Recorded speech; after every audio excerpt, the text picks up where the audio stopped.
It's not in Pembina County. It is still in northwestern Tennessee.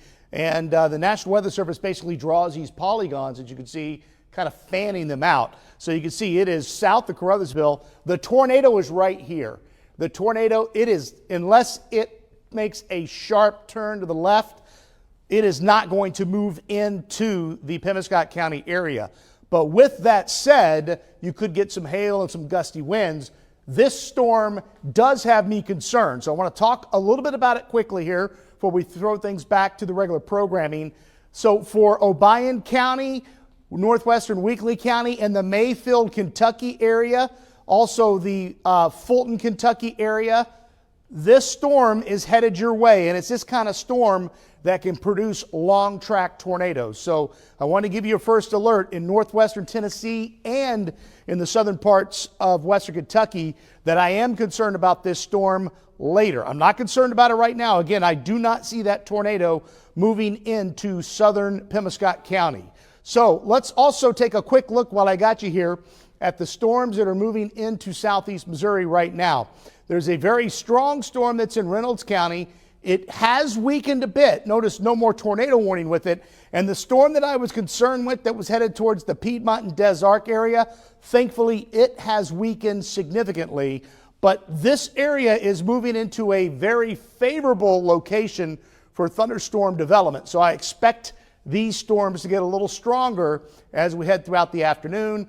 And look at all these supercells around the Memphis area. These are all going to move into our western Kentucky counties. So we've got a lot of activity. You can see another tornado warning just issued. That would stay east of Murray, Kentucky, more than likely. But we're going to keep an eye on the radar. Again, you'll see every once in a while tornado warning for Pembina County crawling across your screen. As of right now, that tornado is not going to move into Pembina County. But we'll keep an eye on it in case that storm changes its track. And I'm watching this area right now. If these storms can get going, they're going to head towards the boot heel in a couple of hours. We'll throw it back to regular programming.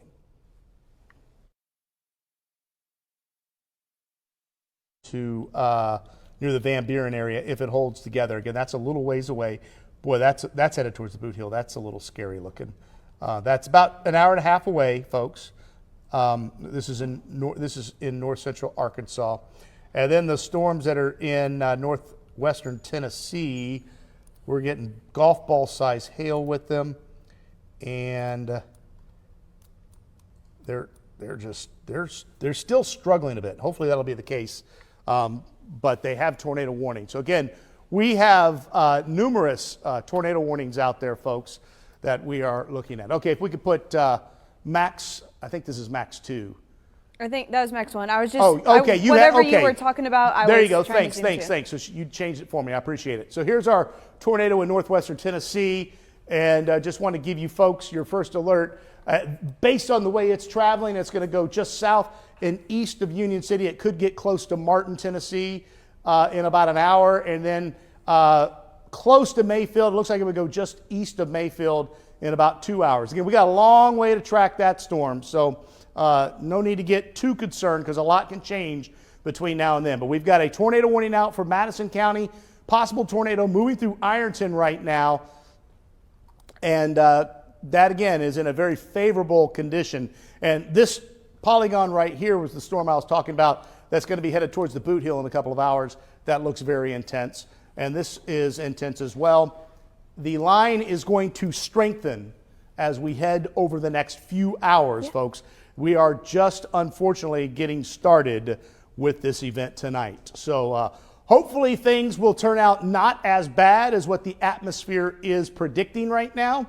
That's always fantastic news when that happens, but I don't know if that's going to be the case. So again, possible tornado moving through the Ironton area right now.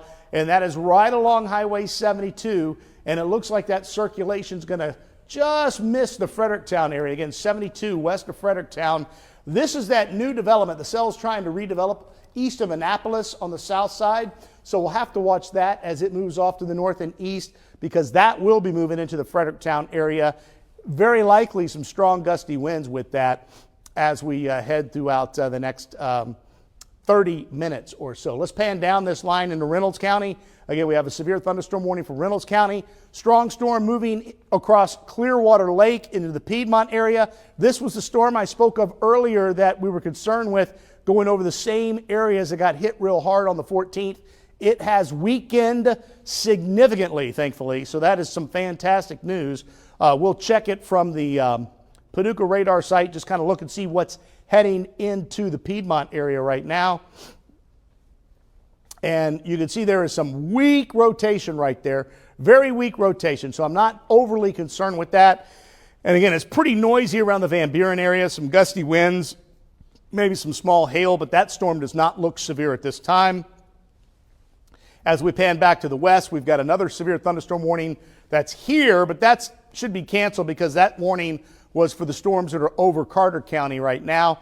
And then we've got the possible tornado that is near West Plains right here that is moving off to the northeast, and that will be moving towards Van Buren in less than an hour. This one right here, and that was showing a pretty good sign of circulation. Again, this is coming off the Springfield radar, a long way away. Again, we're starting to get chats with some community leaders about, hey, we need to get another radar in this area because this is what we call the kind of a radar hole. The radar beams are hitting the storms here at about 13 to 14,000 feet in the air, and again, a lot of things can happen under that. So we have to take the couplets that we see very, very, very seriously. Looking at this line beginning to increase as well. You can also see flash flood warnings that have been issued with this line. Copious amounts of rain forming with it as we speak. So again, we've got our one tornado warning in for Madison County for our viewing area, and we're watching these storms off to the south. Looks like this one with a confirmed tornado, based on its track, would probably stay just east of the heartland. So that's some good news. Looks like the tornado warning that was east of Little Rock has been dropped. But again, it's kind of flaring up and down. There's a lot of energy available for these storms, but every one of these storms, they're in competition to grab all the energy. So the more storms, again, like we say, if this lines out, the better it will be. But right now, they're kind of broken, and they're trying to get organized. And we've got one that has what we call basically a bookend vortex that's moving out of Ironton right now and along Highway 72. You can see that kidney bean shape right there. So this is 72 coming between Ironton and Fredericktown. This is where the tornado is going to cross. So this is where you need to be in your safe spot. Northwestern Madison County. Again, put as many walls between you and the outside as possible.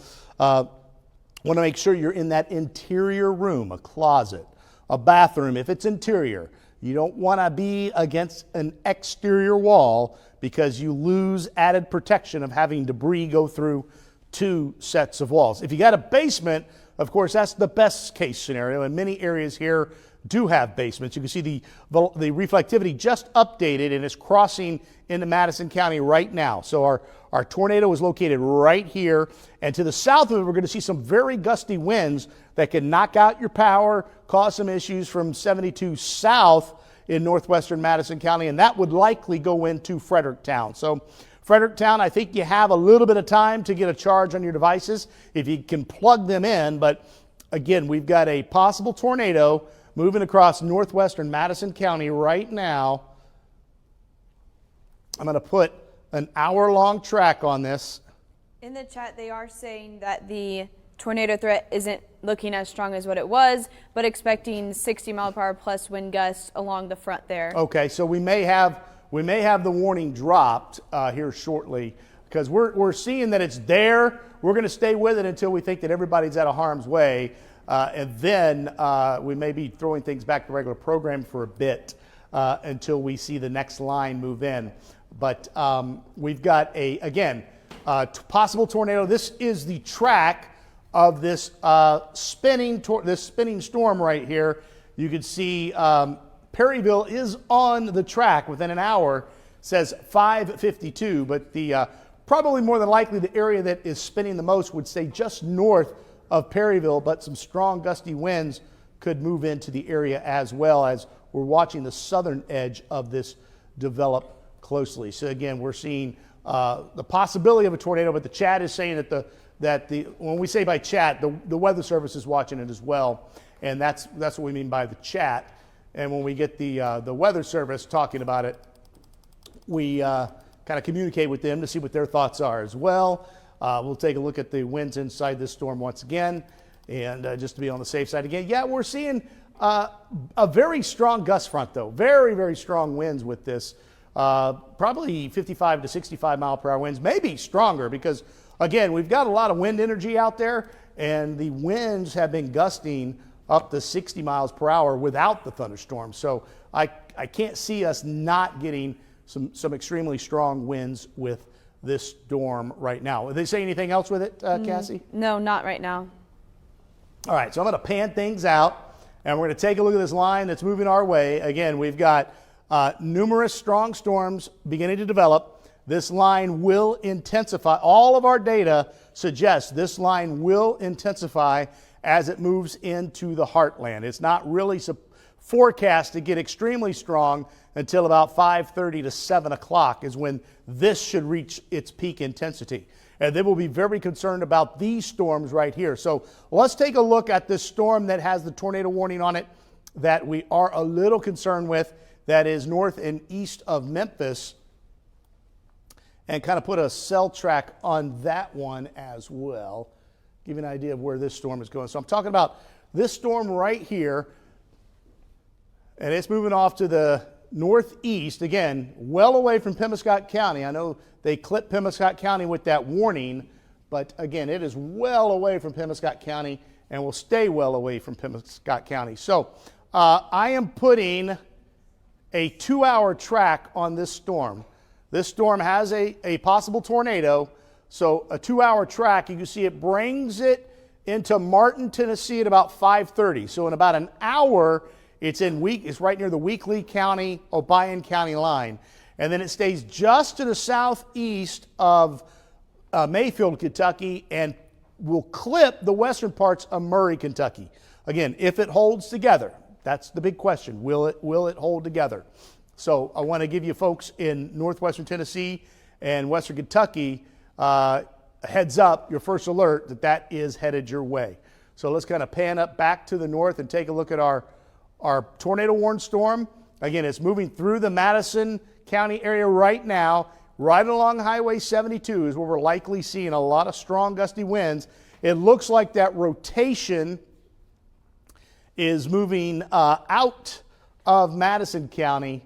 And I can see that the Weather Service just did a new warning for this storm. They said tornado possible. They didn't say a tornado likely or do a tornado warning. So this would be where the possible tornado is, right here, and it is on the north side of Highway 72, again, just to the west of Fredericktown. So this tornado, if there is one, will miss the Fredericktown area, but very strong gusty winds along this outflow right here could cause some power outages and some tree damage as it moves into the Fredericktown area.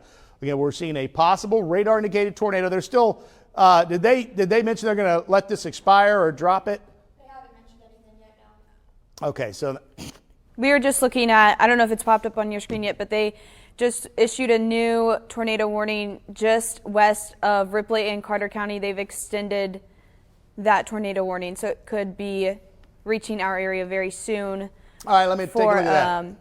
Shannon County and Shannon and Oregon County? Yeah. it's moving northeast at about 55 miles per hour. Okay, so thanks. So we're going to zoom in on this and get you your first alert for you folks in harm's way of this storm. This one was showing pretty good circulation.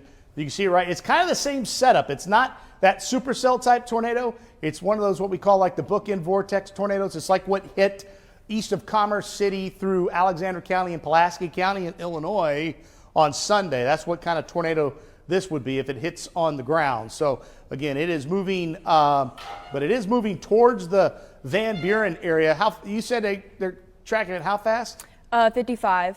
Okay, well, I have 45 marked in the computer, so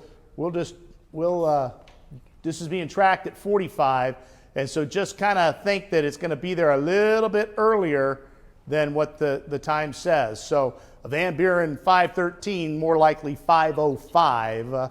and it's 4:33 right now. So we may get a tornado warning issued for Carter County, maybe Reynolds County here within the hour if that circulation holds together. So I want to give you your first alert in western Carter County that this is headed your way. All right, let's back things up and take a look again at Madison County. They did trim the warning. They kept the tornado warning out there because of the little couplet that we saw and the little reflectivity looking that it could produce a quick spin-up type tornado. Yeah, you can see it right here. You can see that, how it just kind of looks like a comma right here. We're getting so the tornado will be right. We're getting what? Hail markers on our system over here, close in between Quarter and Ping Pong. So a lot of some decent sized hail probably heading into the Fredericktown area. Okay, so this is going to be an angry storm. We're going to see probably a lot of quarter-size hail, as Cassie was mentioning, moving into Fredericktown, and very gusty winds. The possible tornado is right on the Madison County, St. Francis County line. You can see it right here. The spinning area will go just south of Farmington. It'll cross 67 south of Farmington. I know there's probably some folks still watch us on the antenna there in southern St. Francis County. That's where this is. So if you're in southern St. Francis County and extreme northern Madison County, just to be on the safe side, I'd get in your basement for about 10 to 15 minutes to keep you safe from the possibility of a quick spin-up type tornado. Otherwise, hail, high winds, expect some power outages. Again, I'm seeing winds. We had winds gusting close to 60 in Carbondale, over 55 in Cape Girardeau, and the storms are a long way away. So that tells you how strong the wind fields are. So this could easily tap down 70 mile per hour winds, bring it to the surface, maybe even 80 mile per hour winds. And that will definitely cause some issues as we head over the next 10 to 15 minutes. But you can see the warning, the tornado warning was not extended. It was just issued a new severe thunderstorm warning that's hatched, and that's what we call a tornado possible. So this storm looks to be struggling just a bit. I think it's competing with the moisture out ahead of with the storm out ahead of it. But we've got lots of storms that we're watching to the south. They said their current plan is to let that one expire. Okay. So you can see, I want to kind of watch this area right here. This is what I'm watching. This area right here, is this going to begin to fill in with more isolated storms? We can see this line right here is turning more purple. So this is getting a lot more intense in north central Arkansas. This is headed towards southeast Missouri. So this is the area that's going to be going in towards the Boot Heel and up towards Cape Girardeau. These individual storms are the same. This one earlier produced a tornado. It's weakening, but you can see more that are east of Little Rock. These are moving quickly off to the north-northeast. So they're kind of racing ahead of this line. It's these isolated storms that form that can produce these tornadoes. You can see all the tornado warnings in western Tennessee and northern Mississippi. So I'm going to be I'm talking to the folks in the booth. Once this tornado warning is Madison County is out of our area, I'm just going to, you guys want me to toss the break, or you want me to go to, okay, so I'll toss the break and we'll kind of catch our breath on how we're going to be handling this. But again, let's take a look at this tornado, this possible tornado. Before I do that, I want to make sure that everybody's out of harm's way, because again, we're going to see many more of these warnings as we head throughout the evening hours. So the possible tornado is crossing Highway 67 right now, south of Farmington. Let me go ahead and put a scope on it. I want to see what the winds are. And a very nasty storm moving into Fredericktown, but we don't see a tornado. No, we just see some strong gusty winds with that. We have gotten reports about 60 mile per hour winds over in the Farmington area. Okay, so winds gusting around 60 in Farmington, and that's going to be the same thing moving into Fredericktown. So Fredericktown, very strong gusty winds. So just stay away from windows to be on the safe side. Again, I don't see any tornado activity moving into Fredericktown. What I see are strong gusty winds. What's the hail marker for Fredericktown? About an inch. About an inch. So probably dime to quarter size hail moving into the Fredericktown area, as well as some very strong gusty winds. So we're going to toss things to break right now while we kind of reorganize, but we're going to keep our eyes on the radar and be breaking in as needed. Telling you That type of environment, not conducive to get tornadoes down to the ground. This environment, very conducive to get tornadoes down to the ground. So we're going to take any couplet we see very, very seriously. More storms west of Jonesboro, folks. These are going to be headed towards the Boot Heel shortly, so those are pretty significant. This storm that was headed towards Murray, Kentucky and Mayfield, Kentucky is weakening significantly. We're watching this storm that's headed towards the Carruthersville area closely because it could flare up. It's in a very, very favorable environment. And we also have a severe thunderstorm that's going to be moving in towards, Jackson County and Perry County. Let me get a swig of water here real quick, folks. All right, let's see if they did that. All right, and that has got some gusty winds up to 60 miles per hour, maybe some dime-sized hail. You can see all these showers are trying to develop. Just look at the radar, all these blips of yellow and red that are developing.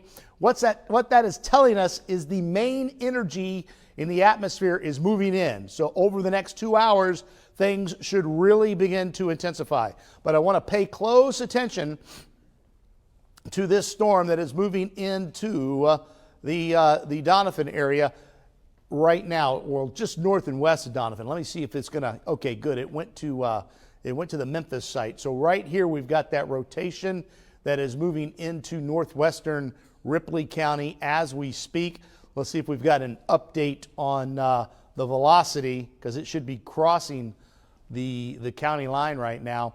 And this is still kind of an older shot. So I'm going to walk over here and take a look at our other source and see if that is crossed in. If you bring that, I want to make sure, are we on the Memphis site here? No, I'm going to it now. Okay, thank you very much. So we're going over to the Memphis site on our different, I just want to see, yeah, it is. That is the hail signature has gotten significantly greater, and the updraft out ahead of it. So we've got an updraft growing, and we've got a comma head type tornado that is likely forming, and this is in northwestern Ripley County. This is going to stay to the northwest of Donovan. This is headed towards Grandon right now in south central Carter County. It's headed towards the Elsinore area. It is also going to stay just northwest of Poplar Bluff. It is headed towards Williamsville in Wayne County. So again, we've got a pretty significant signature of rotation that is forming right here, and it's moving into a very highly sheared environment. The low-level winds are twisting very rapidly, and it's when we have those type of conditions where we consider any type of couplet to be dangerous. Now, again, this is coming off of Paducah site. It's a little, again, this storm is located right here, right now. So we're getting a little old data from the, let me zoom back out because I want to get it off of the Memphis site. And I'll pan over to where I can make sure I can see it from Memphis. And there we go. So this is the Memphis site. So we're watching this right here, and it's just got an update. So it is northwest of the Donovan area as we speak, and it is headed towards the Current River. There's the tornado, possible tornado, I should say. We don't have any confirmation, but that is a tight circulation for this type of environment. So we're going to stay with this because it is headed towards areas in our area right now. This is they did. Okay, the National Weather Service has just issued a tornado warning as well. It is for northwestern northwestern Ripley County and south central and southeastern Carter County. This does include the Elsinore area. It does not include Donovan. The severe thunderstorm warning does include Donovan, but the tornado warning does not. So again, the tornadic circulation will stay to the northwest of Donovan as it moves off to the northeast. What are they tracking the speed of this storm, please? The tornado warning moving northeast at 35 miles per hour. I'm gonna pan out just a bit. I got to get this on the Memphis site. I don't know why we're not getting the Paducah site is at least 10 minutes old. There we go. The storm will be near Hunter around 5:35, Elsinore around 5:45. Moving to the northeast a little bit. All right, so here it is right here. Again, it's moving off. They said 35? Is that Yeah, what they said? yeah. I think it's going a little faster than that, to be honest, from what I've been seeing. So I'm going to assume 45 miles per hour because I want to give everybody kind of a heads up on this. Okay, so we got an update. We just got an update from Paducah site, so I can use that. So let's put a storm track on this to keep everybody safe with this. Again, this is a rapidly developing situation, a tight circulation, northwestern Ripley County, moving into the south central part of Carter County. This is going to hit right where the current river hits the county line of Ripley and Carter counties. So very, very strong signature that we're seeing a tornado here. So I'm going to track this off to the northeast at 45 miles per hour to kind of give everybody a little bit of a heads up here. So these are the communities that will be impacted. Again, I mentioned Williamsville. There you go at 5:59. Elsinore at 5:46. Grandon at 5:35. Bennett at 5:20 right now. So where do you need to be? You need to be in your safe spot. Get in your basement if you have a basement.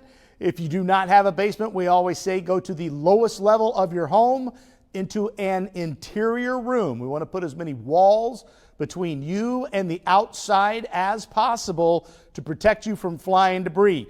Also a good idea to have a helmet of some sort. Everybody may have a bicycle helmet at the house, or you're a baseball fan and you got one of those baseball helmets, or even a football helmet, something to protect your head, and make sure our feet are covered with some good shoes to, in case you do have some damage. You don't want to be walking around without any protection on your feet as well. So let's see what it looks like from the Paducah site now. There it is. It's a little broader from Paducah. That may have been, I was kind of chatting with them, and they were probably looking at it from their radar, but from Memphis it was really, really tight. And so that's why we were concerned and we jumped on the air. But there's a possible tornado right there in northwestern Ripley County, and it's moving towards Grandon as we speak. Other storms we're concerned with moving through the southern parts of Reynolds County, headed towards the Piedmont area, mainly a gusty wind threat with this activity. We've got lots of storms from Madison County through Perry County. So far, these are all behaving. Our strong storm moving out of Randolph County. A new severe thunderstorm warning has been issued for Perry County in Illinois. This includes the DuQuoin area up towards Tamaroa and into Jefferson County. That indicates possibility of some strong gusty winds moving into the Mount Vernon area as well. So let's kind of scope this because there's a little kink. Yeah, there's actually a little, that kind of concerns me right there. There may be a quick spin-up tornado about to head towards Nashville. That would stay north of Mount Vernon. That would stay out of our area. We're seeing an update. There's a kink right there as well we would need to watch. That's in northwestern Perry County. So there could be a quick spin-up type tornado form along this line there. So again, it's just safe while we got these severe thunderstorms because the atmosphere has so much spin in it that we take precautions and take shelter even with severe thunderstorm warnings just in case something spins up real quick. But our strongest circulation is located right here, and that is in northwestern Ripley County, and it's moving into southeastern Carter County. You can see this activity right here is getting very intense, and you can kind of just see they're all moving to the northeast. So this storm would come into the Boot Heel, move across western Kentucky. This storm right here, if it holds together, it's coming in towards the Cape Girardeau area eventually. So we'll have to watch that. These storms we're watching down to the south to see if they get organized. They're struggling, but this one's getting a little stronger. I want to take a look at that. Do we have a hail marker with that storm? It's near Caruthersville, moving towards New Madrid. It is about a nickel. Okay. Nickel-sized hail with that. I just want to see what the structure is because it seems to be struggling right now, but this is the type of storm east of Wardell and west of Tiptonville that, if it got its act together, could quickly spin up and produce a tornado. Right now, it's not showing that. I don't want to, but I want to make sure that I'm watching it closely, and we're seeing a little organization trying right along Interstate 55, but so far, that is not a big concern. Our main concern will be the tornado warned storm that is north and west of the Donovan area. So let's kind of pan back over there, and we're going to zoom back in. See if we've got an update on the velocity data. And so now we're looking at the Memphis site right here. You can see it's kind of splitting right there. The cell looks like it's splitting, so that's where the circulation is. It's wrapping that rain and hail around it, crossing the current river right now at the intersection of Carter and Ripley County. So let's kind of look at this real quick. Yeah, it's tightened up a bit. You can see that possible tornado right there. Again, Donovan, it is just to your north. I'm not sure how many communities. There's not a lot of population there, but there may be some. You may have one of the you're watching this from a river cabin.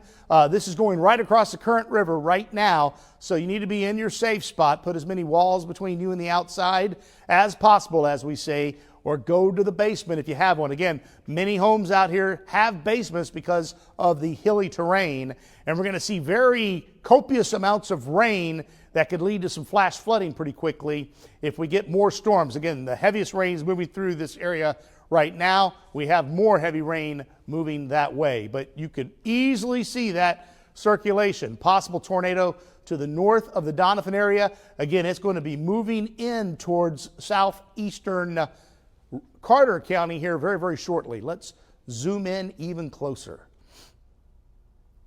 And you can see with the Paducah site how far back to the south and west it is. It's over the current river right now, but I wanted to zoom in to Grandon, and I wanted to get this highway here, Highway 21 in southeastern Carter County going into northern Ripley County and the Elsinore area. You need to be seeking shelter right now. I know Marty, our weather watcher in Elsinore, is paying close attention. Marty, send me a Facebook message as soon as you're safe. Let me know if there's any damage in the Elsinore area, please, to let us get any truth to this. But again, we've got a possible tornado, and it would be in this location right here and not where it is showing right now. Again, it's kind of lagging. So let's take a look at, I want to take a look at the storm relative velocity, and I'm going to just choose Memphis. I'm just going to choose Memphis because the camera angle just depicts it for us. And there it is. So we can see it right here. Tight circulation right here. Strong winds moving into Grandon right now. This is our possible tornado moving out of Ripley County and moving into Carter County right now. This is our tornado moving into Grandon. You can see State Highway K, Elsinore, Highway 21 south of Elsinore into Grandon. You all need to be seeking shelter right now. We need to be in the basement if we have a basement. Remember, helmet's a good idea, shoes a great idea, and put as many walls between you and the outside if you don't have a basement. Then you go to that lowest level of the home. I always say the bathroom may not be the safest place to be because many bathrooms have windows that you open up. That means it's on an exterior wall and debris can easily fly in there. So put as many walls between you and the outside. That interior closet would be safer than the bedroom. But you can easily make out this circulation right here. And again, the reason we're taking these so seriously is because the way the atmosphere is set up today. It is set up to get this down to the ground. And so there's a good chance we're seeing, and it's not going to be one of those long track violent tornadoes, but an EF1, EF2 tornado is going to do a lot of damage to structures. So that's why we got to get out of harm's way. It doesn't need to be an EF3 or EF4 tornado to cause a lot of problems. And that more than likely definitely isn't, but I'm thinking it could be an EF1, maybe an EF2, based on the way the wind speeds are, if it is on the ground. Let's zoom out just a little bit. And again, you can see it right there, and it's not dying down much. I want to see this little circulation. We got any new information on the warning near Piedmont that's going into northwestern Wayne County, going into southern Reynolds County and southern Iron County? Not in the chat. Okay, because that's another possible developing tornado right there. Let me see what it looks like from the St. Louis site. It's in the noisy area. Boy, you can really see that tornado right there crossing into Ripley County. Let's see what it looks like off the Paducah site, even though Paducah is, yeah, there it is. So we got a possible tornado that is trying to form on the northwest side of Piedmont right now, moving into southern Iron County. This is moving right across Des Arc. It's going to be headed towards Sam A. Baker Park, and it's going to be moving into southern Madison County here very, very shortly. I don't think we have a tornado warning out on it. I think we have a severe thunderstorm warning out on it. But there's a possible tornado forming right here. Again, this is right along the Iron County, Wayne County line on the northern parts of just to the north of Piedmont, and it's going to be moving into the Madison County area eventually. So it looks just south of Annapolis over here, Grant, in okay. between Annapolis and Des Arc. What? It's just we don't get warnings on the velocity. It's just a severe thunderstorm warning, correct? Yes. Okay, but again, that could be a developing tornado. This is a much more of a concern right here that is now in southern Carter County. So let's zoom in to our possible tornado that is in southern Carter County right now. This one does have a tornado warning, and you can see it right here headed into Grandon as we speak. Again, I said State Highway K, also Elsinore. This is moving your way. So let me zoom out and get a look at the entire heartland. We have a tornado warning out there. We're watching this storm closely right here. They did issue that tornado, that quick spin up near Nashville that we were talking about. There's a tornado warning there, but that should stay to the west of Mount Vernon.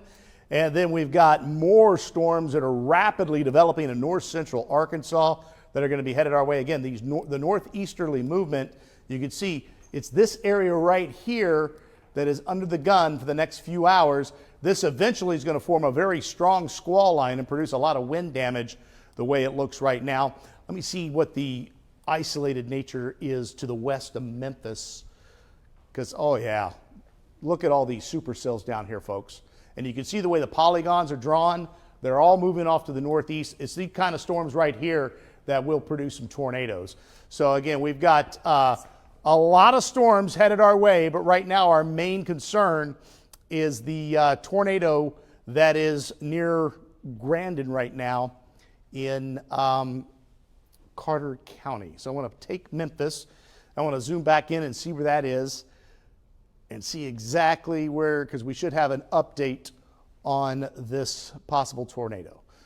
And it is in Grandon right now. Grandon should pop up, right here? Yeah. So here's our tornado. It's crossing Highway 21 as we speak. Have we gotten any reports of any damage from anybody? We're getting a lot of reports of power outages in Wayne County. So this could potentially be heading, within that vicinity. Where as are we for getting Carter and Ripley, no. Where are we getting reports of power outages in Wayne County? Do you want me to read this? Yes, please. Grant, we've got from Black River Electric Cooperative, they've got 5 reports of outages, but Ozark Border has 147 customers without power. That just came into the newsroom. All right. Do we know if that's, I don't know if that's north of Piedmont. I'm thinking that we've got a small tornado here. It's in Wayne County. It Okay. doesn't, That's all we've got right now. But yeah, that is a pretty tight circulation right there. And that is moving out of Wayne County. They're just updated. So I'm worried about that in southeastern Iron County. And this is going to be moving into southern Madison County here very, very shortly. That looks suspicious to me as a possible tornado that is in southern Iron County right now, moving into Wayne County. Here's our other possible tornado that so far we haven't had any reports of any damage, but the tight couplet is right there, moving through Grandon. It's crossing Highway 21 right now in southeastern Carter County. Let's zoom back in because I think we did just get an update on the velocity. I want to see how close it's going to be to, there it is right there. That is a pretty tight circulation, folks, and it's about to cross State Highway K. Matter of fact, it's crossing State Highway K right now, and it is moving in towards Elsinore as we speak. So along Highway 60 in Elsinore, please, please, please be in your safe spot. We got a pretty tight circulation.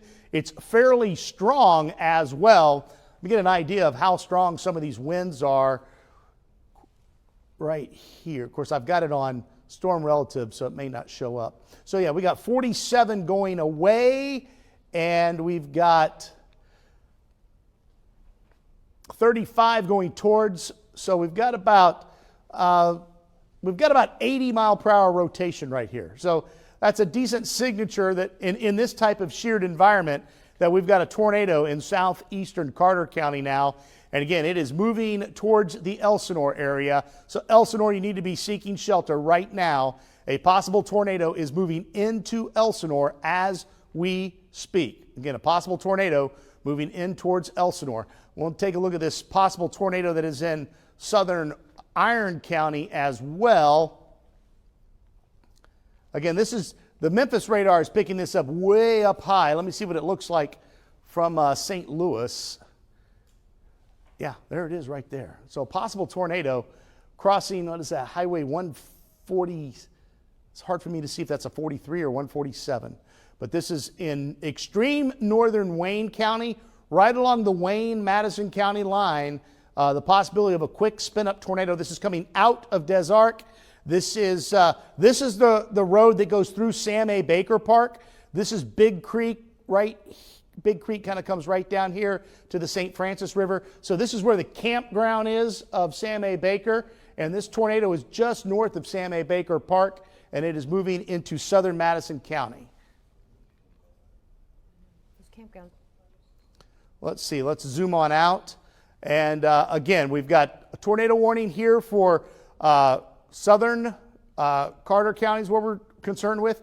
And I'm also getting concerned with this cell right here that is blossoming. This is really getting strength now, moving in towards Mississippi County. Let's take a look at southern Illinois because we got a couple of big storms in southern Illinois as well. Again, we showed you that quick spin-up tornado near Nashville, and they did issue a tornado warning, and it should stay north of Mount Vernon. I don't know, did they... I think that St. Louis had issued it, so I don't think it clips Jefferson County, but we'll zoom on in. Want to take a look at Mount Vernon. Again, there's that tornado right there. Yeah, it's going to stay just north of Mount Vernon, but as we pan on down, we've got strong gusty winds and some hail that'll be moving into the Mount Vernon area. This tornado is going to go towards Centralia. I know officially not in our viewing area, but I get Facebook messages from folks in Centralia that watch us on the antenna. So you folks in Centralia, this is headed your way, a possible tornado. And it did look like, to me, it touched down briefly because I did see the debris signature on radar south and west of Nashville. So again, that tornado is going to stay north of the Mount Vernon area, and it's just getting really noisy. We've got a lot of showers that are just battling it out for all this energy, and you can just see all this activity. We're going to be seeing a lot of thunder and lightning, a lot of storms, but as we say, if we're not mentioning your town, it's okay, because that means you're okay right now. And on nights like tonight, you don't want us mentioning where you live, because that means you're not in harm's way. Now, this storm that is just north of New Madrid is headed towards East Prairie.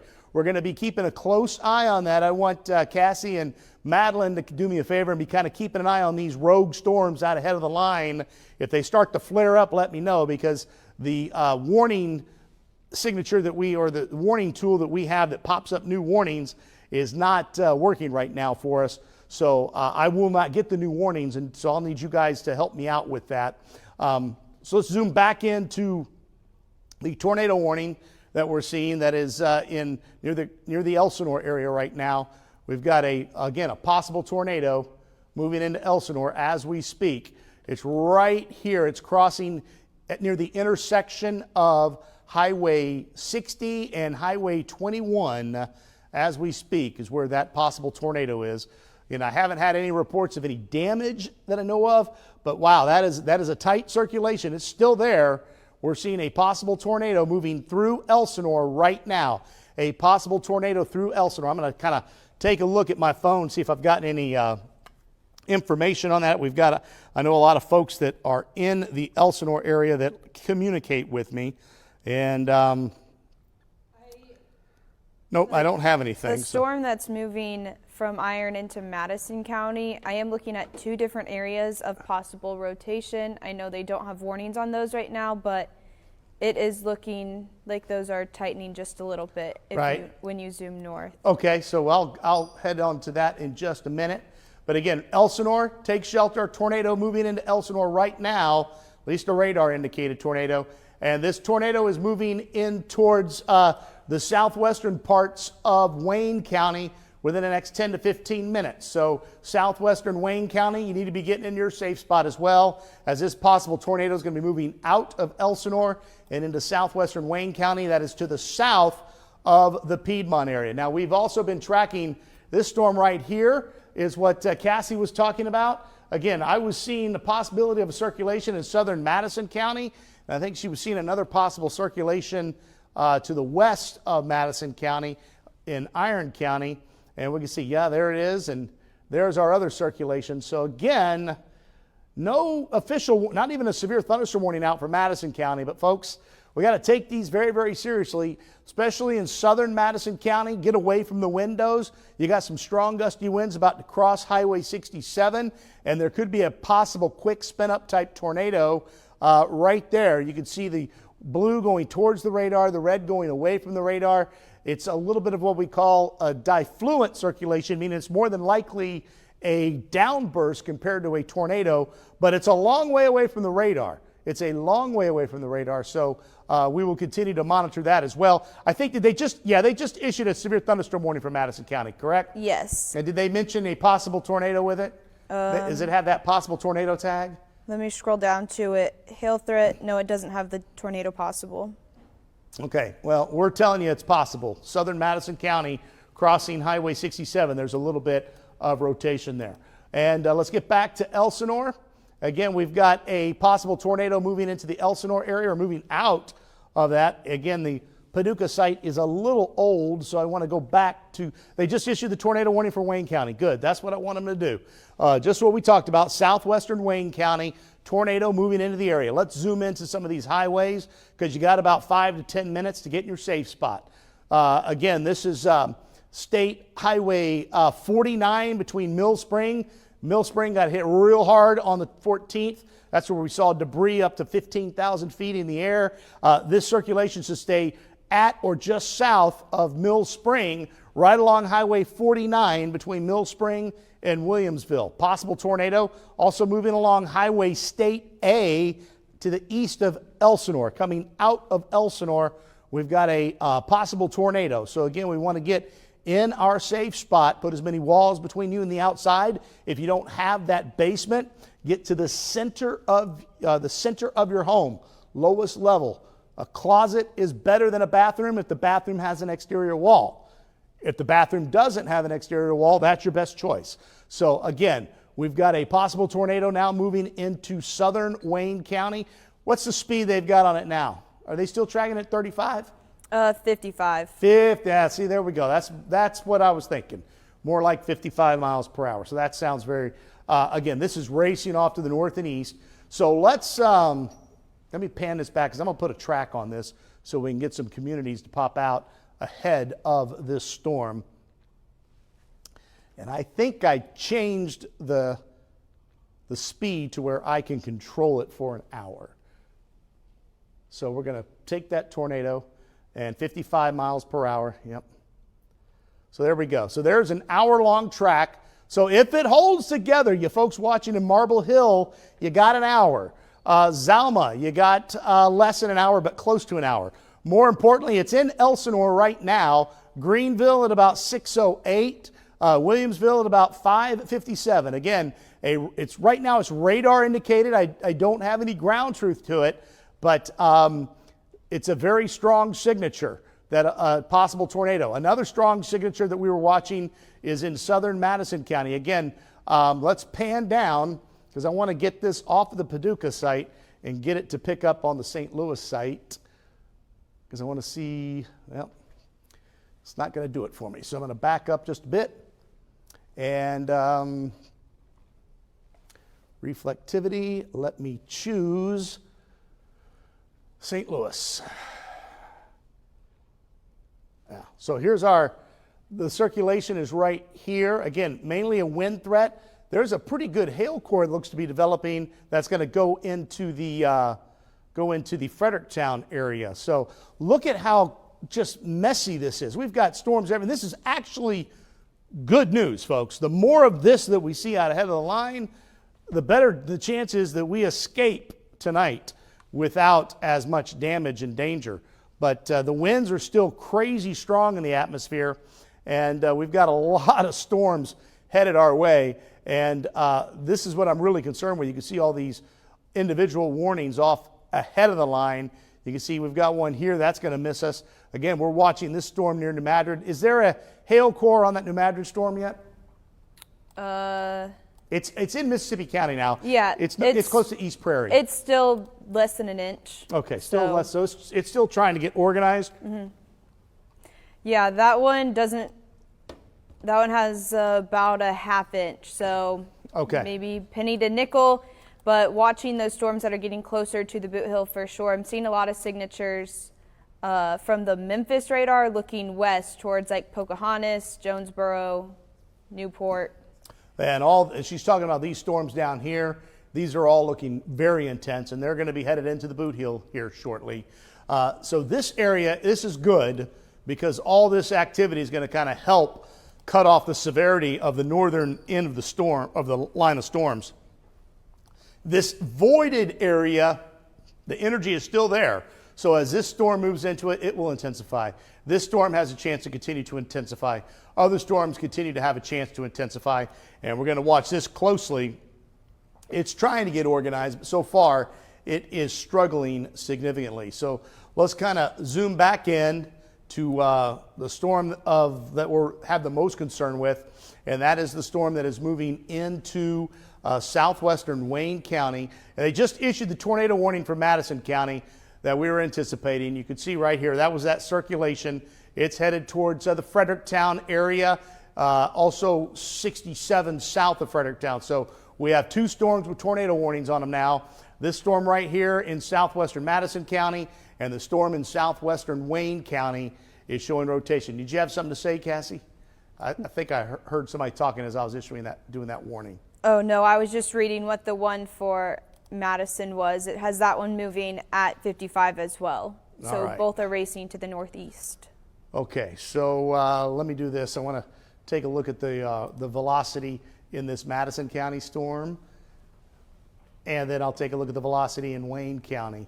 Again, we just got the new tornado warning for this right here. It is new tornado that's forming right to the south and west of Fredericktown, and it's going to be moving. That could actually move into the southern end of Fredericktown. More than likely, it will stay just to the north of Marquand, but the bad news for Marquand is on the south side of these kind of spin-ups, you get very strong winds, 60, 70 miles per hour, so we could see that in the Marquand area here shortly. Our other tornado is down here. You can see it in southwestern Wayne County, well south of Piedmont. It's going to continue to move off to the north and to the east.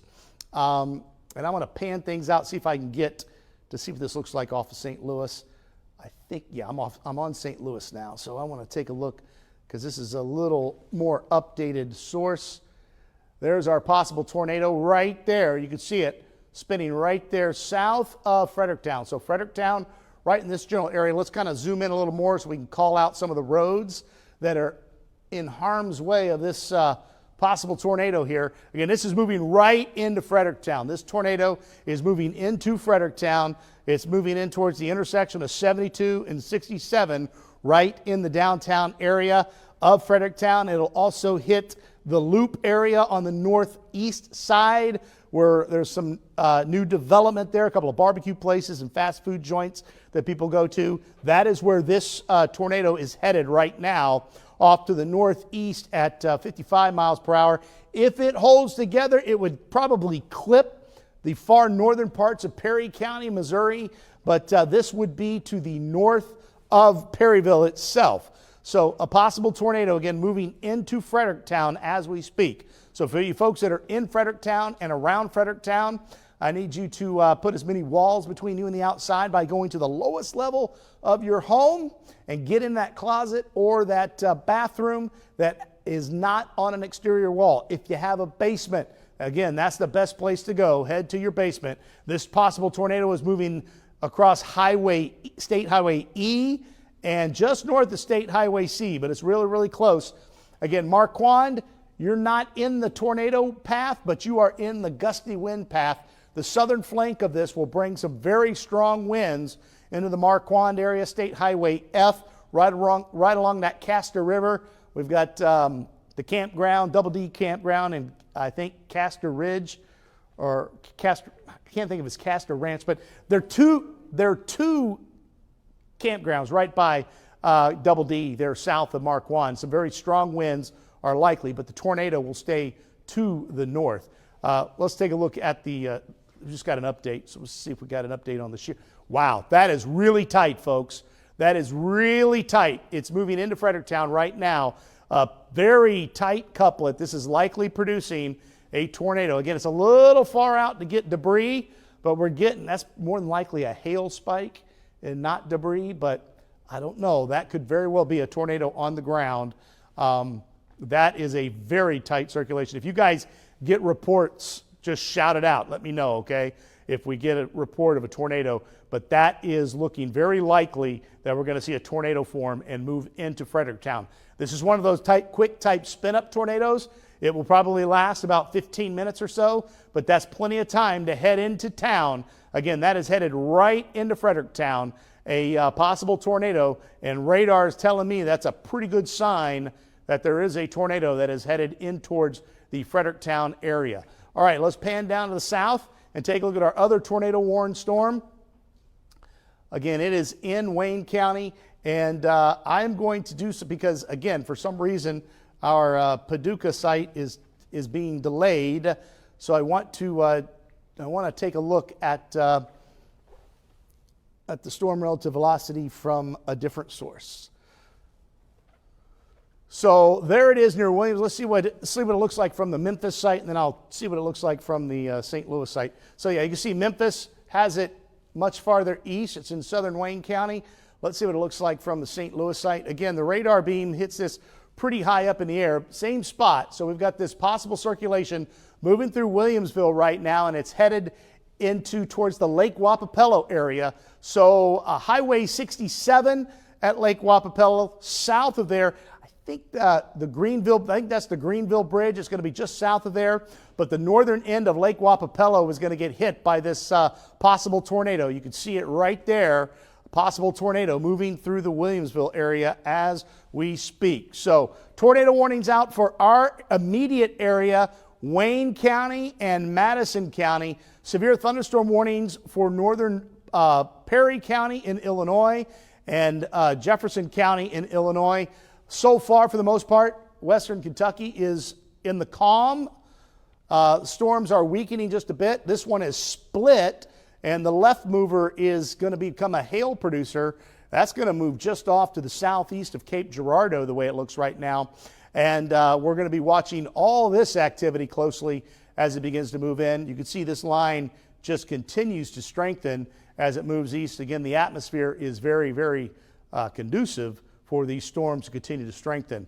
So this storm down south of Doniphan. Is there a hail marker on the storm in northern Arkansas south of Doniphan? Yeah, it's about an inch. About an inch. So, and which site are you looking at that? I'm looking at the Paducah site. So the Paducah site. So yeah, and again, it's the radar beam's hitting it way out there, so it could be a little bit larger than that. The storms are still struggling, thankfully, out ahead of this line. It does have those hail markers growing over Mississippi County. They are a little bit larger than the last time we checked, so anywhere from about 1.5 inches to close to 2 inches is what I'm getting on this. In Mississippi County? Yes. Wow. Okay, so that tells me this updraft is very, very strong, and that we should probably get a warning issued here pretty quickly. So you're taking just to the east of East Prairie and west of Columbus? Yes. Is where we're seeing that? Yeah, yes. Let me look at that. That would be very, very large hail possible. A couple of things we look at to decipher large hail. There's a big updraft right there, so I'm not seeing the tumbling motion. I am seeing the hail spike, so there is indication of some hail and no rotation in it, so that's good. But these are the kind of storms we really worry about if they flare up, because this storm, there's just an amazing amount of spin in the atmosphere, and this type of storm in Mississippi County is right across the Mississippi River. It's headed into Cairo right now. That's the kind of storm that could produce a long track tornado if it can get its act together. So Caro, I want to give you your first alert. This is going to be there in about 15 minutes or so. You may get some large hail, and if those hail markers are correct, I would expect a severe thunderstorm warning to be issued at least. Cape Girardeau, you're going to be seeing some thunder and lightning headed over toward Jackson. This activity is so far behaving, so that's definitely some good news. I'm not seeing anything to be concerned with there. Again, we've got a tornado moving into Fredericktown right now, and we've got another tornado in southwestern Wayne County about to cross the northern end of Lake Wapapello. Let's kind of zoom into the Frederick County area, or the Fredericktown area, I should say, of Madison County, because that is our greatest concern right now of a possible tornado that's moving in there. So let's take a look at the shear marker, because it was really strong there just on the outside of Fredericktown, and it still is. It's right in Fredericktown. You can see that couplet, very tight couplet, is going right through the center of town. So right through the center of Fredericktown, we're seeing a possible tornado on radar. Not really able to tell if it is debris or not. It looks more like a hail spike on that right now. Again, this is a long way from the radar. Have you all heard anything from Fredericktown? Mm-mm. The Weather Service isn't chatting about it? Okay. Well, I guess the longer we don't hear anything, the better off. But again, in Fredericktown, it looks like there's definitely a radar indicated tornado moving across town right now. So 67, this is the 67 that goes through the town itself. You know, the little loop that goes around it when you're coming up 72, and you can bypass the town, and that's where they have some new development. That's where this is headed as well. Possible tornado on radar. Oop, we just had an update. Let me see where it is. Yeah, the last thing the Weather Service said 2 minutes ago was just very strong rotation into Fredericktown. Everyone should be sheltering. Right. Okay. So again, this latest update, it's a tad weaker on the east side of Fredericktown. So hopefully that trend will continue, but still a tight rotation right there on the east side of Fredericktown, crossing the Little St. Francis River that is just east of Fredericktown along Highway 72. That is where this tornado is. That is where this possible tornado would be right now. So again, that is northern Madison County. The trend is that it's weakening a bit, so that's definitely some good news. They're getting some hail in Fredericktown as well. Pea-size hail? Okay. All right, so here's our possible tornado that's in Williamsville right now, in Wayne County. And again, as long as we don't get reports of damage, that's definitely some good news. But I'm telling you, we still got a very tight circulation right there. It is not as strong as it was, but it is very tight. See the green right next to the red. And so this is crossing, again, this is going to cross the northern parts of Lake Wapapello. Again, the Paducah site is running behind us. We're getting it about 5 minutes late. So this tornado is going to be crossing Highway 67 right now. Matter of fact, I'm going to check my source of radar on my phone just to kind of make sure if I can pinpoint that exact location of where this circulation is. And again, let's see here. I'm on the Paducah site, so let's take a look at the, yeah, it is crossing 67 right now. So this circulation is right here on the latest radar scan. So based on the forward motion, it is crossing 67 right now to the north and east of Williamsville. This is the northern end of Lake Wapapello right here. And that's where that circulation is going to go. Very strong winds to the south of this circulation. Again, when we get these quick spin-ups, which is this type of tornado, the south flank of that tornado will have damaging winds through Williamsville. That's going to go all across Lake Wapapello. So I expect numerous power outages to occur in southeastern Wayne County as this strong gust of wind moves east through Highway 67. And I'm really seeing a strong gust front moving through east to the east of Williamsville now. It is knocking on, basically the strong winds are right here. So 67, the tornado's located right here, just south of Greenville, and the strongest winds are just south of the tornado, looking like we could be seeing winds of 70 to 80 miles per hour crossing Highway 67 as we speak, headed towards the Lake Wapapello, the northern edge of Lake Wapapello. Again, I'm just looking to see if I've gotten any reports of Fredericktown. Yes? To give you an update, that storm you were tracking over in Mississippi County is now Okay, thank you very much. What are they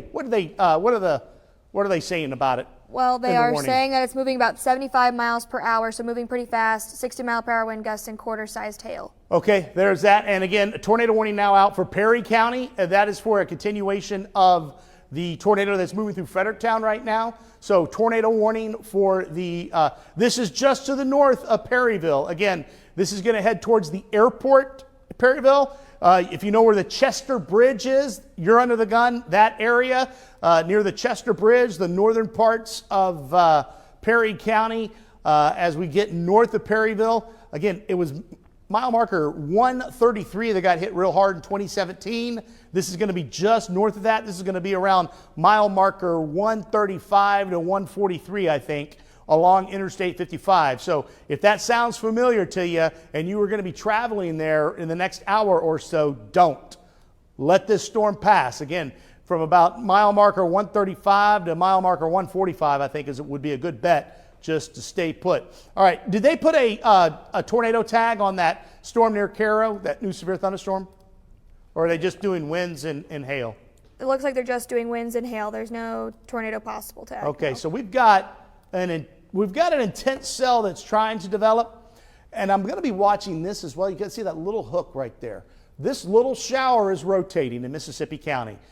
Not enough to produce a tornado, but if this updraft produces what we're seeing over Cairo right now, then I'd be concerned with that. So we've got a very strong storm moving through Cairo. Hail, what's the hail marker, Cassie, over Cairo right now? Over Cairo, it's close to 2 inches on this system. Okay, so we're probably seeing ping pong ball size hail in Cairo right now. So want to go ahead and give you a first alert, severe thunderstorm, and that is headed towards northern Ballard County, extreme western and northwestern Massac County, Johnson County, and extreme eastern Union County.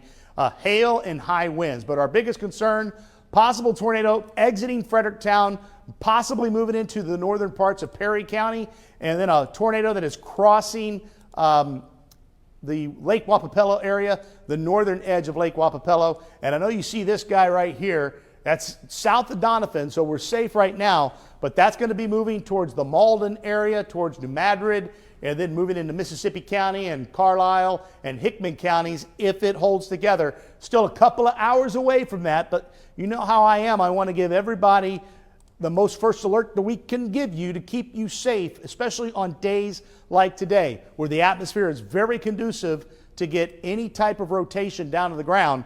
And that is why we issued that first alert action day. And we just had a new severe thunderstorm warning issued. This is for Cape Girardeau County, Bullinger County, and parts of Union County. This is being tagged a possible tornado, and it's because of this circulation that's over Lake Wapapello. So let's see where the circulation is. I want to get it from, because they've they've trimmed the tornado warning. So the possible tornado is right here. And again, the tornado warning polygon does include the Perryville area, but based on the movement, I think it's going to go just north of where that last big tornado was. Let's take a look at this. And I want to make sure I'm right, because I don't want to put anybody else in harm's way. And so, yeah, there's our tornado, possible tornado about to cross right into western Perry County. And based on its movement, it's going to be kind of going right here. It will go across that Highway T that was impacted in 2017. But let's see, let me zoom in, kind of get some of these areas. I know there's a lake west of Perryville where, so here's Highway T. So this storm is going to go right along Highway T. This is where mile marker 133 is, where the big damage occurred in 2017. This circulation is moving just off to the north of that. It's very close. So it's going to be right crossing Interstate 55, probably north of mile marker 135. But I'm going to continue to watch that very closely in case that changes. So Highway M, again, headed over towards the Chester Bridge area from 51. All those spots, if you live anywhere near there, you need to be seeking shelter. Get in the basement if you have one.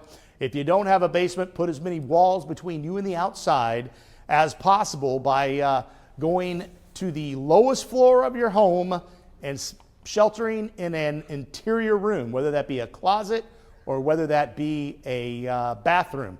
But again, like I said, bathrooms, if your bathroom has a window, that's not an interior wall. You definitely want to seek shelter where you have multiple walls to protect you.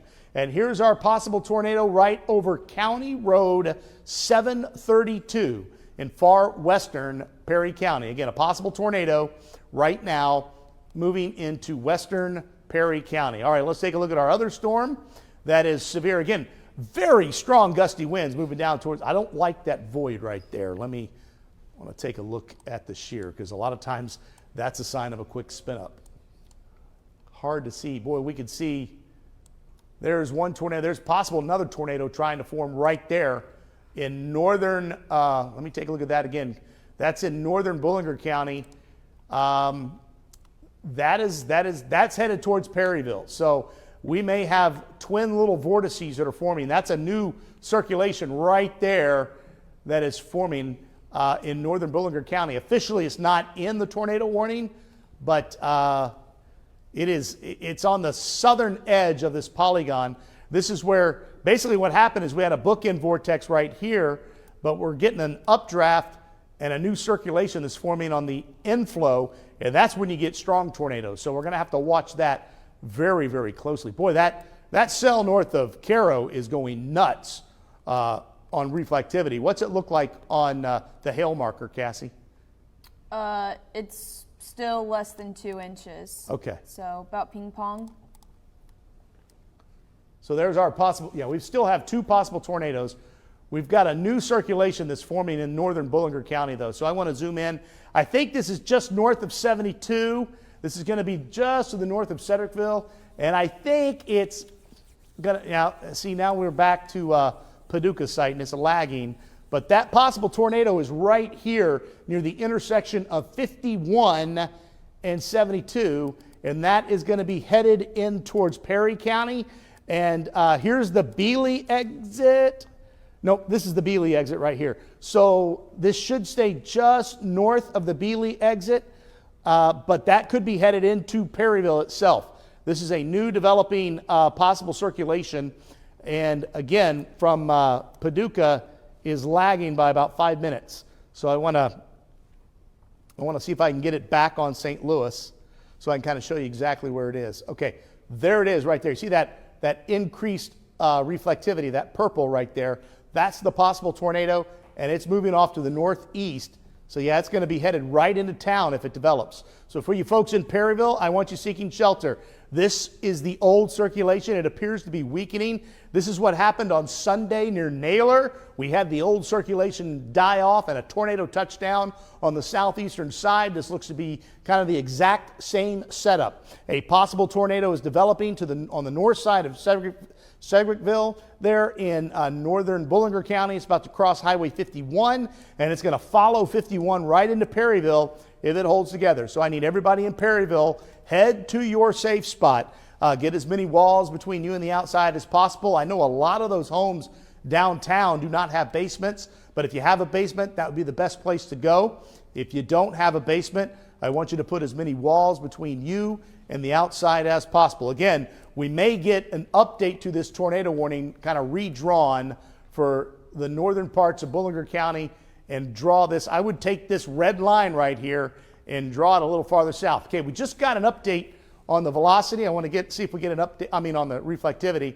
See if we get up. There it is. Wow, that is really strong, folks. That circulation is really tightening up as it's moving in to, you see that blue right there? That is an intense circulation that is forming right along Highway 51. We have a new tornado that is developing. The original circulation is dying out right here. You can see it. It is much weaker. This is a very strong circulation that is forming, and it is about to cross, or it is crossing likely right now, Highway 51. Again, I'm not seeing any signs of debris just yet, but there's a strong circulation couplet right there. You can see that bright blue next to the red. That's strong winds going towards the radar, strong winds going away from the radar. We've got circulation right here. And again, it is crossing Highway 51 as we speak. So I want to zoom in even farther, and it may switch off because it may, see how it went back to Paducah. But I want to take a look at some of these. So State Highway O, here's Bealey, State Highway B. This should stay just to the west of Bealey. It's close, but just to the west of Bealey. You can see this is the Perryville exit. The Walmart's located right here. Here's State Highway K, State Highway O, Highway J. All those places I just mentioned, you need to be seeking shelter right now. You need to be in your basement if you have a basement, or if you don't have a basement, put as many walls between you and the outside as possible by going to the center interior room to protect yourself. All right, let's back up, catch our breath a second, and show you what's going on. We have an intense storm. Thankfully, it's not rotating yet, but it's right along the Ohio River Valley in Pulaski County, Illinois, and Ballard County in Kentucky. Very large hail with that moving towards Johnston County. We've got a very strong line of storms moving in towards the Carbondale area here shortly. This is for strong gusty winds. Our possible tornado is moving across Lake Wapapello. I want to zoom into that. We've got another very strong storm to the south of Poplar Bluff. We've got a tornado emergency, it looks like it's been issued south of Jonesboro. There must be a very large tornado on the ground there. That, if it holds together, will be moving into Pemiscot County in the northwestern Tennessee here shortly. So we got Perryville Tower Cam. I'm not sure which way it's facing. It's facing west. That is a very interesting look. I don't know if you can make it bigger for me. Can you put that behind me by chance? I'm talking in the booth, folks, in case you're wondering. I see an interesting lowering, and I'm just interested. If you can't do it, don't worry about it. Just tell me, no, we can't do it. It's hard to tell, but we're facing west from that, so I want to, and it looks like they just issued a new tornado warning, did they not? They included Cape Girardeau County. Yes. It's for that spin up. We got a tornado warning out for Dunkling County as well. Again, things are now getting active okay, so I'm looking west. So this is what's interesting to me right here. Now, I don't know exactly where it's looking into, but that looks like an updraft base. This over here is also pretty interesting. I don't know if we can turn the tower briefly, if we can move it over here. Again, I'm looking at, we're looking at Perryville. We're looking into that storm. Okay, that's just out ahead of it. So that's just the inflow to it. All right, thanks, guys. If you'd put Max 1 back behind me, that'd be fantastic. Okay, let's zoom in because we have a new tornado warning because of that tornado that we saw that was tightening up significantly on Highway 51. Now, they dropped that tornado warning pretty south into Cape Girardeau, but this is the circulation right here on that tornado. Let me see if I can get, we're going to be stuck with let me zoom out just a bit so I can get St. Louis because I want to be able to use the scope. So let me turn over here. Again, this is a new tornado warning. We saw that very tight circulation in northern Ballard County crossing Highway 51, and that's what this new tornado warning has been issued for. Again, I think it does include the Jackson area, but the tornado warning or the tornado that we saw appeared to be just too far north, but I'm going to scan this whole storm here in just a second. Sirens going off in Jackson, Grant. Yeah, sirens more than likely are going. They're in the tornado warning, but I'm trying to see where that. So there's the circulation right there. It jumped across and it's headed right into Perryville as we spoke earlier. Now I'm going to pan down because I want to see if we have any new circulations that are forming along this line. So we've got a tornado that's likely about to occur west of Perryville. It's headed up into Perryville from along Highway 57. You can see it right there. Again, this is an old and then very strong. Man, these are some strong gusty winds going across northern Ballard County. I don't see any new circulation, but that is very strong winds going across the northern parts of Ballard County, and it's going to move into the northern parts of Cape Girardeau County. So I anticipate for you folks in Bealey, for you folks in Apple Creek, or Old Appleton. If you live near the Apple Creek Winery, the northern side of Jackson, Fruitland, those areas are going to see some intense winds and will likely see the possibility of power outages with this storm right here. Now this storm, the tornado looks to be right here, folks. Again, we're seeing it right there. And I'm wondering, I'm going to walk over here and check my other source. Do you have it on the Paducah site, Cassie? I'm just loading it on there because I was looking at I'm looking at Wayne into Bollinger. Thank you. So, I want to see. because that just south of Zalma was looking Right. interesting from the St. Louis angle. So then I just turned it to Paducah there. So what we're looking at, folks, is a very strong gust front moving through northern Bollinger County right now. This is going right along the 72 highway corridor that's going to go into Cape Girardeau 72. This is going to hit Oak Ridge. This is going to hit Beeley. This is going to hit the old Appleton area. Strong winds up to about 70 miles per hour. The tornado that I'm seeing is near Silver Lake, just to the west of Perryville. And it's moving right into Perryville. So Perryville, you need to be in your safe spot. The other possible tornado that you're seeing is we've got one circulation that's south of Grassy, moving in towards the Zalma area.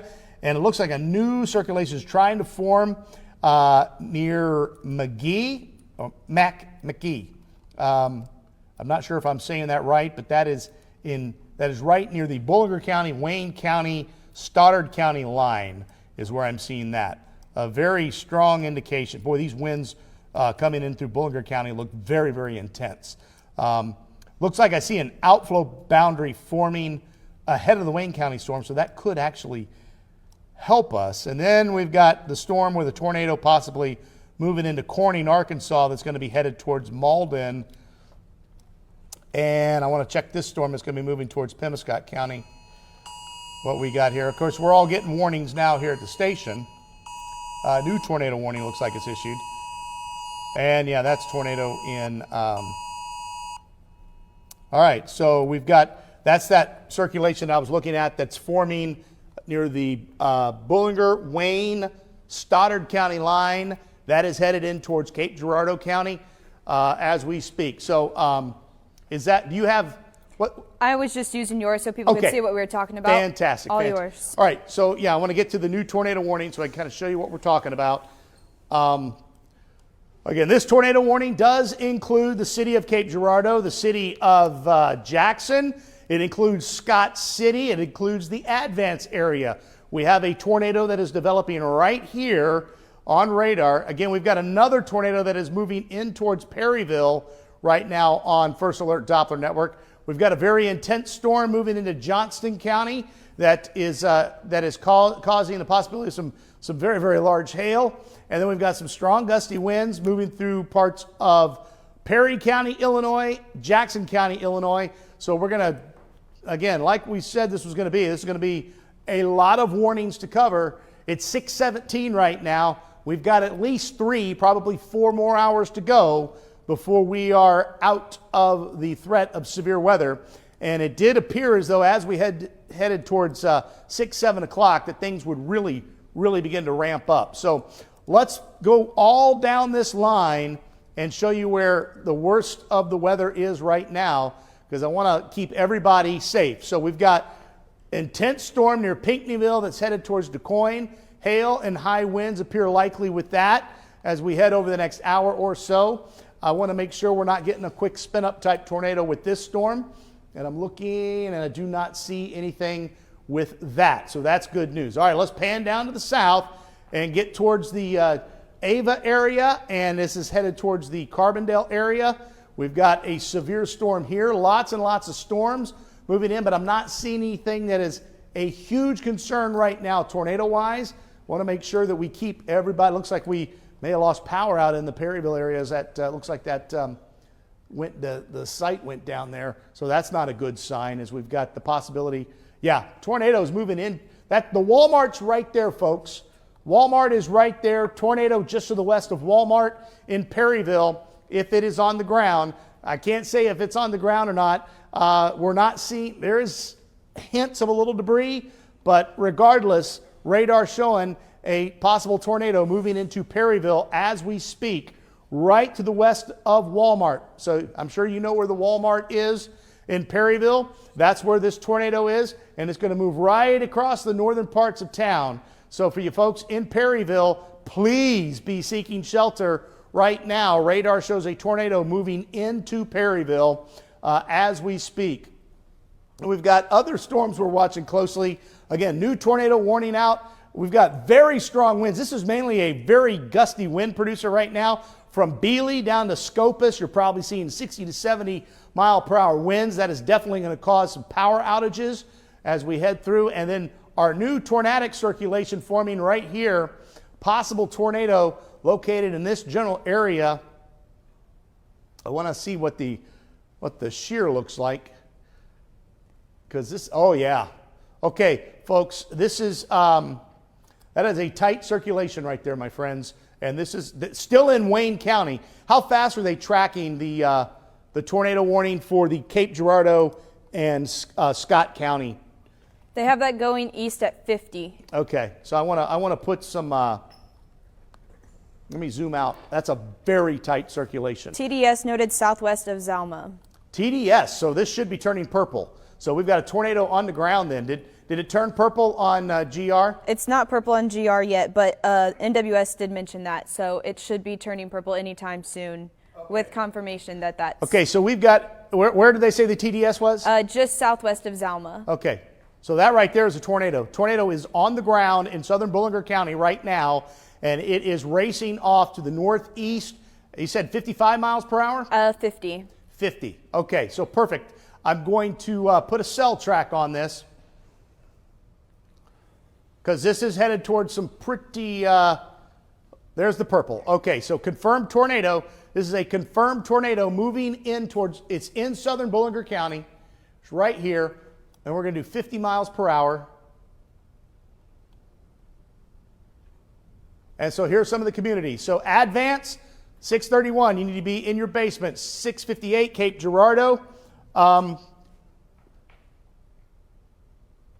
Is that max 2? I don't know. I just disappeared, so I'm not sure what's happening. There we go. So here we go. Chaffee at 649, Cape Girardeau at 658, and Tams at 715. So, Mom and Anita, I'm talking to you. This is headed our way. So I need you to get in the basement. It'll be there in about...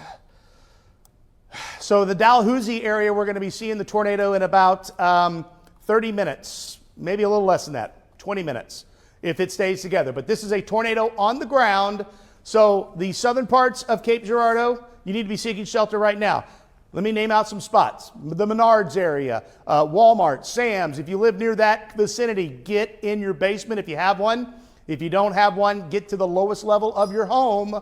Put as many walls between you and the outside as possible. Advance, you need to be in your shelter right now. Tornado on the ground. This is a confirmed tornado that is moving in towards the area. So let me, I'm going to go ahead and back up because something funny happened with the computer there. And I don't want to forget about the other folks. We're going to be tracking everything, but we've got a tornado on the ground moving towards Cape Girardeau right now. So the tower cam, if we put the hospital camera to the west-southwest, if we pointed it towards, from the hospital toward, okay, hospital cam's down. Okay, so anyway, we've got a tornado on the ground in the Zalma area. We've got a possible tornado near Corning, Arkansas, that is headed towards Dunkling County, the Malden area. We've got a very intense storm moving near the intersection of Interstate 57 and 24. And we've got some very strong gusty winds that are moving into Perry County and into Jackson County and Union County. So again, we've got numerous warnings out there, but we have a tornado that is on the ground right now. Again, this is moving into southern Ballard County as we speak. So there's our possible tornado. Well, I shouldn't say possible because the radar did pick up debris. So we have a tornado on the ground moving into Advance right now. So folks in Advance, we need to be seeking shelter. Again, we need to be making sure that you are in your safe spot right now. Tornado moving into the area, and this tornado is moving in towards the southern parts of Cape Girardeau County, and it's moving towards the southern parts of the city of Cape Girardeau. If this were to hold together, this would be headed right towards the station. So I'm talking to the people here in, okay, so, all right. So we've got anchors headed to the newsroom to kind of get some information. But again, we have a tornado that touched down near Zalma, and it is moving in advance right now. If there is a silver lining, it looks like the circulation may have weakened just a bit, and that the overall tornado, but there it is. Okay, so that's it. That's the TDS. That's what they call it, tornadic debris signature. That's it on the ground. That was about 5 minutes ago. So if it's still on the ground, it's in advance. And again, it's racing at 50 miles per hour. So if you live, again, near Dalhousie, near Menards, near Sam's in Cape Girardeau, now's your time to get in your safe spot. If you live near the airport in northern Scott County, around Scott City, Morley, this storm is headed your way as well. Again, tornadoes are tiny. To get the exact location where it's going to go, hard to know the exact pinpoint area, but we want to make sure that everybody in harm's way is safe. All right, I want to see a look at Perryville, because again, we talked about Perryville. We had that tornado moving into Perryville on radar. We have not had any confirmation that I know of, but it's still there, still showing up on radar. It's on the northeastern side of Perryville right now. The Perryville Airport's located right here. This is going to go just to the south of the Perryville Airport, more than likely, as it moves into Randolph County. Cassie, you're looking at stuff. You got any information? I'm just trying to see if we can get anything on the Perryville one. I know on these scans it is looking like it is a little bit east of Perryville now, headed towards the Rockwood area. But it's also, I'm concerned with a second area of rotation that's just north of Longtown on our models over here. I'm trying to read the chat. They're not mentioning anything about the Perryville storms at the moment. What radar are you seeing that from? I'm on the St. Louis radar. Okay. St. Louis radar. So Looking at the storm relative velocity. Just north of Longtown and then just south of Rockwood. If you live just south of Rockwood, I would be getting into your safe spot. Also crosstown. This is about to cross over into across the Mississippi River into southern Illinois. Oh, I see what you're talking about. Yeah, right there. This is to the north. Oh, wow, it really just got tight on the next scan there. Yeah. So what's happening here is we keep having these new circulations forming on the south side. So we've got a new circulation that's forming to the east of Perryville. The original tornado that was going into Perryville looks to have weakened. New tornado just east of Perryville could be forming to the north of Altenburg. This is going to be crossing the Mississippi River and going into Jackson County, and that should stay to the north and west of the Carbondale area. So a new possible tornado forming north and west of Altenburg and east of Perryville. It's kind of right on this intersection. You see where you've got this red and you've got this red right here, right where they come together, we've got a circulation that's forming. So we could be seeing a new tornado forming to the east of Perryville right there. So thanks, Cassie. Good for pointing that out for us, helping us out. And again, folks, if you guys are getting any reports, do me a favor, head over to Cassie Campbell's Facebook page and follow it for me and give her some reports, because I can't check them. It's hard for me to kind of check them when I'm sitting here looking at all the storms, but any reports you can give us will really help us out in keeping people safe overnight tonight. Let's look at the Beeley area. Very strong winds down this. Again, this is mainly a straight line wind threat moving into Oak Ridge. It's moving out of Beeley now.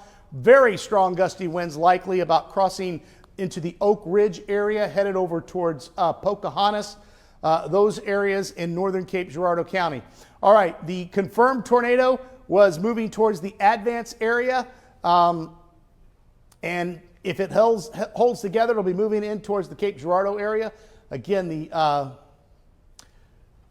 data is a little old. I'm going to check my phone source to kind of get an idea. It should be just north of the Advance area right now. So let me see. Looking over here on GR, I would say a little bit northeast of Zalma, north of Advance, in between Marble Hill and Advance. There's two areas that I'm concerned with. Yeah. One is, and I got to tell you, this looks, no, okay. I see two areas. We had the tornado touchdown, and where the tornado is just south of Marble Hill. That's headed in towards the Whitewater area. And then there's another circulation moving into the northern parts of Advance that will go into Delta and will also go into that area, if it holds together, southern Cape Girardeau, right in this area right here. Again, here's 74 that comes off the interstate. Menards is about right here. Sam's is about right here. The airport's right here. Again, we still have a lot of time, but I want everybody in those areas to get in your safe spot as this is headed your way. And we've got two possible circulations. We've got one right here, and we've got another one forming right here over the Advance area. This circulation is going to be headed south of Marble Hill and would go right in between Jackson and Cape Girardeau. This circulation would move off to the north and east and would head towards the Cape Girardeau area, again, if it holds together. So far, things are looking a little better when I look at things, when I'm looking at the shear. Let's see here. Yeah, still not seeing, but this is the new circulation that I was talking about, right there. And again, we're still seeing some old data on the velocity, but you can see there's the bookend vortex, or the possible tornadoes located just to the south of Marble Hill. I think that's 25 that comes south. It may be 51, and then I think that 25, this is 25 right here, so this is 51 coming south of Marble Hill. The possible tornado is crossing 51 right now. Let's take a look at some other storms. Again, we've got so many storms out there tonight. Grant, I would track towards Neelyville. Track towards Neelyville, okay. Yeah. All right, so let me take a look at that. In Let's see parts here. of Butler County, I believe. That's not what I want. Let's zoom in. Oh, I see what you're talking about there. It's a pretty strong. Right here. Let's take a look at this. This is south of Neelyville. We're moving right in towards the Neelyville area. Might be headed towards Culin, if I'm saying that right.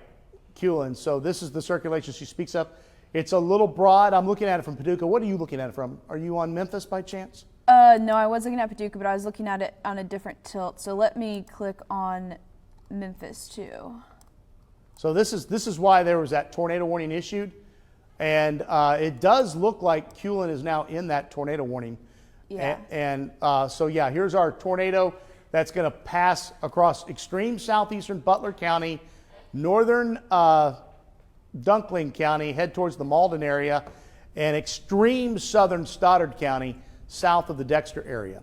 So again, we have numerous tornado warnings out right now. Cassie, what were you going to say? I moved it to the Memphis one, and there is still a pretty strong rotation. It looks like it's just east of Corning, moving to the northeast towards Culin, maybe just north of Campbell towards Burney. Okay. So just reaching into southeast Missouri. So we've got this circulation right here in Advance, and we've got this circulation. It does look much weaker. So for you folks in Cape Girardeau, hopefully this trend will continue. We can see that storm moving our way. You can see the tower cam behind me there. Lots of lightning being spit out by this storm. Again, very strong gusty winds likely. And we did have a tornado touchdown near Zalma. All right, we've got a new tornado warning that has been issued for the Carbondale area. Let me kind of take a look at this one.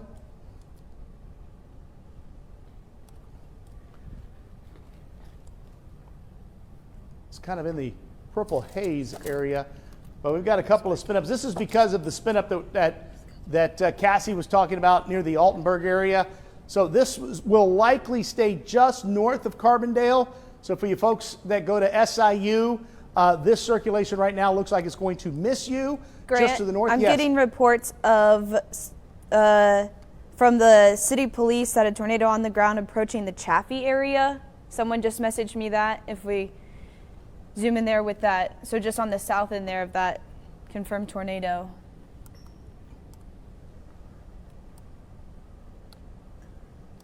So I assume they're looking northwest towards south of Marble Hill, where that rotation is still pretty strong. So right here is kind of, so here's Chaffee. They're saying, where are they seeing a tornado? Approaching Chaffee. Approaching Chaffee. So that would be that Advance that we saw spin up. And again, I'm getting old data here. So let me take a look at my source so I can kind of see about that. Again, we're seeing numerous warnings tonight, and there definitely could be something in advance moving towards Chaffee. I don't see, there's nothing in Chaffee that I see, but I do see the storm in advance heading towards Chaffee. I'm also looking at the storm that has Does moved. look like something could be slightly rotating. Whitewater, I don't know if you're seeing that from, not sure where you're looking at, but Yeah, I see, what I see is right over Advance. Now, I could be old. What source are you looking at? I'm on the Paducah one. But which source? Oh, sorry, that was looking at base velocity. GR or? Yeah, GR. Okay. So, again, we're seeing some delayed data. This possible tornado is right in this general area. So here's what I want to do. We've got a possible tornado. Again, this did touch down. So again, this is the Chaffee area, Whitewater. You need to be in your safe spot right now. Put as many walls between you and the outside as possible. So let's take a look at the storm relative velocity, and I want to look at different sites. So here's Paducah. Again, it's lagging a little bit behind. Let me see what it looks like from the... The most recent scan on this does show just northeast of Advance, a pretty tight rotation. So yeah, so Memphis is showing it right here. Yep. So we got a possible tornado that is right at the intersection of Ballard County, Cape Girardeau County, and Stoddard County, moving through the Advance area, headed towards Chaffee right now. And then if it holds together, this was the tornado I was concerned with the southern parts of Cape Girardeau. It's going to be awfully close. It's probably going to stay. Oh, it's going to be awfully close. So this is exit 93. Exit 95 is right here. Exit 96 is right here.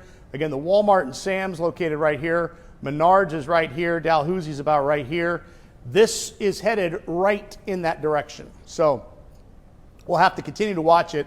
So for you folks that live out near the Dalhousie area, again, I still want you in your safe spot.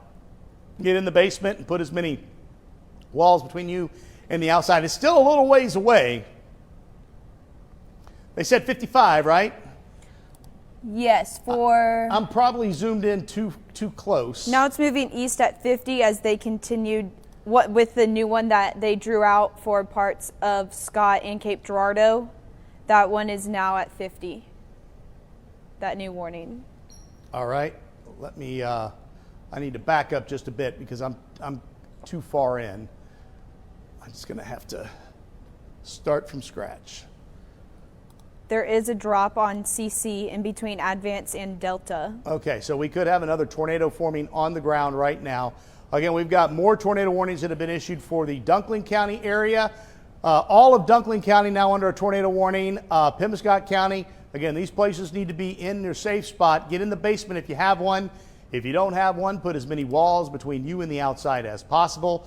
Tornado warnings out for the Mount Vernon area down towards Marion, Carbondale. Again, this is a quick spin-up type tornado. We didn't really see much there, but you need to be in your safe spot. Put as many walls between you and the outside as possible. So let's kind of zoom into all these areas because, again, we're going to have so many warnings. Stronger, let me know. I want to take a look at the storm going in towards the Carbondale area and Marion, Illinois, because this one right here was showing some weaker signs of rotation. Again, but it's got a tornado warning out with it. So we want to make sure that there is a kink there. Possible tornado on the southeast side of DuQuoin, but it would be very, very weak. And very gusty winds with this, but I'm not seeing any circulation. So again, the Carbondale area, very strong gusty winds moving in. That's basically all I see with that storm. Dunklin and Pemiscot both have a confirmed tornado heading towards the Boot Hill from Arkansas. Looks like Hornersville, Rives, Gobbler, Steele, they're all potentially in that confirmed tornado. So here's a possible tornado right here near Culin. It's moving between Malden and Dexter. As Cassie was saying earlier, that's headed towards the Benton area, Missouri. You need to be seeking shelter with that. It is not all that tight, but there is circulation there. We could easily get a quick spin-up type tornado in far eastern Butler County, southern Stoddard County, and northern Dunkling County. And then the tornadoes that she's talking about, we've got confirmed tornadoes. Wow. Yeah. Look at that hook. Okay, it's not in the area right now, thankfully, but this is going to be headed into the area, and that is a deadly, deadly intense tornado to the east of Jonesboro. No doubt, no doubt. And so that storm is going to be moving into Dunkling County, southern Dunkling County, in about 10 minutes. Let me see what they have it moving at. Moving northeast at about 60 as well. So Cardwell, from Cardwell east into Hornersville over towards Steele, get in your safe spot. This is definitely a tornado, a large tornado on the ground in northeastern Arkansas that is moving into the southern parts of the Boot Heel. Okay, stop the Cape Girardeau camera. The Cape Girardeau camera. We're getting reports of significant damage out of Delta. Yeah, okay. I think we're seeing the tornado on the Cape Girardeau camera right now. I think you have the tornado on the camera. Yeah.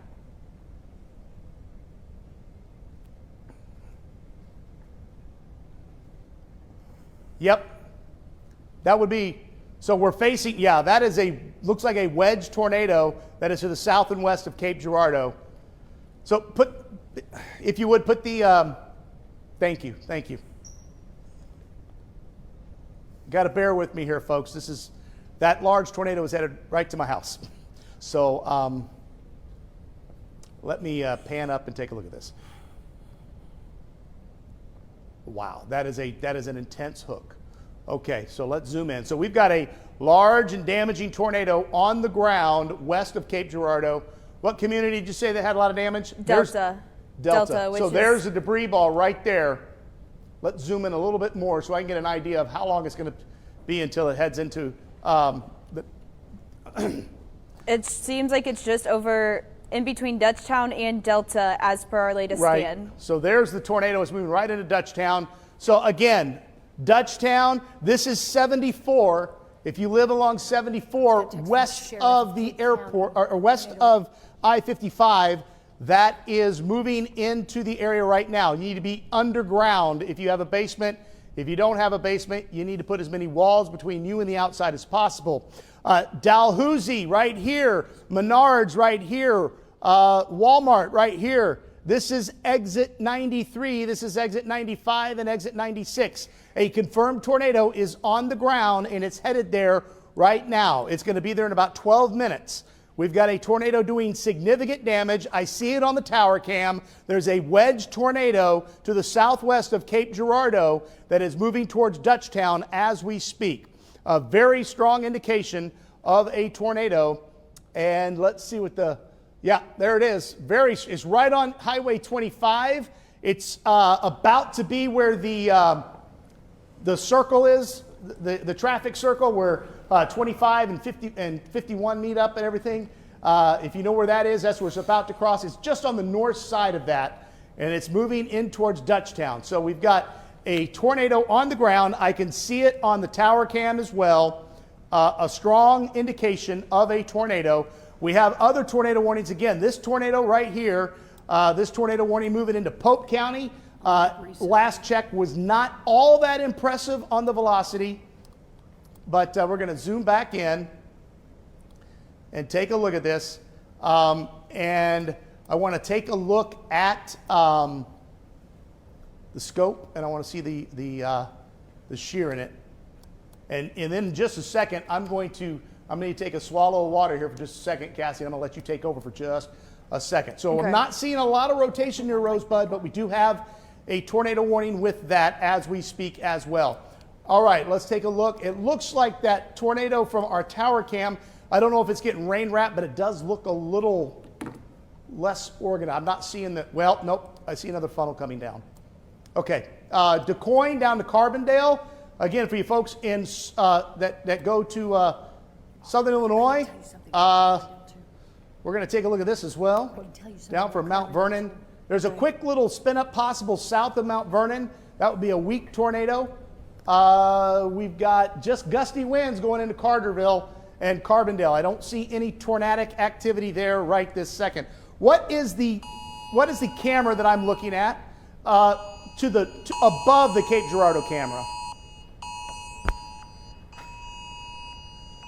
I would say looking over, I know you're trying to talk to them, but throwing it out there, Okay, Dutchtown looks like where that circulation would be. Okay, so that is, oh, whoa, yeah, leave it right there. Look at that. Wow. Nope, go back. We don't have control of it. Okay, we don't have control. I got you. I hope somebody at MoDOT can hear me on TV. Pan it to the left just a bit. That is a tornado. That is a big wedge tornado. You can see it right here. That is the tornado that is, wow, that is a big tornado on the ground right now. This is, okay, put the radar behind me, please. Thank you. I'm going to zoom into this, and Cassie, I'm going to have you take over here for just a second. I'm going to zoom in, but we have a large tornado right here moving into Cape Girardeau, and I need to take just a second. So we're going to be tracking this current confirmed tornado that is heading towards the Cape Girardeau area. Looking at, I'm going to pull this up over here so I can zoom in closer to it.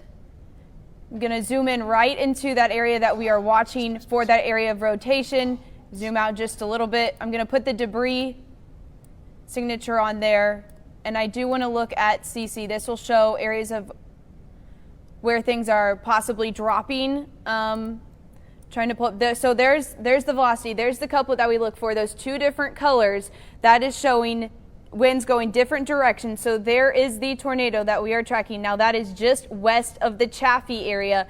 I'm going to go ahead and put on the home here and do a cell track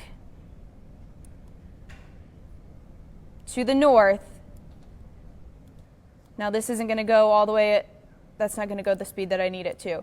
I'm trying to just at least pin this out in a track of where it could potentially be going. I'm going to zoom out so that we can track that. Dutchtown, you definitely need to be in your safe spot right now.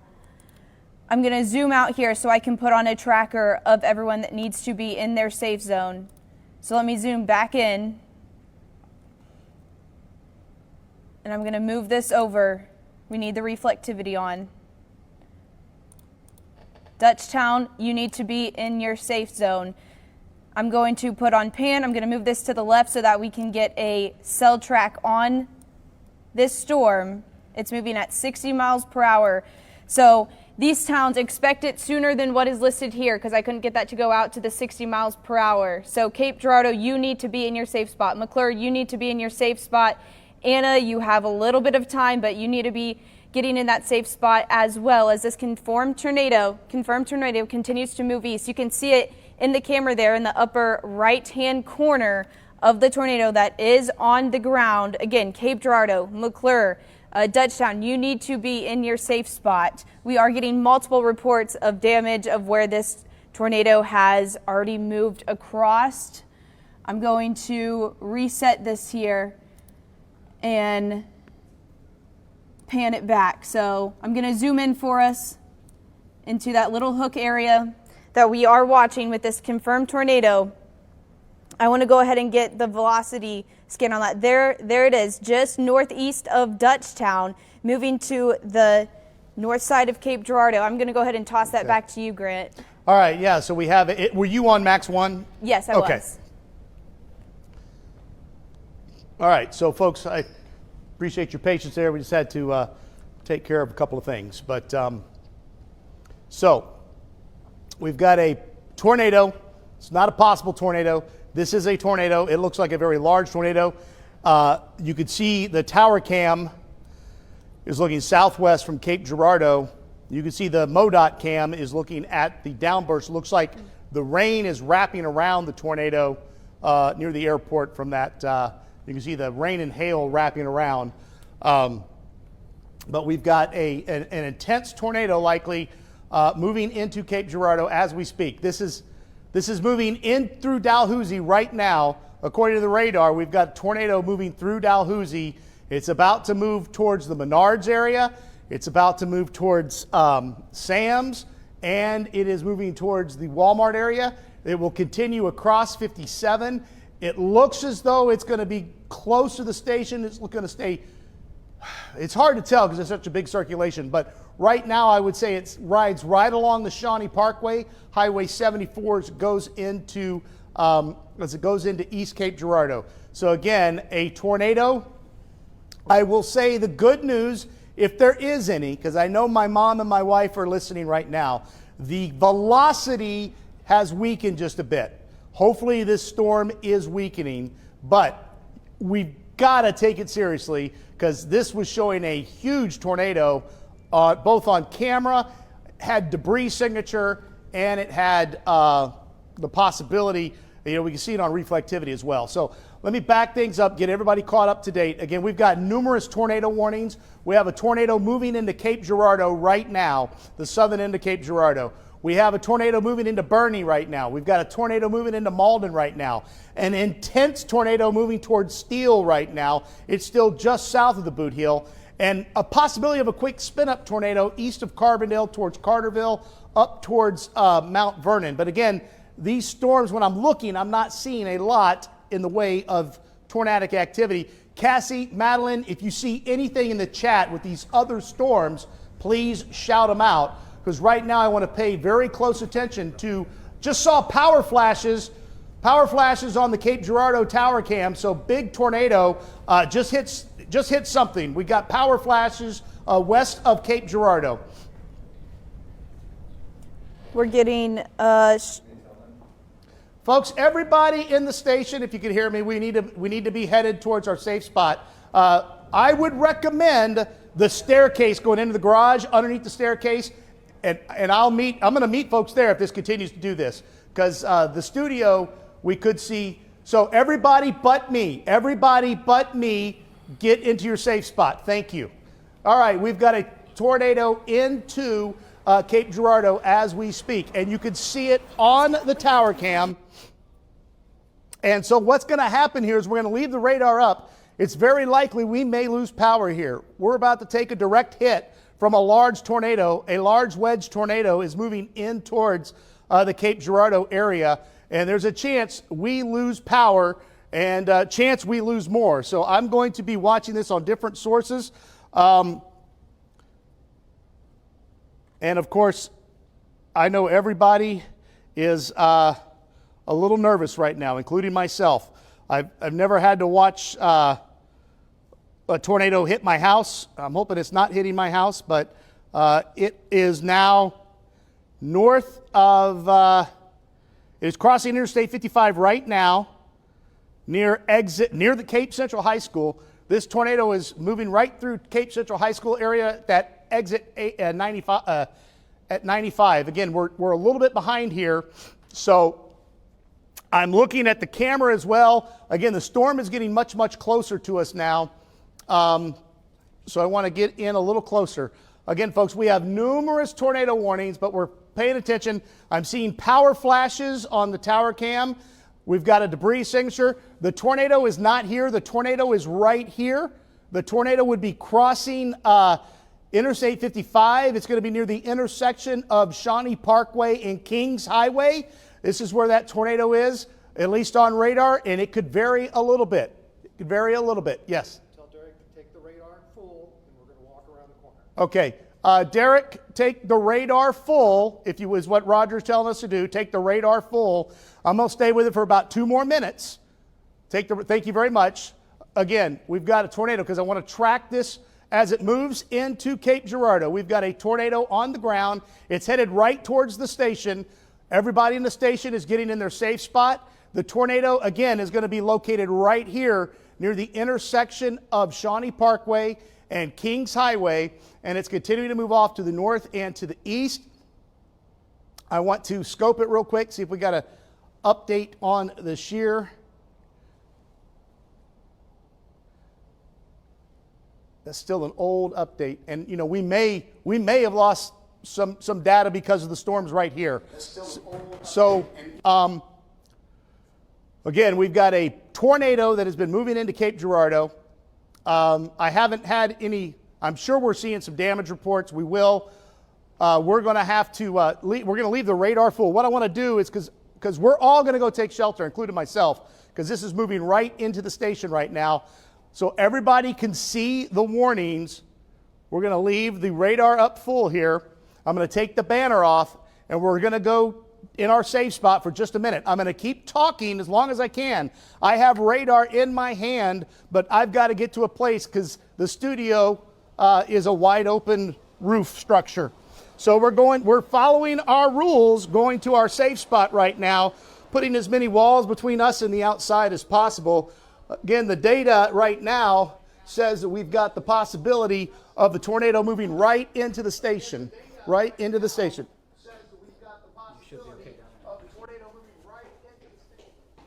So again, we continue to monitor this closely. We've got a possible tornado moving into downtown Cape Girardeau right now.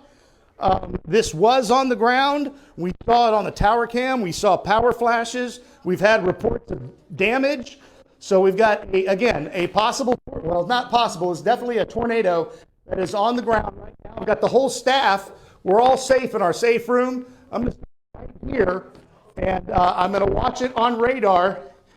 Try and get some other shout outs to other areas because I'm watching the radar. You see the radar's full. As long as we have power, we can get it out. We can see that we've got, there was a little bit of an echo, folks. I'm sorry about that. So we've got a tornado warning for Mount Vernon. Again, I'm just seeing strong gusty winds. Mount Vernon down to Benton, Illinois. It's east of Carbondale. So if my daughter is listening in Carbondale, the tornado threat has passed you. We've got a tornado in downtown Cape Girardeau. It's crossing the Mississippi River right now, according to the radar. Right over, it's actually probably just north of the station, but it's so close we got to take shelter.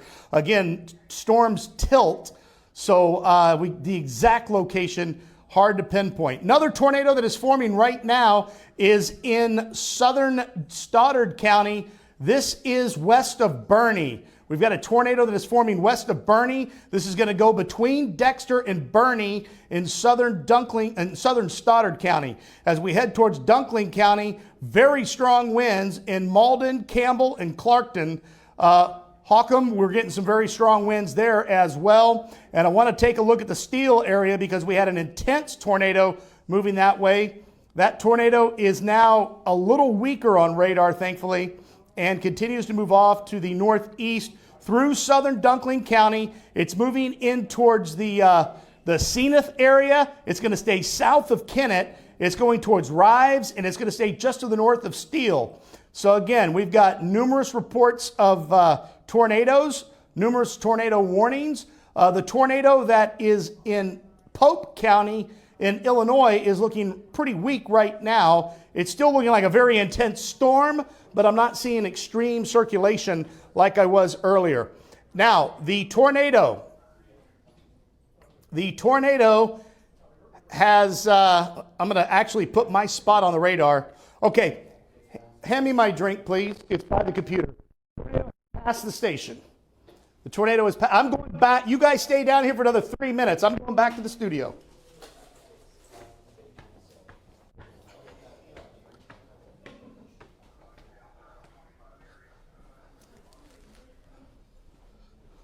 All right, folks, I'm headed back to the studio.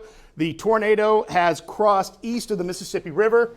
It is now east of the Mississippi River. We should be having some very heavy rain and very strong winds here at the station. All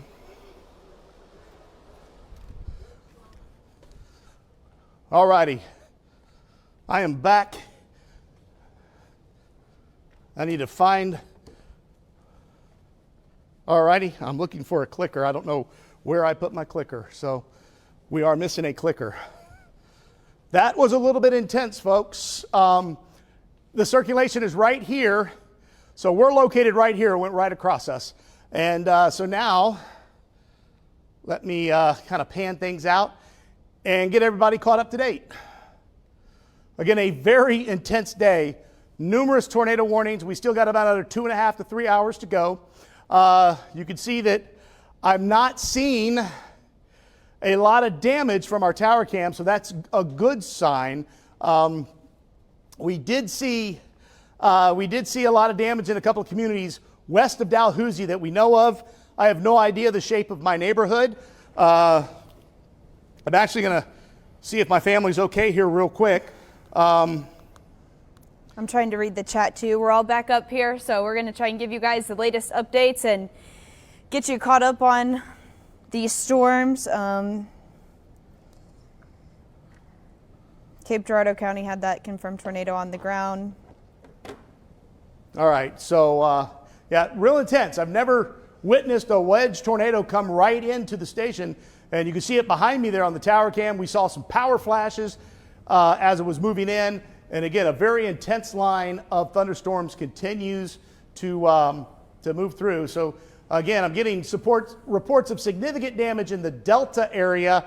That was the tornado as it was moving towards Dalhousie and moving towards the Menards area. You could see it on our tower cam, and now we can't see it. I don't know if anybody is at the tower cam, but if we could swing it to look east of the Mississippi River, we may not be able to see anything because of the rain. It's likely wrapped in rain, but it is now east of us. And I'll just kind of keep my eye on it. So again, Mount Vernon still under that tornado warning, but that threat is to your east. We've got a possible tornado in northeastern Jefferson County moving into Wayne County. We come on down towards the Benton area, a little couplet right there at Benton. I was mentioning that earlier when we were taking shelter. So let me scope this. I don't know if this data is out, but it is looking like a little bit of a rotation south of Dudley in between Hewlin and Bernie.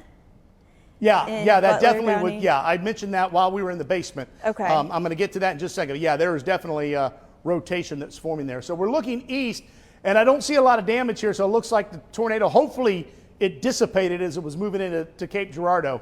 I hope so. I'm waiting to see information and okay. At least one home was destroyed over in Advance. Okay, so my family's okay, and now I'm all yours. We're going to get through this tonight, folks. The tornado is crossing along Alexander County and Union County line right now. That's where the possible tornado is. Again, we're getting reports of a lot of damage in the Delta area. This was a very large tornado. At least it looked it on radar, and it looked like it on our tower cam too. Here's the possibility of that tornado. The rotation, thankfully, is much weaker. So I think that the line is caught up with the mesocyclone and is kind of washing it out. So the tornado, this is going to mainly turn into a very, very strong and gusty wind event as we head throughout the next hour or so with that storm. All right, I want to talk to you about the storm that Cassie was mentioning near Benton, Dudley. Right here, again, this is a little old. This is going to be crossing the highway that goes from Dexter down to Malden. Tornado warning is out for southern Stoddard County and extreme northwestern New Madrid County. And then we've got another tornado warning out for Malden, but that would be from this rotation. So I think that storm has already passed. A funnel cloud was spotted over in Kennett, Missouri, in Dunklin County. All righty. Funnel cloud in Kennett. Well, this has got a donut. We've got a tornado, I think, in southern. We've got the donut shape. I think we got this was that intense tornado earlier. Right there. There's a possible tornado just south of Kennett. This is in southern Dunklin County. We actually have a little debris signature forming right there. We've got strong inflow coming into it. That little dot right there is a hint of debris. So let's kind of zoom in. Again, this is going to be in extreme southern Dunklin County. This is south and east of the 412 area, but this will go to 412 between Kennett and Caruthersville. So we got a possible tornado right here. You see the donut shape, that little eye right there, if you will. That's the rain being wrapped all the way around it. So we've got a pretty strong circulation in southern Dunklin County. And again, this is moving in towards Pemiscot County. As we pan on down to the south, we've got another tornado that is moving towards Blytheville. That's going to hit extreme southeastern Pemiscot County. So again, numerous tornado warnings all along this line. This is kind of what we were thinking we would see with the line. Honestly, I was thinking we would see more isolated tornadoes out ahead of the line. Thankfully, so far, we haven't. But here's our nasty storm that caused us to take shelter. And again, It looks as though it's becoming outflow dominant. You see this bow echo right here, big bow echo shape as it moves off to the east at about 50 to 55 miles per hour. All right, let's take a look at the tornado warning that is with this isolated cell that's headed towards, it's actually headed towards Gallatin County. These type of cells, they worry me. This is just to the north of Elizabethtown. I don't like that structure. Let's take a look at this. It's not extremely strong rotation, but there is some rotation, and there's an updraft right over the rotation. Let me see what it looks like from Evansville. Get a couple of different views of it. Yeah. Doesn't look all that intense, and as you can see, they have not extended the tornado warning, so the Weather Service is thinking the same thing. They issued a severe thunderstorm warning for Gallatin County and parts of Saline County. As we head towards West Frankfort and Benton in Illinois, again, we have tornado warnings here, but the overall structure of these storms have appeared to be more or less strong gusty winds that a quick spin-up type tornado could develop. And we're scanning it, and right now all I'm still seeing is strong gusty winds around 50 to 60 miles per hour. So for Franklin County and northern Williamson County, you definitely want to be in your safe spot. Even southern Jefferson County, stay away from windows, but I don't see any signature of what we just saw coming into Cape Girardeau. And honestly, from what I'm gathering, when I look at the velocity, it looks like the tornado started to dissipate right as it moved in town. So hopefully that was the case, because nobody's hearing any reports of any major damage in Cape Girardeau, are they? I haven't heard that. I have heard Delta, there's some significant damage. Not from and the I have heard weather chat, Advance. but Haven't heard any in Cape, no. I am the strong rotation heading towards Anna Jonesboro right now, so we might want to zoom back in. That's on our tornado storm. Yeah. So it could be wrapping back up. So what's happened is we got the gust front. Looks like it may be trying to wrap back up. So let's kind of zoom in for you folks in Anna Jonesboro. Again, this is the storm that caused us to take shelter at the station right here. Yeah, it is strengthening up again. So, wow. Yeah, very tight. Very tight. Thank you, Cassie. Thank you. This is why it takes 6 of us today, or not 6 of us, but 6 eyes, because I'm telling you, this is a busy day. And we've got a possible tornado right here. This is headed in towards the Anna Jonesboro area. So this is McClure. This is Ware. You're driving up 3 and you turn on, 146, I think. And right before you turn to go off towards Alto Pass, that's where we got this possible tornado moving in right now. Again, earlier, this is what did some damage. Looks like they just updated the warning. Can you give me some wording on it? Because they kept the purple shading, but they trimmed Cape Girardeau. Continues, let me read it, sorry. Okay, tornado observed, continues to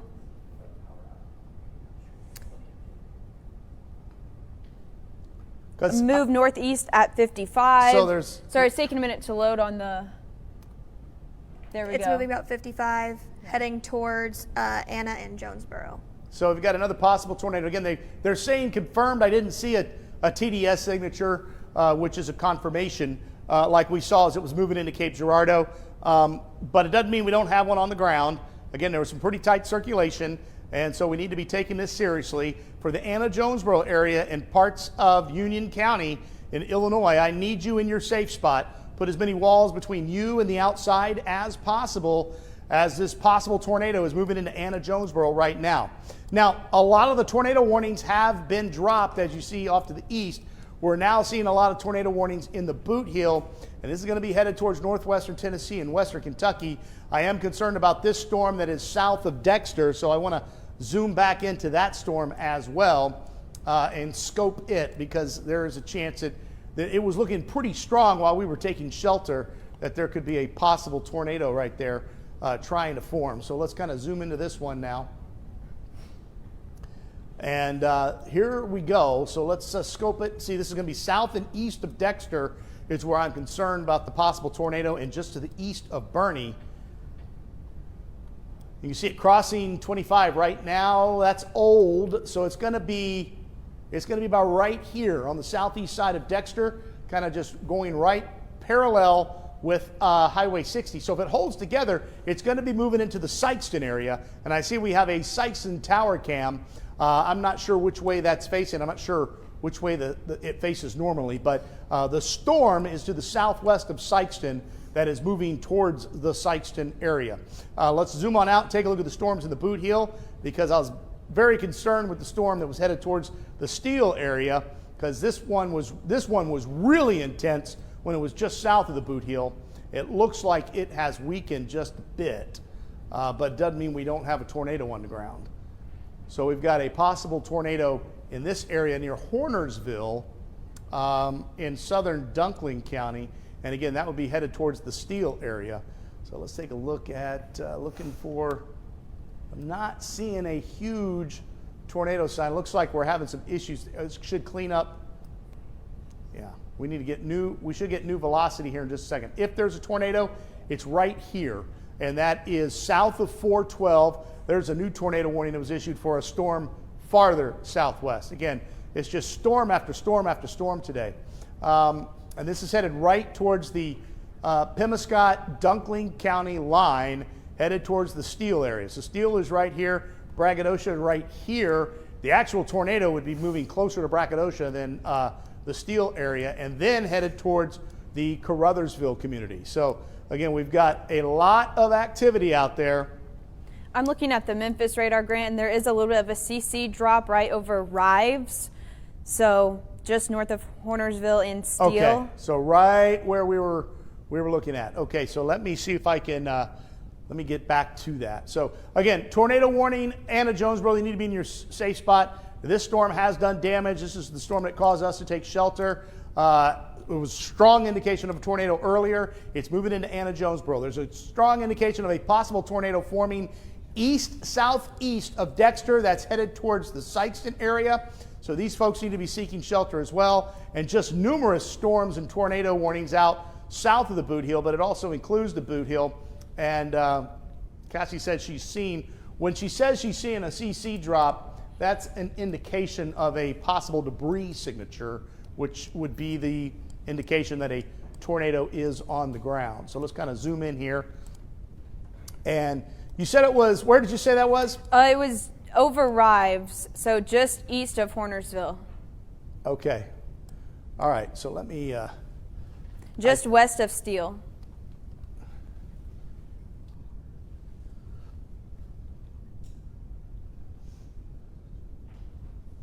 All right, so I'm not seeing any circulation there.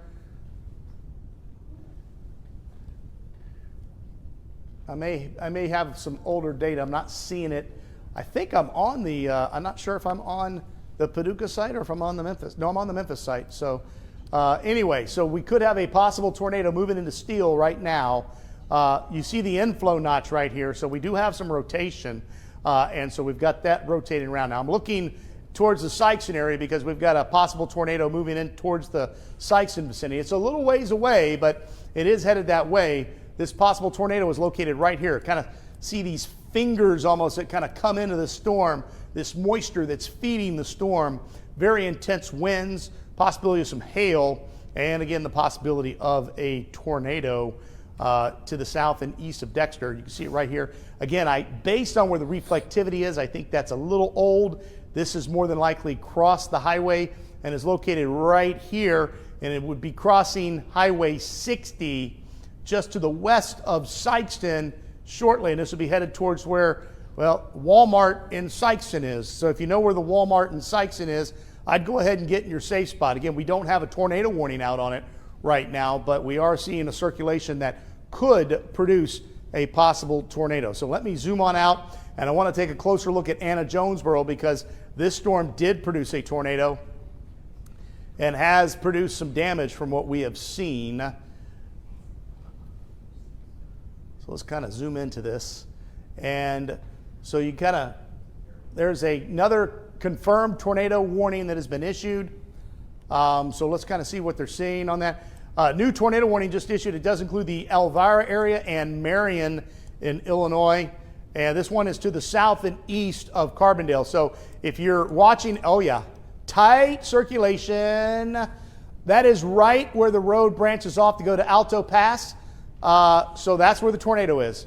We've got a tornado right there, and it's crossing right into, so where the, this is where 51 goes up to Carbondale. This is where the traffic circle is right there in Jonesboro that goes into Anna. This is downtown Anna. This is moving right into that area. So this is a possible tornado. We've got a warning saying it's a confirmed tornado. It is. That's the debris. Confirmed tornado on the ground moving into Anna, Jonesboro right now. So we're going to be sticking with this storm for a little bit. I've got my other meteorologists also watching the other tornado warning storms.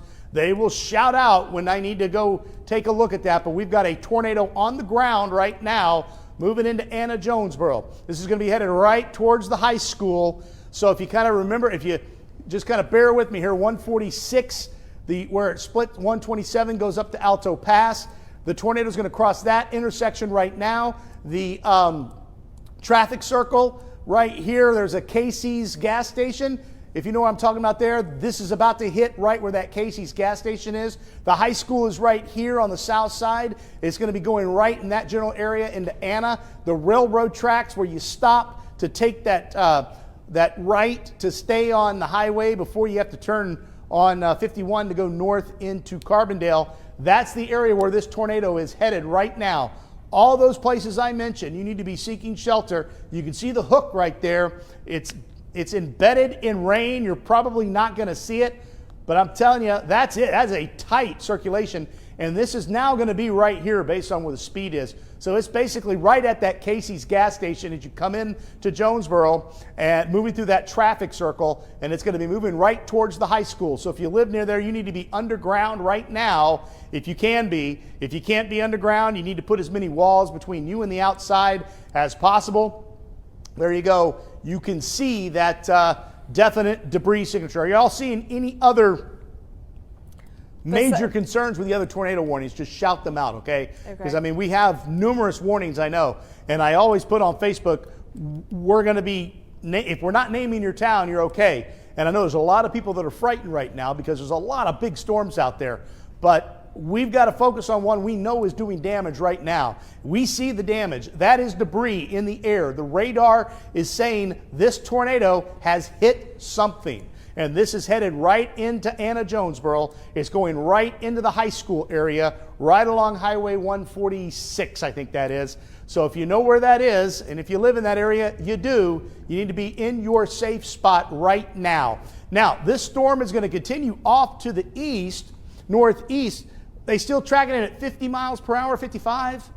Let me look at it. I was looking at the one over Dexter. Okay, and 55. Sykeston. Okay, so I'm going to track this at 55, and I'm going to kind of track it with the polygon that the Weather Service has drawn out. Folks, I don't know how Jackson County does their sirens, but if the sirens are going off in Carbondale, this tornado will stay out of the Carbondale area.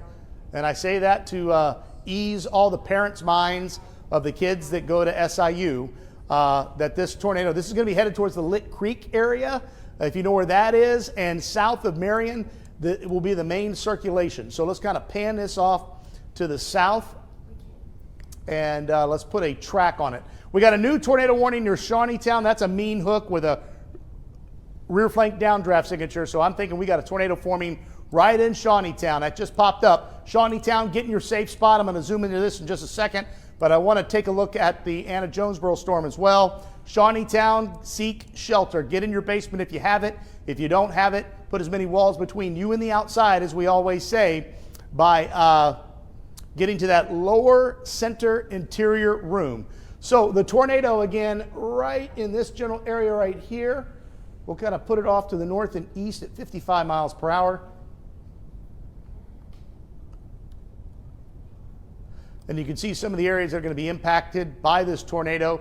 Elvira, 733, Goreville, 738, Crab Orchard, 755, Galatia, 809.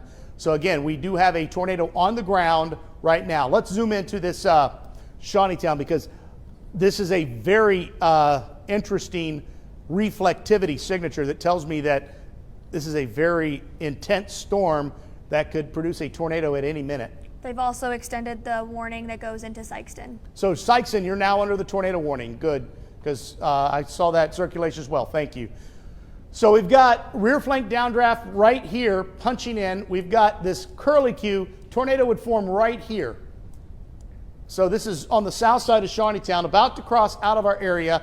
Just want to make sure that everybody in Shawneetown is safe. Shawneetown, be in your safe spot. Go ahead and look at your watch. It's 7:26. At 7:35, you can get out. 7:35, Shawneetown, this storm will be gone. So I just want to give everybody in Shawneetown that tornado is pretty much crossing the Ohio River now. But Shawneetown, we've got a tornado on the south side of town possibly, and you got just stay in your safe spot for 10 minutes. Here's that tornado warning we talked about going into the Cyclone area. And more tornado warnings again in the Boot Hill. Give me an update on what you guys are seeing in the Boot Hill storm that's headed into Pemiscot County, if you would. The southern, wow, that looks like a wall cloud, big wall cloud on the Cyclone tower cam. I don't know which way that's facing, so I mean, I can't confirm if that's it or not, but we'll look and see if we see any power flashes like we saw on the last one. But we've got a possible tornado moving into Cyclone as we speak. So Cyclone, I need you in your safe spot. We already mentioned the folks near the Walmart area in Cyclone. This is headed your way. And there it is right there. And it's more than likely right over Walmart now, I would think. Now, the good news, that circulation is nowhere near as strong as what we're seeing in the Anna-Jonesboro area. But we've got a possible tornado moving into Cyclone right now, and it could spin up at any moment. So I need you folks in your safe spot. If you are in the Cyclone area, I need you to get underground if you have a basement. If you don't have a basement, I need you to put as many walls between you and the outside as possible. So Anna-Jonesboro, looks like we've got the tornado may have occluded, and we've got a new circulation forming to the south and east. Let's see what our velocity says. So here's the first tornado. I'm concerned we got, near Dongola, we got a new tornado. Oh, they just issued a tornado warning, didn't they? Yeah. They did, so the Weather Service saw it too. We've got a new tornado trying to form right over Dongola, so we need to be seeking shelter there as well. But the tornado is on the north side of Anna now. It's about to cross highway, or it's probably crossing Highway 51 right now. I know there's a lot of orchards in this area just to the east of Cobden. That's where that tornado is right now. You can see it on the north side of Anna. And the debris signature is gone, thankfully. So hopefully that means that that storm is weakening. But you see this intense bow, and we got a new tornado that is possibly forming over the Dongola area. So if one of you guys just shout out the new warning that came out that is for the Dongola area. Elvira, it looks like it's for eastern Union County, Johnson County is what it's looking like. Yeah, so it's moving about 45 miles per hour just southeast of Anna, and it looks like is going towards Vienna. So that's one of the places they're really focusing on at this point. It's going towards Johnson County, Williamson County, and for Union County. So this is our new tornado that's forming near Dongola, headed towards Elvira. Vienna is a little, let me see if I can get Vienna to pop up. It's been about 45 miles per hour. So it's headed towards the Bloomfield area. Vienna may not be popping up right now, but you heard that. So this is the circulation right here, and I can show it to you as it's forming near the Dongola area. Very tight circulation trying to develop right over Cypress Road. So the east side of Dongola, just to the east of Interstate 57, Cypress Road. You need to be seeking shelter right now. And again, this tornado is moving off to the east-northeast at about 45 miles per hour. It's going to go to the areas more than likely just south of Elvira, but it's close. I want to zoom in and get what this highway is because I'm not familiar with all the highways in southern Illinois. I know I should be. I've been here long enough. But so this is Highway 146 coming out of Anna. Highway 146 coming out of Anna. We got a possible tornado that is going to be crossing this area very, very soon. That is where the circulation is right here, moving off to the east-northeast at about 45 miles per hour. Now I'm going to put the radar full. I need to step away for just a second. So Cassie, I'm going to have you take over and kind of keep everybody informed. I'll be right back.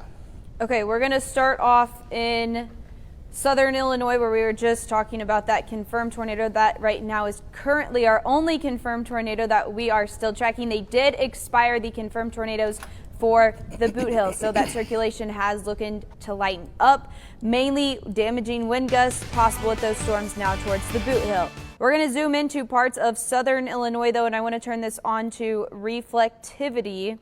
If I zoom in here, I want to look at our scope and then look at our shear to see areas that could potentially have rotation. So there we go, just east of Elvira, we're seeing those bright red and bright green colors come together. That's a good indication of rotation. So west of Elvira, just north of Ulen right now is another pretty strong one. This is also going to be really strong wind gusts, even if there's not rotation with them. We're talking very strong wind gusts along the leading edge of these storms. I'm going to go ahead and look at a different model here. So we're going to go home. Let me pull up the Paducah radar and see if I can zoom out just a little bit, seeing where this confirmed tornado could potentially be heading. I'm going to go ahead and look at our other system over here. If you are in between Cobden and Jonesboro, definitely want to be in your safe spot. That's the area of rotation that we are really concerned with on the backside here. So let's do another scope. Let's pull up the shear. That'll show us. Okay, so there is still quite a bit of rotation just west of Lick Creek Road. This is going to be moving to the northeast. I'm going to zoom out of this storm and kind of track south here. There's just south of Elvira and very strong wind gusts as you continue to track south with these storms. But this is where we're going to be watching for that area of rotation. Again, that is just north of Dongola. I'm going to working at two different systems here, guys. So let me go home on this system there, and I want to zoom out of this area and take a bigger look at kind of what we're tracking here, because this is all forming into a very strong line of storms. Talking wind gusts, they have warnings on these for wind gusts near 70 miles per hour with quarter-sized hail. Aside from the tornado threat, I'm going to go ahead and pan this out just a little bit. Zoom to the south. I want to keep a close eye on these storms that are filtering in from the Boot Hill. Again, those tornado warnings have been expired. They're still under severe thunderstorm warnings for very strong winds. Looking at that cell that is just now making its way into parts of Obion and Wickliffe County. This one has a pretty strong core to it, so we're going to keep a close eye on that as it moves to the north. I'm going to look at what the National Weather Service has that outlined as. We're getting pretty large hail with that as well. Quarter-sized hail, 60 mile per hour wind gusts. You might be seeing larger hail as that continues to grow. That could potentially be heading north. So if you are in the Mayfield area, pretty strong storm heading your way into parts of western Kentucky, that's continuing to filter north. So let's go ahead and look at this possible tornado near the Cyclone area. This is our other tornado warning. I'm going to pull up the velocity here. So there we have a couple different areas, very strong wind gusts with here, but this tight rotation just north of Cyclone, it is moving east. You can see that area of bright red and bright green. That's the area that we're concerned with as it continues to move east towards Blodgett, crossing over the Mississippi towards Mounds, potentially if it continues to hold together. I'm going to put on the reflectivity again so we can see that. Let me pull up the Paducah radar. So again, we're going to go home here and we're going to turn on the reflectivity. This is the current tornado warning. Cyclone through about moving east. I want to see how quick that's moving too. I believe it's at about 60 miles per hour. So a very fast moving storm. And it does look like the warning may get the tornadic thunderstorm which prompted the warning has moved out. Therefore, that was canceled. The tornado warning for east central Stoddard County has been canceled. moving east at 50 miles per hour. So again, from Sikeston to north of East Prairie, definitely want to stay in your safe zone. Grant, I'm going to toss that back to you. Thank you. I had to do we had to change some batteries because I was afraid they would go out. We've been talking nonstop now for quite some time, and we want to make sure that we continue to. You got Max 1 behind me right now? Yeah, I do. Okay, sorry. Thank you very much. Thank you very much. So we've got a possible tornado moving into the Sikeston area right now. Again, she was saying eastern Stoddard County, the tornado warning has dropped. So that's some good news. And more good news, like from Cape Girardeau back towards Jackson, Marble Hill, Piedmont, Poplar Bluff, Neelyville, Doniphan, Lesterville, Van Buren.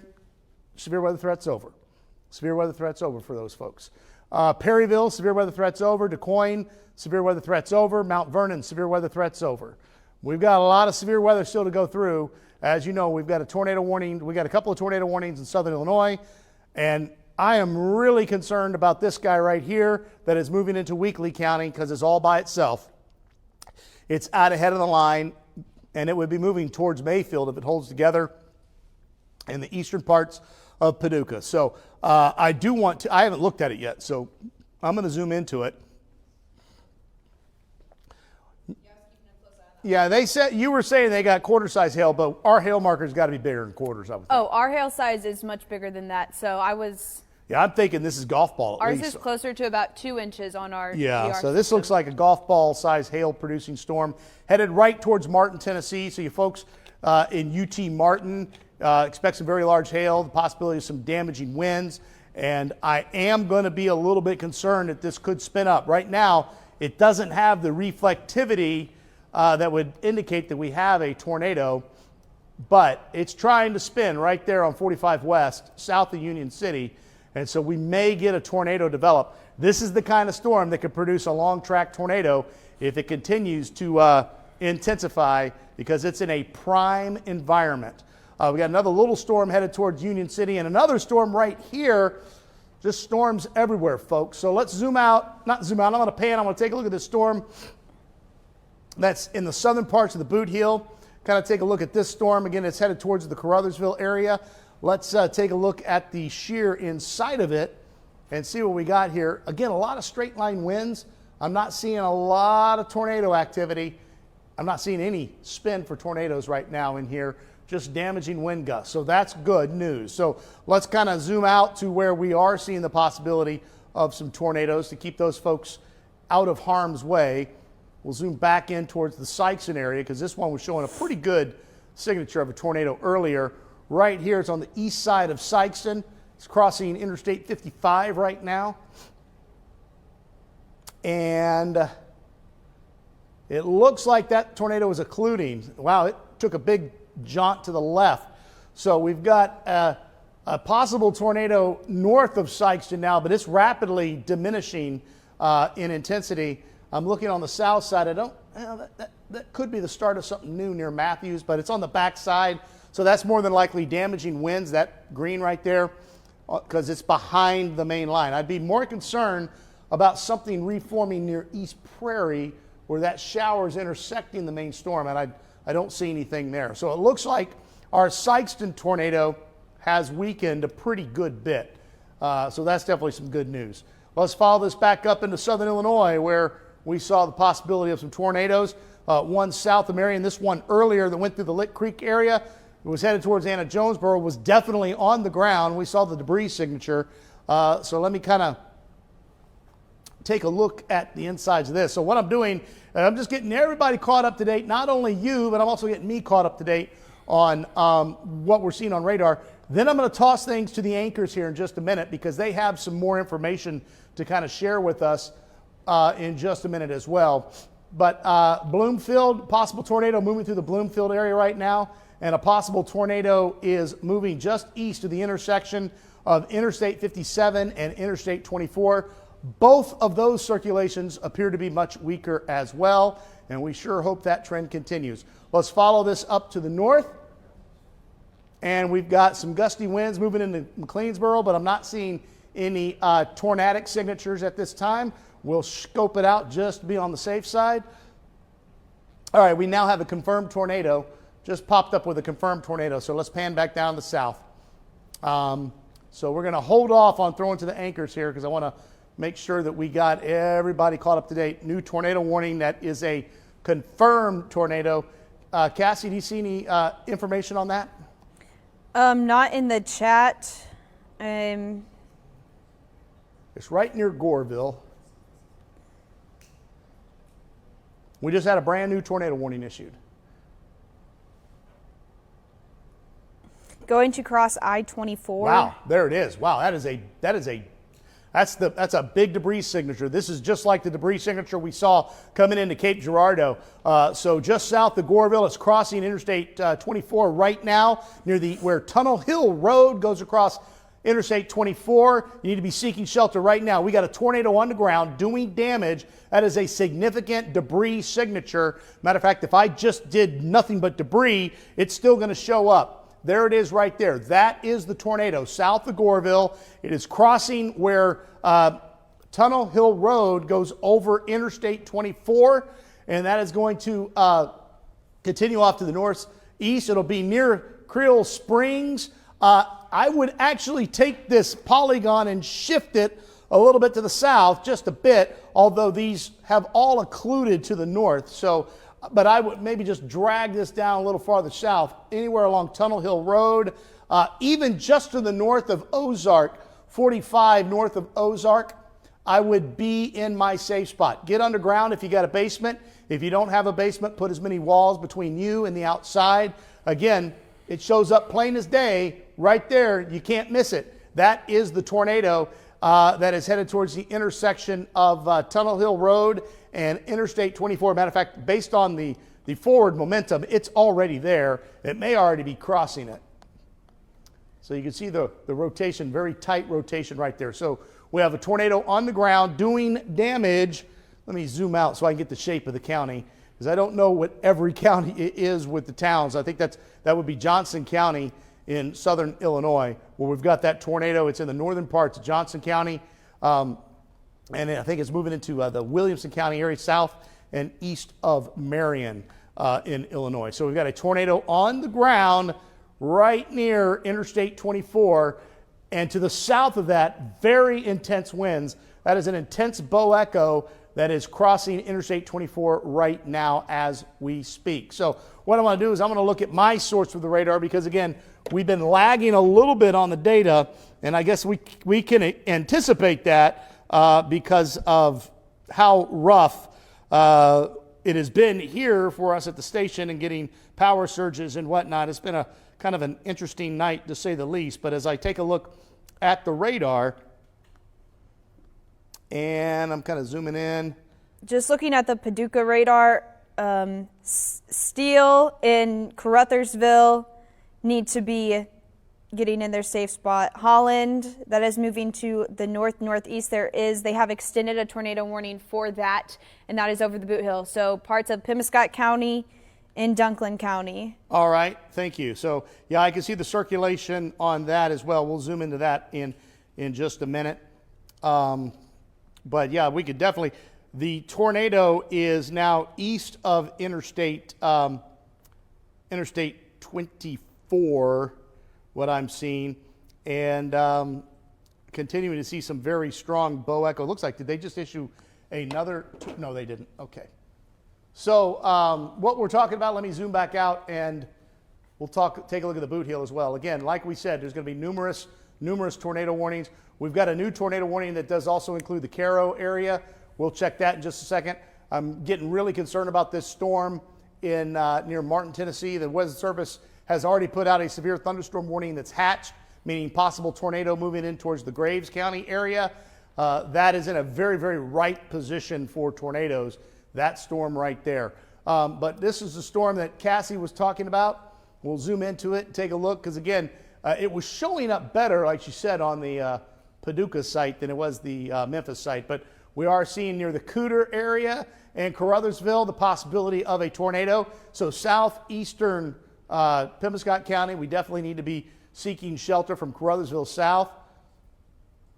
And again, a couple of spin-ups not possible, are possible, but I'm not seeing anything near as intense as what we saw earlier, but to be on the safe side, southeastern Pemiscot County, let's get in your safe spot. Kind of hang out there for about 15, 20 minutes as this storm moves through. This storm's also moving into southern Lake County and southwestern Obion County. And then this is the strongest storm on radar. Look at the purple shade to it. What's the hail marker near Martin, Tennessee right now? About 2.5 inches. So this could be producing tennis ball size hail as it moves into Martin, Tennessee.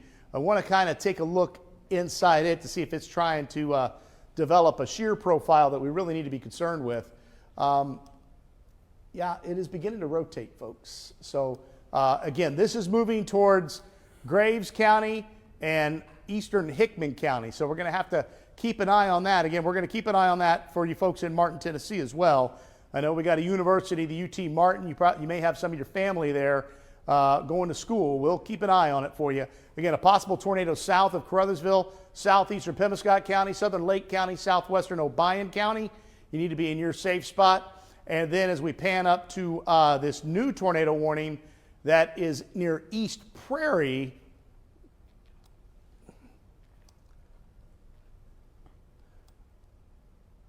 there, it's updating right there. It's a little bit of a kink, a little spin just to the north of East Prairie. So for the northern parts of Mississippi County and the western parts of Carlisle County and southwestern Ballard County, go ahead and get to your safe spot. Be on the safe side, as sometimes these storms will quickly spin up a tornado.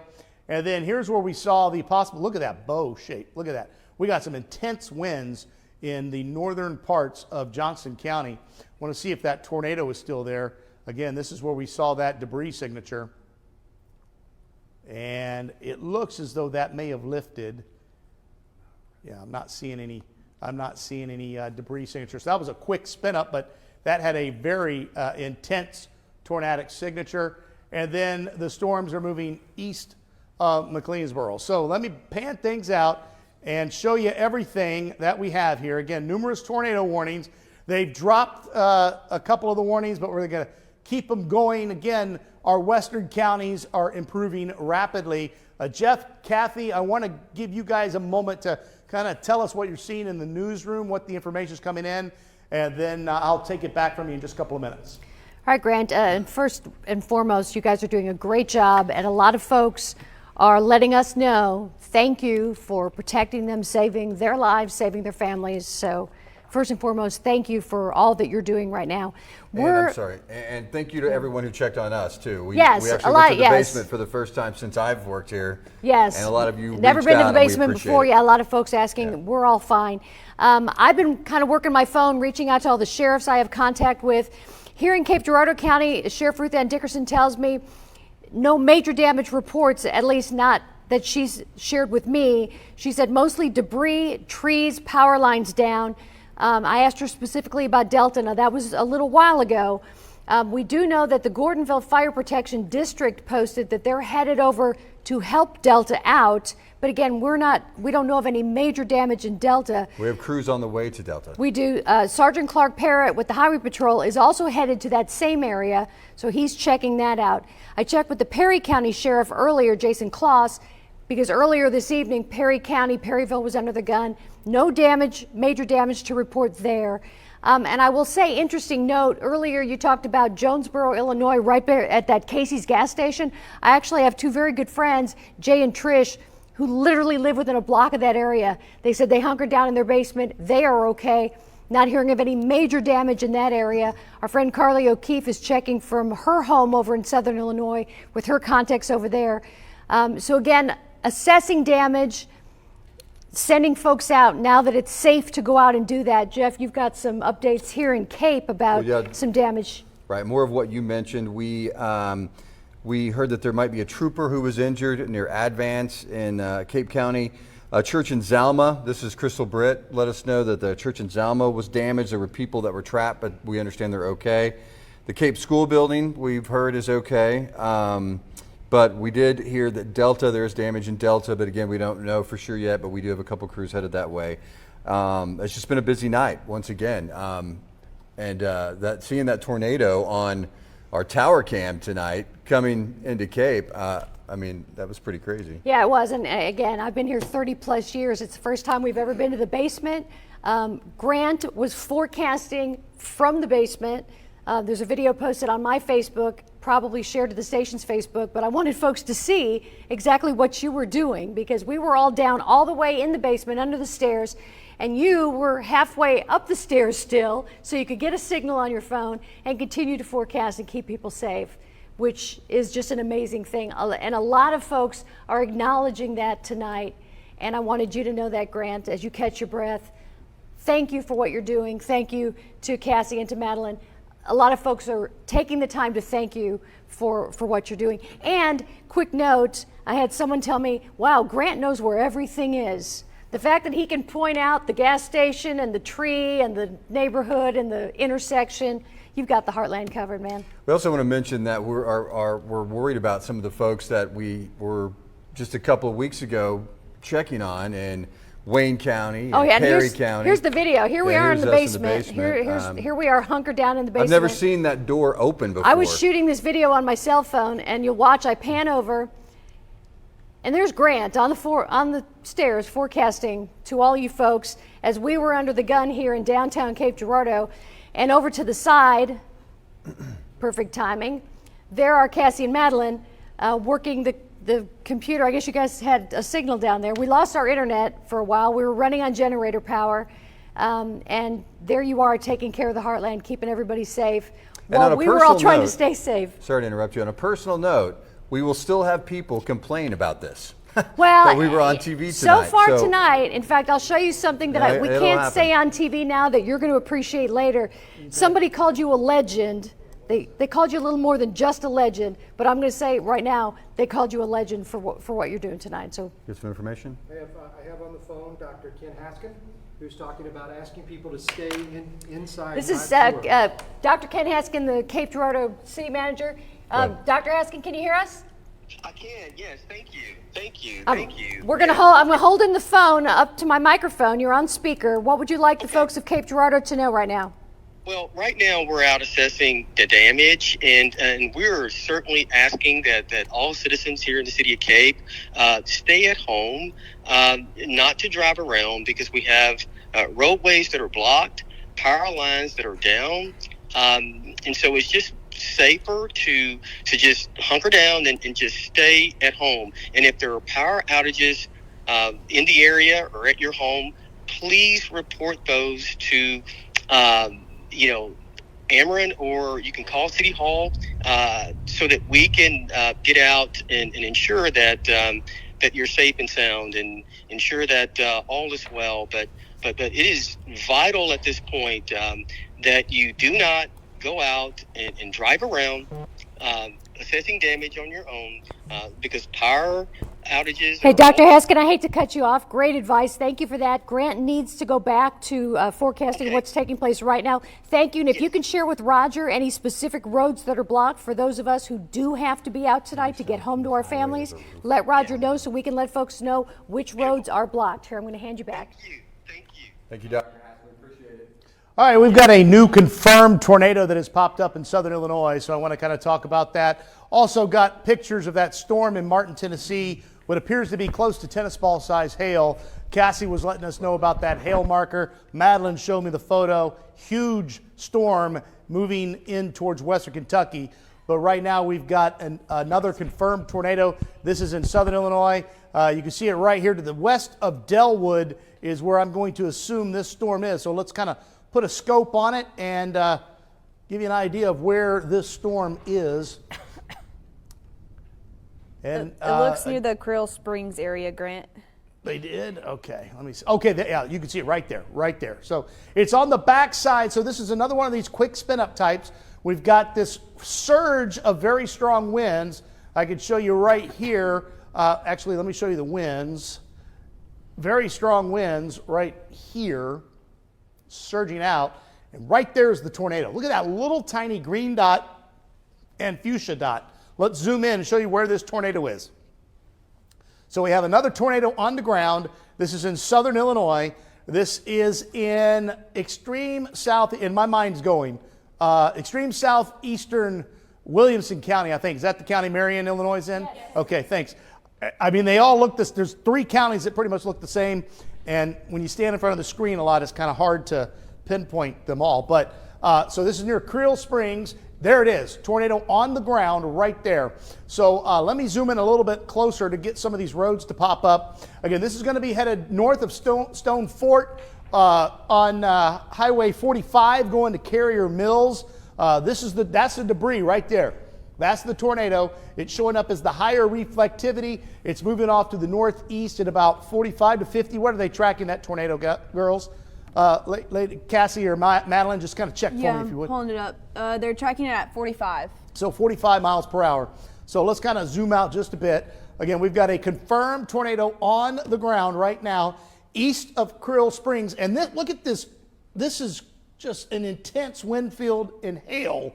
And it's wrapping back in and it's wrapping up. So what happens is the winds between the first 10,000 feet of the atmosphere are at this angle. And whenever we get bow echoes that are perpendicular to the wind field, tornadoes spin up on the north side of that intersection. So here's where we have that tornado. Moving off it's headed towards the Harrisburg area. So Harrisburg, you need to be in your safe spot. Mitchellsville, you need to be in your safe spot. Put as many walls between you and the outside as possible. So if you guys get any more information on it, let me know, please. So let's kind of zoom out.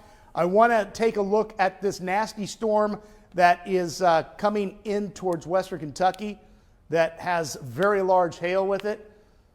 And it is getting a very pronounced hook as well.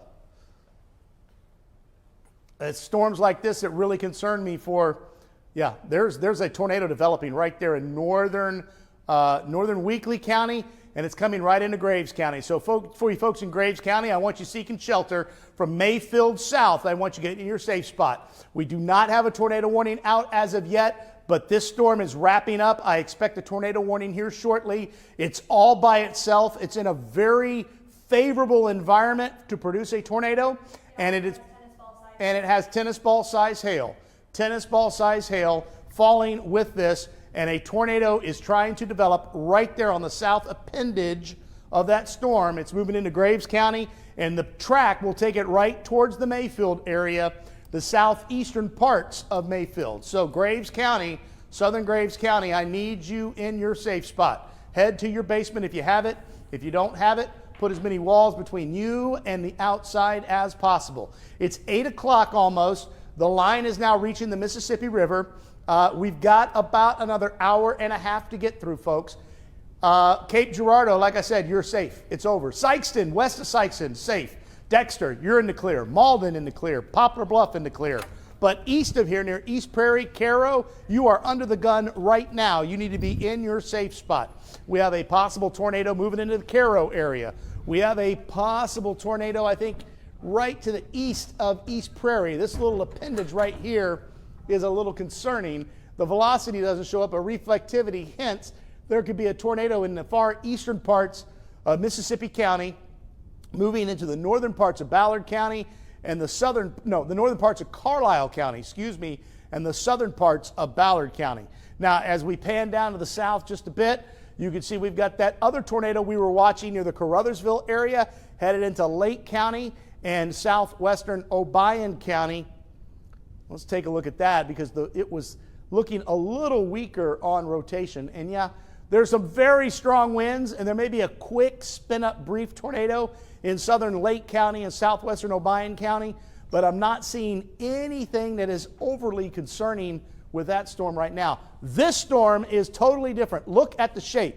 You see what I'm talking about? This is the main storm itself. The updraft is right there. The winds are feeding right into it. And that has me concerned. There's a tornado that's trying to develop. It's still broad, but once that tightens up, we're going to see a tornado spin up real quickly because this atmosphere is very conducive for tornado development, and this storm is out ahead of all the other storms, so it gets all the energy. And it is a very powerful storm because it is producing up to tennis ball size hail with this storm. So we're going to actually do something a little different here and kind of look inside that storm.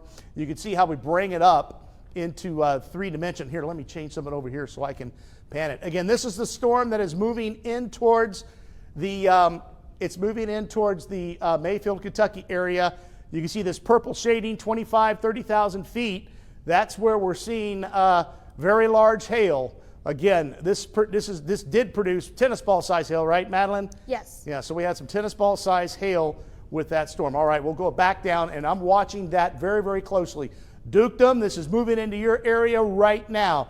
Mayfield, Kentucky, it's going to be in your area in about 15 minutes. So Dukedom and Mayfield, Kentucky, I would be in my safe spot because I think that storm's going to spin up a tornado here very shortly. I hope I'm wrong. I truly do. All right, the tornado here is moving towards the Harrisburg area. It looks like that's Highway 45 that this tornado is traveling right along. And again, to the south of that tornado, we have very intense winds. And I think this was a quick spin-up tornado because I'm not seeing any debris signature anymore. It was definitely on the ground. We definitely had a tornado with this, but it looks like it is kind of one of those quick spin-up tornadoes.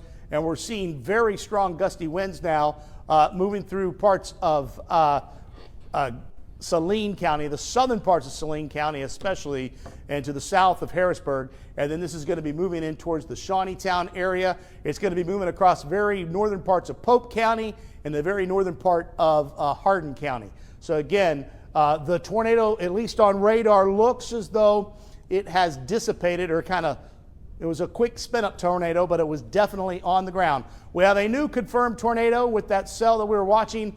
Probably that little kink I was concerned with, moving into eastern Mississippi County and moving into Carlisle and Ballard County. So let's get a close-up of that as well. It's moving about 65 miles per hour, that storm is. The Carlisle County one? Yes. Okay, thank you very much. 65? Yes. It was about 7 miles southwest So that of looks like a Wyatt. debris ball right there. So this is going to go, it does include Cairo, but if you know, don't drive on the Wickliffe Bridge. This is going right into Wickliffe. It's going to go between La Center and Cunningham. It's going to go between La Center and Cunningham. So let's see if we've got that CC drop right where that is. I don't see it, but we'll see if it updates here because we're probably lagging a little bit more than what Paducah is saying. What did they say in the warning? Well, they said that it is in effect until 8:15 for a radar confirmed tornado. So radar confirmed. So Yes. they got the TDS signature then. Yes. So I'm going to step off. I'm going to leave it right there because again, this is headed towards Wickliffe right now. A tornado on the ground, and I want to look at my source just to get an idea because I think we're getting some delayed data again. Okay, I see what would be a little bit of a concern there, right south of Wickliffe. Yes. Okay. I just had to see it on a different source so I know exactly where this tornado is. So this tornado has crossed the river and it's located right about here, folks. This tornado is right about here, Wickliffe, in this general area, and it's going to be going right across the Ballard and Carlisle County line in western Kentucky. Again, we've got a confirmed tornado on radar. We see the debris. The radar is showing that this tornado has hit something. So that's definitely not good. And again, if it holds together, if it spins up even more, it's going to be headed right into the Paducah area. All right, I want to take a look at this storm as well. Are they saying anything about this storm moving into Graves County yet? Haven't heard anything about Graves County besides that hail signature that we were getting. Did you those send? pictures. Did the Weather Service have that report of the tennis ball size hail? We were getting pictures of the tennis ball size hail. Yes. from the Weather Service. Yes, there are people Okay, so getting they know pictures. about it. Yes, they okay, know I about want to it. make sure they knew about it because that's should amplify the concern of this storm. If it's producing tennis ball size hail, the updraft is extreme, and you can see this little appendage here is what I'm concerned with headed into Dukedom. Again, we don't have a tornado warning out on it now, and hopefully we don't. Maybe it'll just get sheared apart. But and it's not tightening up. So I'm a little surprised, but I still want folks in southern Graves County in their safe spot as we watch this storm move through the area. And I'm gonna keep watching it for you guys because that is the most powerful storm on radar with the structure. Now, tornado warning has been issued for the Paducah area, It is for a continuation of this storm that has a confirmed tornado with it that is moving through Wickliffe right now, but they extended it into Paducah because of how fast the storm is moving. This storm that is near McLeansboro, or south of McLeansboro, near Harrisburg in southern Saline County. Southern Saline County, moving into Gallatin County. The last report we saw looked like the tornado had lifted. Let's zoom back into that storm as well. While I'm zoomed in, Marion, West Frankfort, Mount Vernon, west of that area, Carbondale, Anna Jonesboro, safe. Tornado threat's over. Same story for Jackson, Cape Girardeau, Sykeston, Scott City, Dexter, Poplar Bluff, Malden, Culin, Neelyville, Van Buren, Doniphan, Piedmont, Fredericktown, Marquand, Perryville. All these communities, you're safe. The tornado threat is over. I do that because there's a lot of folks that are going to be, I know we've got big time storm anxiety, and I understand why. But I want to make sure that the folks that are really concerned in those areas know that they are safe. So let's kind of zoom in to where I'm a little more concerned. That is a very intense bow echo moving right into Harrisburg. We'll see if we've got a signature of a tornado again. And again, earlier this was on the ground. If there's a tornado, it's probably right there as it's going to wrap all the way around the system. So let's kind of take a look. And yeah, see, that right there is where the tornado would be if we've got one. And there's a little hint of some debris. So Mitchellsville, between Mitchellsville and Harrisburg, we need to be in our safe spot. Again, this is in southern Saline County. So we've got, this would be the possible debris signature, the rain wrapping all the way around the rotation. This is going to be moving up towards the Harrisburg area. Yes, ma'am. They put a tornado warning on that one in Graves County? Yeah. Okay, so Graves County now under a tornado warning. Southern Graves County, you need to be in your safe spot. Again, that's the most intense storm on radar, maybe not wind flow wise, but when you look at the structure, that is the most intense storm on radar right now. But a possible tornado still on the ground, moving right along Highway 45 into the southern parts of Harrisburg. So to the south of Harrisburg, very strong winds moving into Mitchellsville, and this is in southern Saline County, and this is going to be headed into Gallatin County. Delwood, Eddyville, very strong winds moving in. I know you're under that tornado warning, but the tornado threat is to the north, but still very, very strong winds are likely in this location. Let's zoom on out and head on down to Graves County because that's where that storm that I'm really concerned with is trying to spin up. And so they did issue the tornado warning. It goes out for Murray as well. That is an interesting polygon. It looked like it was moving more north than northeast. They have it moving about 55 miles per hour, just letting you know. Yeah, that is an interesting polygon. Let me see. Okay, no, I'm looking at it. They got it. That is the way it's moving. So we've got a tornado forming just to the south of Dukedom, and it's going to be moving into southeastern Graves County.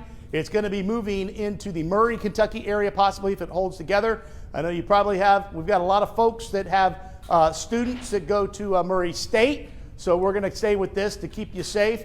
Again, if there's a tornado, it's right there just to the east of Dukedom. Let us take a look inside there. Again, this is a storm that has been producing tennis ball size hail. And the velocity data is old. Let me see if the CC, and we're not seeing any, there's a hail spike definitely, but we're not seeing a tornado on the ground with that. Let's see what's going on with this storm. I'm going to zoom in to the Carlisle County, Ballard County line. Let's kind of zoom into that.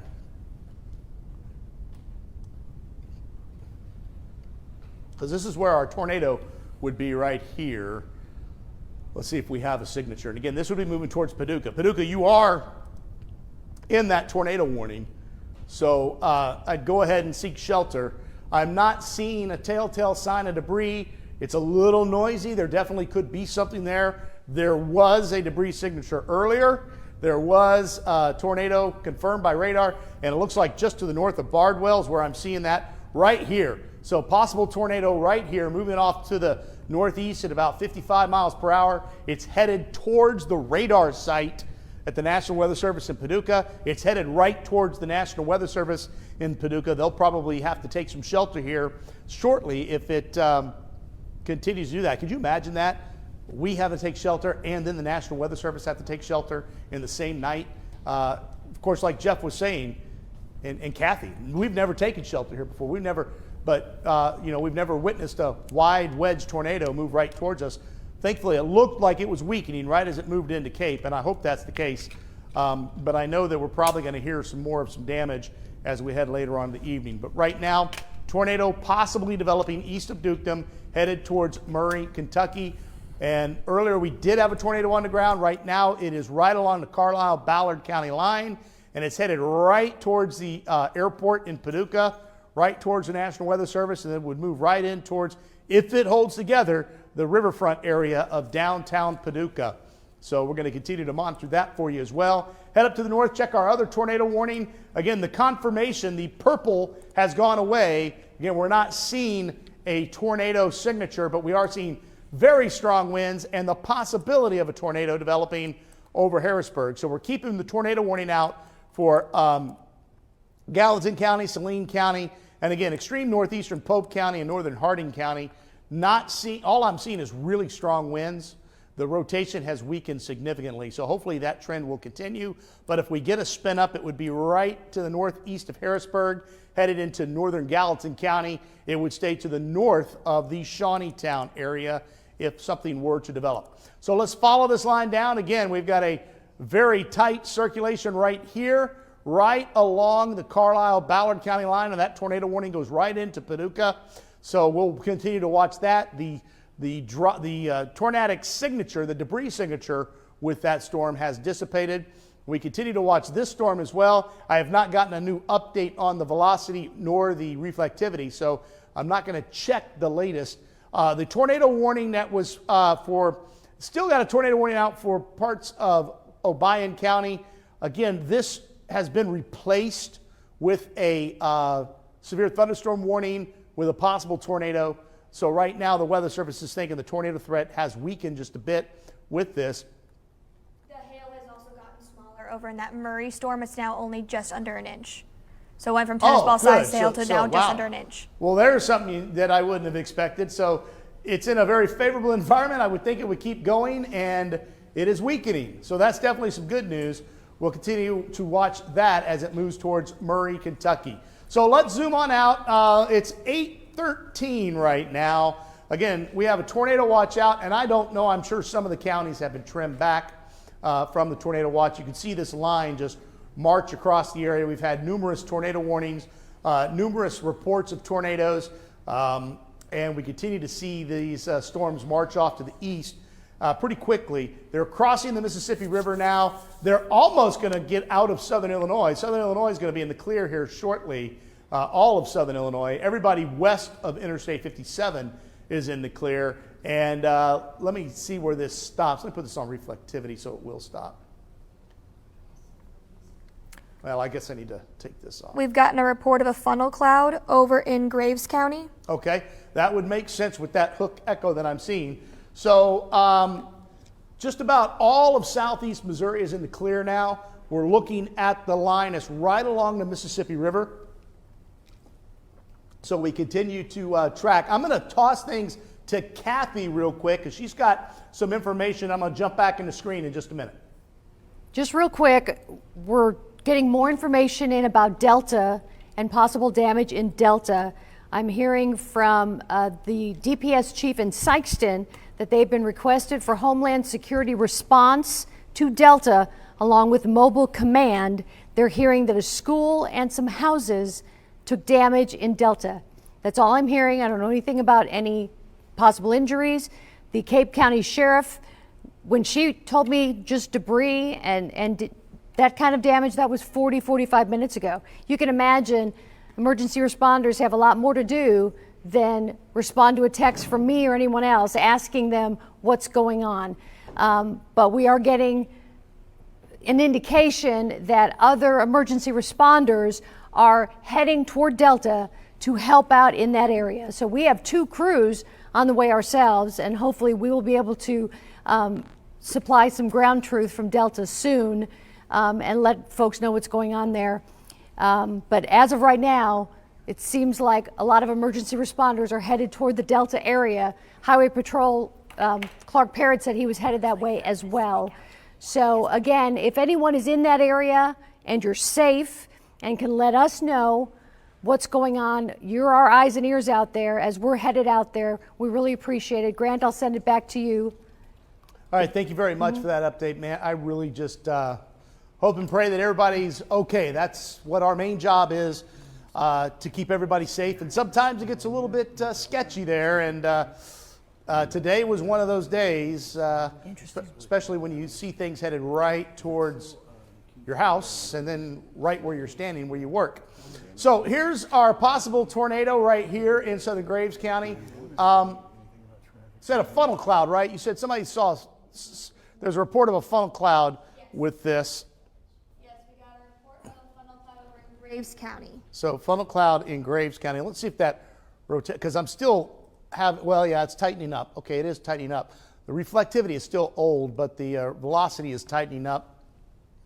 Still not tight enough to really put anything on the ground, but what's happening, this storm is trying to wrap up from the middle of the storm down to the ground. It's trying to produce something. And so I'm really concerned that in Graves County and into parts of Callaway County, we're going to see a tornado develop, because it seems like for some reason, this area is prone. We get storms in here, they do seem to spin up pretty quickly. So along Highway 94, we've got a everybody interstate spot. Jeff, you got something?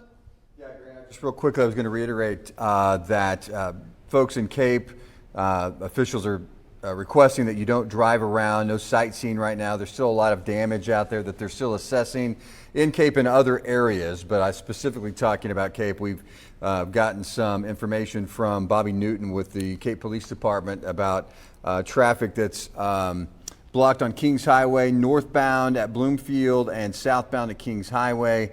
We heard from the city manager a little bit ago who told us that he's requesting again that folks not drive around. And some of the live shots that we're showing you there, I think one of them we have in Cape is from Kings Highway and William, and we're still, again, we've got crews out assessing damage, but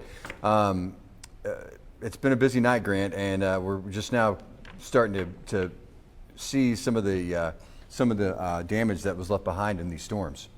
All right, thanks, Jeff. So again, these storms, they meant business today, and you know, we kind of saw this coming about 5 days out.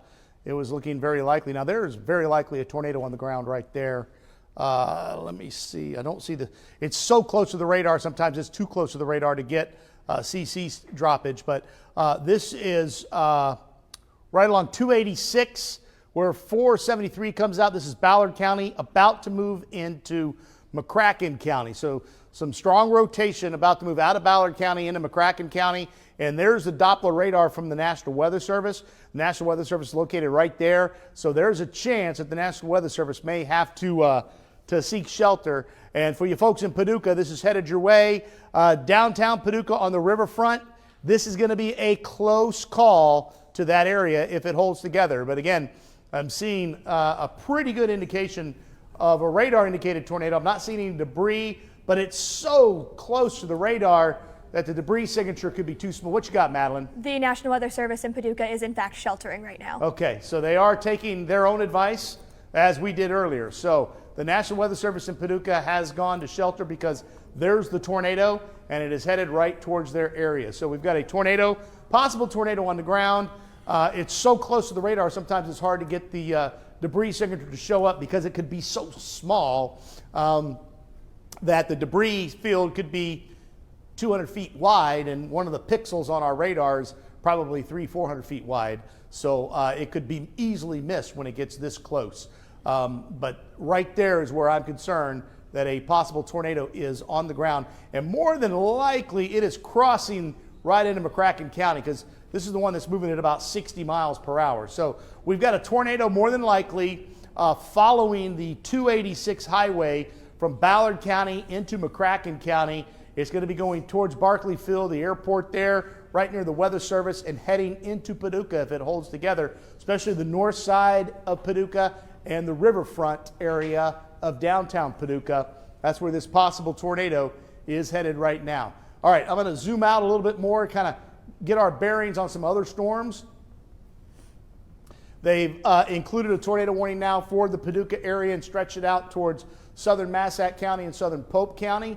We still have a tornado warning out for the Saline County and Gallatin County areas, although again, this looks more like a bow echo with some damaging wind gusts. And as we pan on down to the south, we've got this possible tornado moving into the Murray, Kentucky area. And then for Union City and Lake County, we've got a possible tornado that's trying to form, but it looks more like strong gusty winds. As I take a look at the shear profile, that's what I'm seeing right there. Although I'm a little concerned with that right there, but that is headed towards Dyersburg, and that is out of our viewing area. So I want to focus on the storms that are in our viewing area. There's the possible tornado right there crossing into Callaway County. It's going right into the Murray, Kentucky area. So I'm not exactly sure.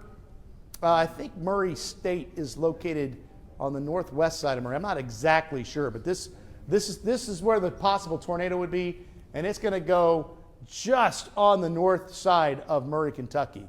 So if you're in Murray, Kentucky, more than likely the south side of Murray, Kentucky will be missed. This is the possible tornado, and it's going to go off to the northeast, so hopefully it just stays to the northwest of Murray, Kentucky. But that's our possible tornado. You can easily make out the hook. Madeline, what's the hail marker with the storm near Murray? It's just under half an inch, so it's pretty small right now. Wow, so this storm is actually weakening significantly. Fantastic news. We've gone from tennis ball size hail to just a little larger than pea size hail. So that is definitely some great news. All right, let's go to where there's not such great news, and that's headed right into the Paducah area. We've got a strong indication of rotation right here.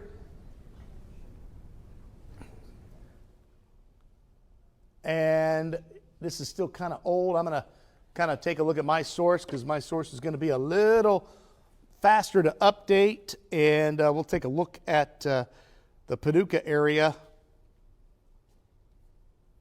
It looks like I see debris trying to form just to the southwest. Yeah, so this storm has crossed into McCracken County, and I'm seeing what appears to be a little bit of an indication of some, I'm seeing a little bit of indication of the possibility of debris just to the west of the radar. Just to the west of the radar. So we're going to go ahead and assume that we got a tornado moving into McCracken County. Again, this is where it is. This is where it is on radar. The actual hook now is right here. So it is to the east. It is moving up that road 286, I think. Let me zoom in because I don't want to get it wrong. It's paralleling that road. It goes right towards the airport. Whenever we drive from Cape to Paducah, 286. We'll take that 286 out of Wickliffe and go right in towards the Paducah area. The Harley-Davidson place is right here. The rotation should stay north of the Harley-Davidson place, but the riverfront is right here, and I'm concerned that the riverfront could get hit with this if it holds together. The National Weather Service, of course, is right there where the radar is, and boom, there it is. That's the tornado. I'm pretty sure that's a debris signature. You can see the purple hook right here. So I'm pretty sure we have a tornado on the ground crossing 726 right now. Tornado on the ground crossing 726 in McCracken County, headed right towards the airport. If you live, I know there's a lot of houses, a lot of brand new houses on the north side of 268 between the airport and 268. This is headed your way right now. A very well-defined hook is showing up there. So I'm going to go ahead, based on what's happened today with these signatures, and just go ahead and call it and say, you need to take this seriously. We've got a tornado more than likely on the, there it is, right there. And it is so close to the radar that it is hard to pick up debris. Again, we're not going to see debris with it this close. And the National Weather Service in Paducah is taking shelter right now. Pretty sure, I think Memphis is taking over for them. I'm not 100% sure, but I think Memphis takes over for Paducah when they have to seek shelter. I have believe those- they said Davenport. Yeah. Oh, really? Davenport, Iowa's taking. Oh, wow. That's great. Get somebody that's not in harm's way to take over. But that's our possible tornado. And based on what's happened tonight, let's just go ahead and say we got a tornado headed right towards the airport in Paducah. It's moving off. What was the speed you said on that again? For the Paducah storm? Yes, ma'am. Yes, the Paducah storm was going at 75 miles per hour, it looks like. I 75? think it's slowing down. I think that's an old one. I think this is old. All right. I'm going to track it at about 60 is what I'm going to do. At least I think I am. Yeah, I'm going to, 60. So let's kind of go here. And again, I'm going to track from the tornado. And again, it's moving very fast. So it's already past this area. So if it's moving at 60 miles per hour, look at this. It will be completely out of our viewing area in an hour. So that's about what we thought. 9:30 is when everything would be over. And this would be the last of it right here. So you can see Unionville at 8:41, Salem at 9:01, and Marion, Kentucky at 9:12. And then it moves out of Crittenden County. And then we can say goodbye to all these storms. But that is a nasty hook on the line right there that is moving right into the airport as we speak. So again, I don't know if it'll get updated to a confirmed because it's being taken care of elsewhere. But if and they're not going to see a debris signature right now because it is right over the radar. And more than likely the debris signature will be way too small to pick up because the radar beam is hitting it so far close to the ground. All right, let's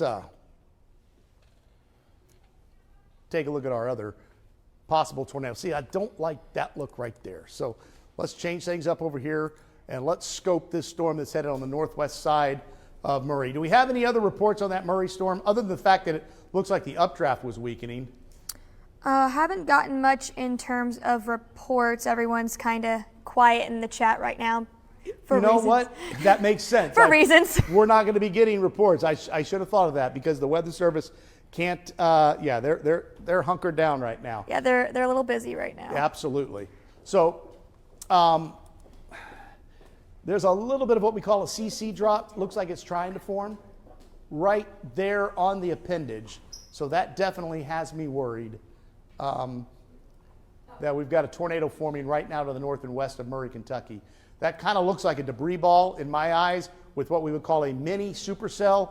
Again, the wind field is very intense with this storm, so it could easily spin up. So I am thinking we may be having a tornado forming right now just to the northwest of Murray. So this does look as though it's going to stay north of Murray. So for you folks with your kids at Murray State, it's pretty noisy there right now, some gusty winds and some thunder and lightning. But the tornado, that would be the debris signature if we do get a tornado to form. And it is looking, it's a mini supercell, but it's really tight right there. And then when I put the debris signature, it's not all that impressive, but it is a lowering, and it's a lowering right on that hook. So that's what I'm concerned with. So right along Highway 80 there in northwestern Callaway County, I need you in your safe spot along Highway 402 and areas near there. What's that? Kirksey, Wadesboro Road at the intersection of 641. You need to be in your safe spot. Get in the basement if you have it. This will go just to the south of the fair dealing area as it heads over into Kentucky Lake. So a possible tornado forming right now in northern Callaway County, northwestern Callaway County near Kirksey. Now let's go back up to Paducah because it may be right over the radar now. Now we're still getting an old site there. But yeah, it's going right into the National Weather Service. It would probably be there by now. There's no doubt to me that there's a. We'll know here shortly if it's on the ground because the Weather Service will be getting some hits. Let me toss things to Kathy and Jeff real quick with a couple updates. Just quickly, Grant, news we do not want to report tonight, but we can confirm through the Highway Patrol, Trooper Clark Perry just told me one fatality tonight. We lost a life between Advance and Delta. That's all he can say right now. He believes it happened in Cape County. I believe they're along Highway 25. He did say it did not happen in a structure, so I just want to make that clear. Also, an update to the trooper that got hurt. That trooper got hurt when his house collapsed on him in Advance. He is going to be okay. His family is okay. I asked Parrott if he is hearing of any other serious injuries in the Delta area, and as of right now, he says no. There are a lot of reports flying around about serious injuries or worse in the Delta area. He did say Delta is closed. Don't go there. Don't drive around there. They don't want you there.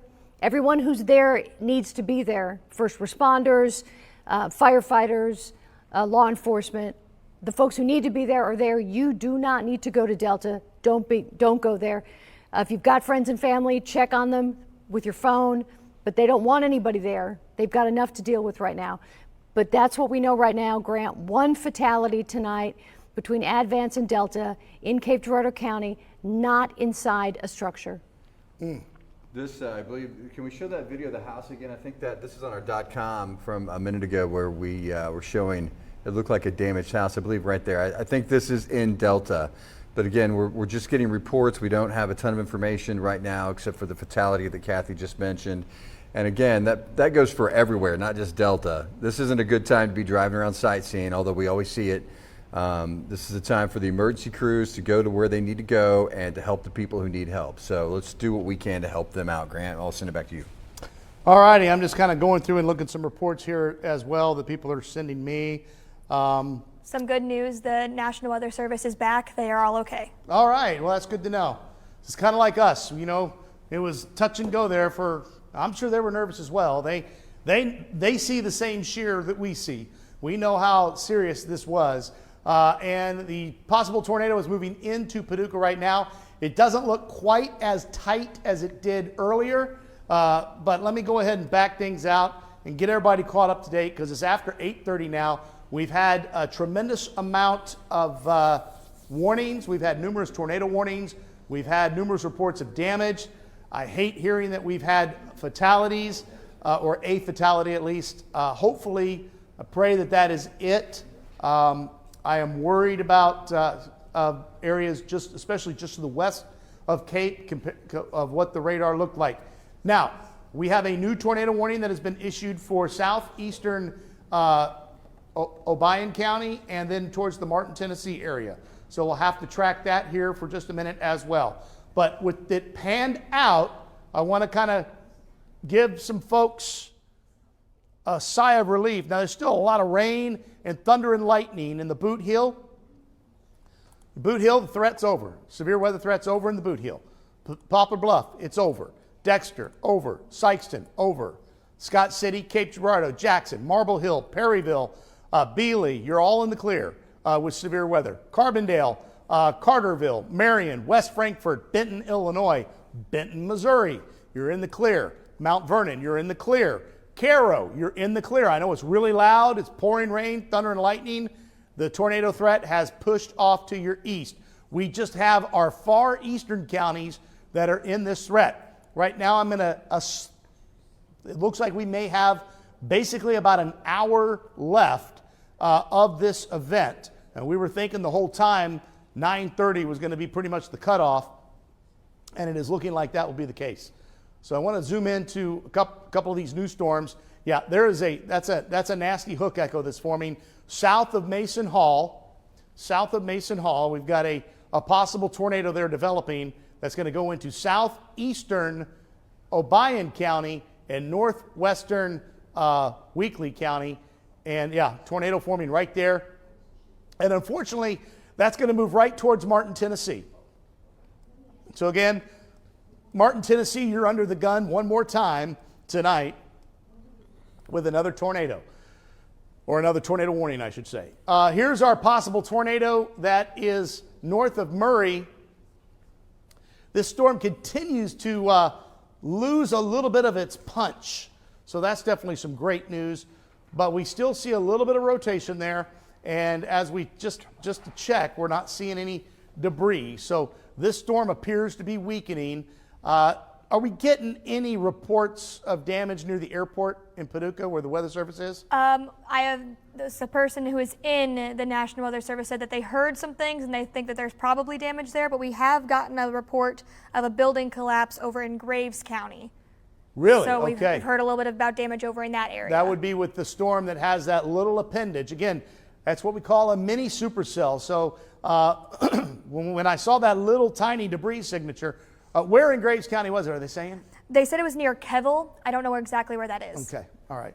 So that's probably with that possible tornado. And we are also now getting damage from around the airport in McCracken County. Okay, that makes sense. I think a tornado went right. Yep, we've got a confirmed tornado now because of damage. They're checking it out now. They've just changed this to a confirmed tornado moving into Paducah right now. So a tornado is doing damage near the airport in McCracken County, and it is headed towards the riverfront of Paducah. It will cross the Ohio River. It will go into southeastern Massac County and extreme southern Pope County.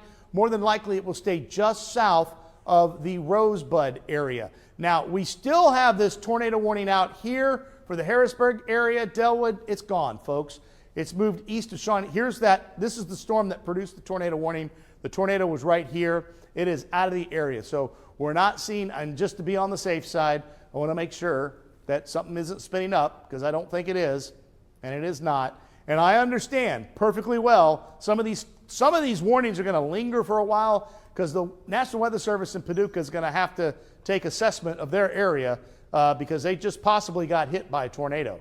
And it sounds like the office is okay, but sounds like there's some damage around the airport from what Madeline is saying. Yes. So a tornado moving into Paducah right now. Possible tornado moving towards the Fairdealing area right now. Again, this guy obviously hit a structure at some point. We have a collapsed building, is what Madeline was telling me, in Graves County. Now, our next tornado we're concerned with is right here, and it is moving in towards southeastern Obion County and northwestern Wickliffe County, Dresden, over towards Martin, Tennessee. You're under the gun again. I'm not quite sure. If you could check that warning, if you would, in northwest Tennessee, the tornado warning. Give me a speed on that, if you would, The please. northwestern Tennessee one? Yes. All right. By Union City. By Union City. All right. That warning is going at about 55 miles per hour. And while I've got you, I wanted to let you know that we do have some reports of the tornado being down near northern Paducah around Highway 305. Highway 305. So let's kind of, again, this tornado is not quite in our viewing area yet. It's getting there. Let's get to where the tornado is doing damage possibly, and that's moving into Paducah. So let's kind of zoom in, because this is going into one of our more populated areas. We've got a tornado doing damage, and it's so close to the, it looks like a new circulation may be forming on the southeastern side and another circulation moving on the northern side. Let me kind of scope this to see if the reflectivity is telling me what I think it is. Well, it's old, that's a tornado that's trying to form right there. Moving into, where did they say that they saw the tornado? It was just over northern Paducah, the city, around Highway 305. Okay, there's a good update. So it's moving through Paducah right now. So here's our possible tornado right here now, moving into Massac County. Yeah, southern Massac County. Again, folks, it's a long day. I want to make sure I get these names right, because I don't want any more folks getting hurt tonight. But we've got it's Unionville Road is where we can see this possible tornado right now. Again, it moved through the northern side of Paducah. We had some damage at the airport. It's probably right there, that little kink. Well, we've got two kinks. Again, these are going to be quick spin-up type tornadoes. This is not as impressive as it was when it was headed towards the National Weather Service, but we could still see some damage. We got a new tornado warning that has just been issued for the bottom of this storm near Simpsonia that is going to be going, that is eastern McCracken County, far northern Marshall County, and then it moves into Livingston County and Crittenden County. Possible tornado right near 787 and Interstate 24. We'll zoom into this one. So we got another possible tornado developing right in this general area. So let's take a look at that as well. And we'll kind of zoom into this area to see where the possible tornado, it's going to be a quick spin up type tornado right here in that area. So let's kind of zoom out once again, get everybody caught up to date. Again, we've got numerous tornado warnings, but things are beginning to improve for the majority of the heartland. We've got northwestern Tennessee we need to be concerned with, and the eastern parts of our western Kentucky counties for the next hour or so. And then things will begin to rapidly improve for the rest of the night. So real quick, wanted to let you know, first off, that storm is moving. That new warning is moving at 65 miles per hour. Another thing we're hearing is that there is a multi-vehicle accident on I-24 as a result of the storms. All right, that unfortunately makes sense because the tornado did cross the interstate a little while ago. We have a new confirmed tornado warning out for that southern storm as well. So tornado warnings continue to come into the office here. You can see this line is rapidly moving out. So again, we're almost out of the woods. Right now, our biggest concern is for the folks in western Kentucky and northwestern Tennessee.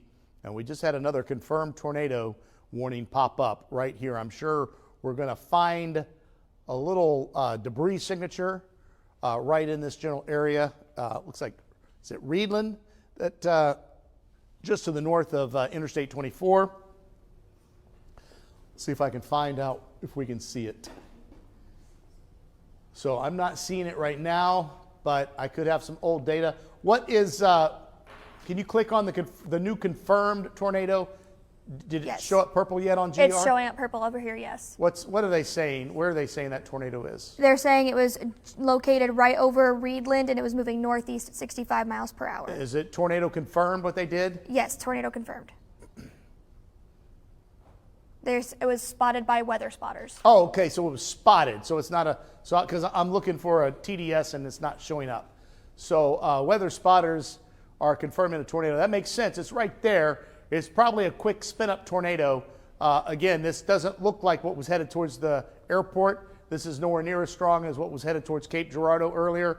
But quick spin-up tornadoes can do some significant damage if they hit an area. The problem is they're so small that finding the exact location can be tough. So again, moving at 65 miles per hour, this is going to be out of our area in about 45 minutes or so if it's truly moving at that speed. Same story with this tornado that is in Massac County, moving to extreme southeastern Pope County. So if you're in southern Massac County, southern Pope County, you need to be seeking shelter right now. If you're in over the Reedland area, you need to be in your safe spot. Grand Rivers as well. For parts of southern Livingston County and extreme northern Marshall County, you need to be in your safe spot. Get in the basement if you have it. If you don't have a basement, put as many walls between you and the outside by getting into that interior room, that closet, that bathroom that has other walls surrounding it. Our tornado warning is headed towards the fair dealing area. They have not extended a warning with the storm. What's the hail marker with the storm near fair dealing? The storm near fair dealing. Hold on, I gotta zoom in to see where fair dealing is exactly. Just north of Murray. Just north of Murray. Little isolated storm. You might want to head down towards the bottom of Graves County near Ducum. Okay. All right. What is, so did you get the hail? Is there a hail marker? There isn't a hail marker, no. Okay. So we got a new tornado warning. Thank you, Cassie. And this is near Dukedom. We got southeastern Graves County. And actually, it's not a new tornado. Well, maybe it is. Did they just issue a tornado warning? Because looks like the same polygon for the other storm. I think they just extended it north of this line of storms. Yes, Okay. they've continued it. So this is what Cassie is talking about, trying to spin something up right near Dukedom. It's close, very strong wind, so we'll have to watch that as well. We could get a quick spin-up type tornado moving across the Dukedom area that could move into northwestern Callaway County over the next 15 to 20 minutes or so. And I want to pan down and take a look at the storm that is moving into Obion County near Mason Hall, because this has got a pretty stout hook, kind of like what we saw in Cape Girardeau County earlier tonight. Yeah, there's a pretty good signature of rotation right over Mason Hall. Not seeing any debris per se, but okay, so south of Union City, along 45 West, east of Mason Hall, you need to be seeking shelter. get in your safe spot if you got it. If you got a basement, that's where I want you to be. If you don't have a basement, I want you to put as many walls between you and the outside as possible. This storm is going to be moving across Highway 45E, and this is going to be in Wickliffe County going right into Martin, Tennessee. So this possible tornado is headed right towards Martin, Tennessee. If it holds together, it'll be moving into Murray, Kentucky in about an hour, in about an hour's time. So let's pan out, get everybody caught up to date. You're just tuning in. I know for a lot of folks that had a rough night, the storms are pretty much over, but we still have a significant threat for a little bit longer. You can see a new tornado warning in White County heading towards Evansville, Indiana. We're getting these quick spin-up type tornadoes that are being confirmed. Tornado moving out of the Paducah into southern Massac County and southern Pope County. We've got another tornado moving into southern Livingston County, southern Crittenden County, northern Marshall County, northern Lyon County. The tornado warning for the Murray, Kentucky area, that storm is moving out of the area. But like Cassie was mentioning, there's another spin-up trying to develop near Dukedom. So we may get another tornado warning issued for basically that same polygon. And then we've got another tornado that is in southeastern Obion County that is moving towards Martin, Tennessee in Wickliffe County. So that kind of covers what we're seeing right now. I would like to throw things to Jeff and Kathy briefly, give them a second to catch their breath. I need to catch my breath for a second, and then take a look at a couple of things, and then we'll be right back doing these storms, but I want to see if they have any more information. Jeff? Yeah, we're still gathering information, Grant. Thank you, and take a much-needed break, and we'll take it for just a few minutes here. We're still assessing damage, which is pretty widespread in the heartland. Once again, unfortunately, I'm expecting a call from Cape Police here in a minute, and we'll try to update you with the information that they have. You've got some new info from the Delta area. Yeah, a couple places. Well, first, because you mentioned Cape, Chief Adam Glick sent me a quick text a few minutes ago. Multiple roofs off buildings, some windows shattered, power lines and trees down. No serious structural damage, he said. No reported injuries in Cape. That's good news. Again, if you're in Cape, stay home. They don't want you out on the streets. I just got a text from Sheriff Derek Wheatley in Scott County.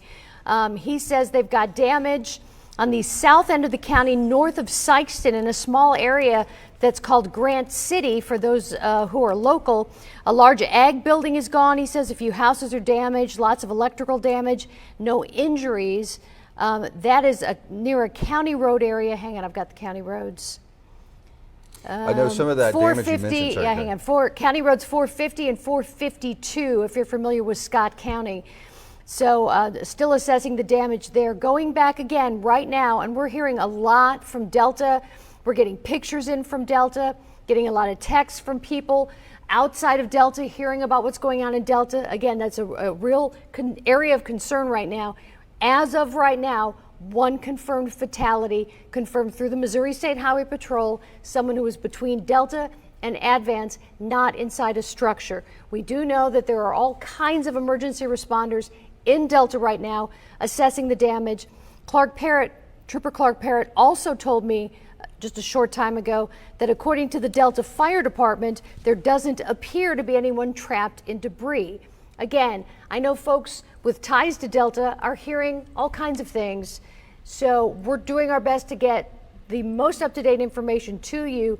Again, the biggest concern right now is that those first responders can do their job, get to folks who need assistance, and make sure everyone's safe. So stay away from Delta, stay away from anywhere that has damage right now. All you're doing is getting in the way and affecting their ability to keep people safe and assess whatever damage they need to assess. Yeah, I think we're looking at some of the pictures we got on our .com here of the damage that you folks have sent in. If it is safe, we appreciate it. If you send us any kind of videos or pictures that you have. And I did want to mention that for folks who may need shelter tonight, I know Grant said that most of southeast Missouri is kind of out of harm's way so far tonight, but there may be people who need a place to stay, and we do have a list on our website. There's a bunch of them. I would read them all, but there's too many. I know some people don't have power, but if you know of people who might need a place to stay, I just wanted to let you know that we have a list of storm shelter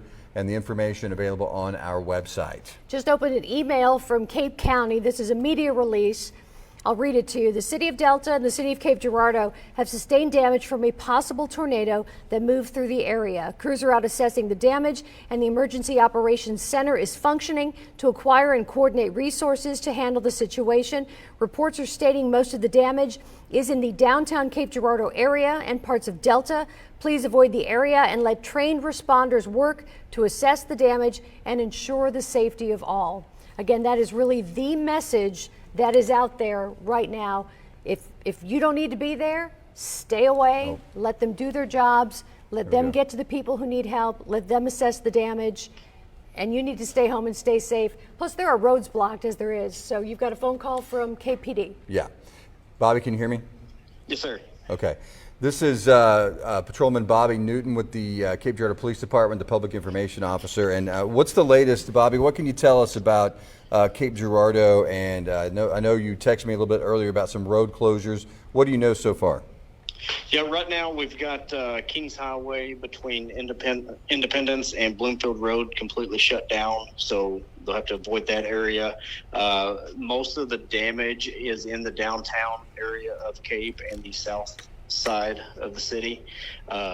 So we've got crews out working, trying to clear the roadways, assessing the damage. Any injuries, Bobby? No injuries. No injuries have been reported in the city here at this time. We've spoke with both hospitals, and no injuries have been reported. That's good news. I know earlier we mentioned this, and it's something you suggested as well, which is to stay off the streets. The city manager said that as well here in Cape Girardeau and anywhere that's been affected. Do you have a message you'd like to get out to the folks who may be listening right now? Yeah, again, just keep the roadways clear. No need to come up driving around the city.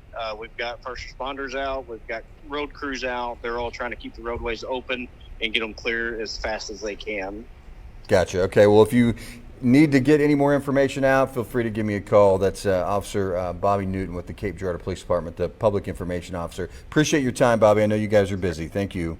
Thanks, sir. All right, bye-bye. All right, so once again, just kind of the same message for Cape Girardeau, Grant, other areas as well. Just let the first responders, the emergency crews do what they need to do. It's not a good time to be out sightseeing. And just on a personal note, I know Kathy will agree with me. We were talking about this earlier when we had our Skycam pointed south there, seeing that tornado headed toward the station. That was something that I've never experienced before. And I know right when we were in the newsroom thinking that we may need to go to the basement, you were still out here, and we were looking at that shot, and we said, what is this? And right then is when you said, that's a tornado right there. Yeah, our way. It was pretty scary, and we could see, not only could you see, it looked like a big wedge. I think what it was a rain wrapped kind of, so that made it look a little larger than it was. But you know, when you see that and you see the debris on radar, and then you see the power flashes coming from the tornado. It's different than lightning. The lightning you'll see come from the sky down to the ground. The power flashes are just on the ground. So we started seeing those flashes of light on the ground, meaning that tornado was knocking over power lines and hitting transformers and doing things.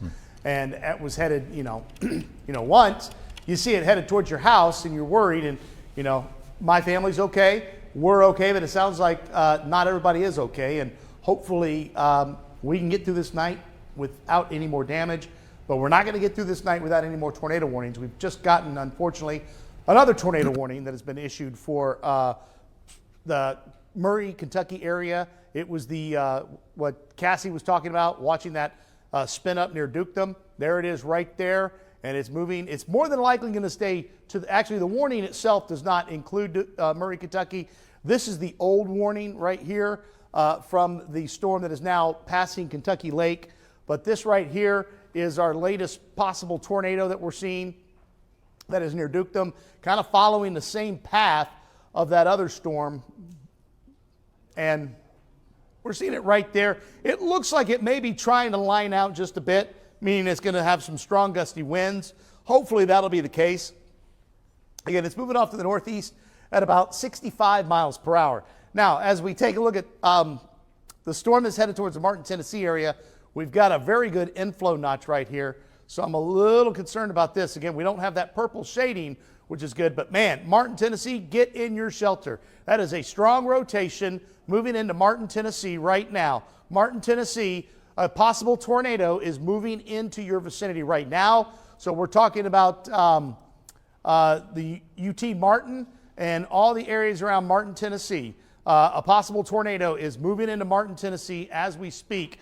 This rotation should stay just to the north and west of Dresden, but this rotation would go to the south of Dukedom, and if it holds together, this would head towards Murray, Kentucky, based on the current path of it. So we've got a tornado moving towards Martin, Tennessee right now.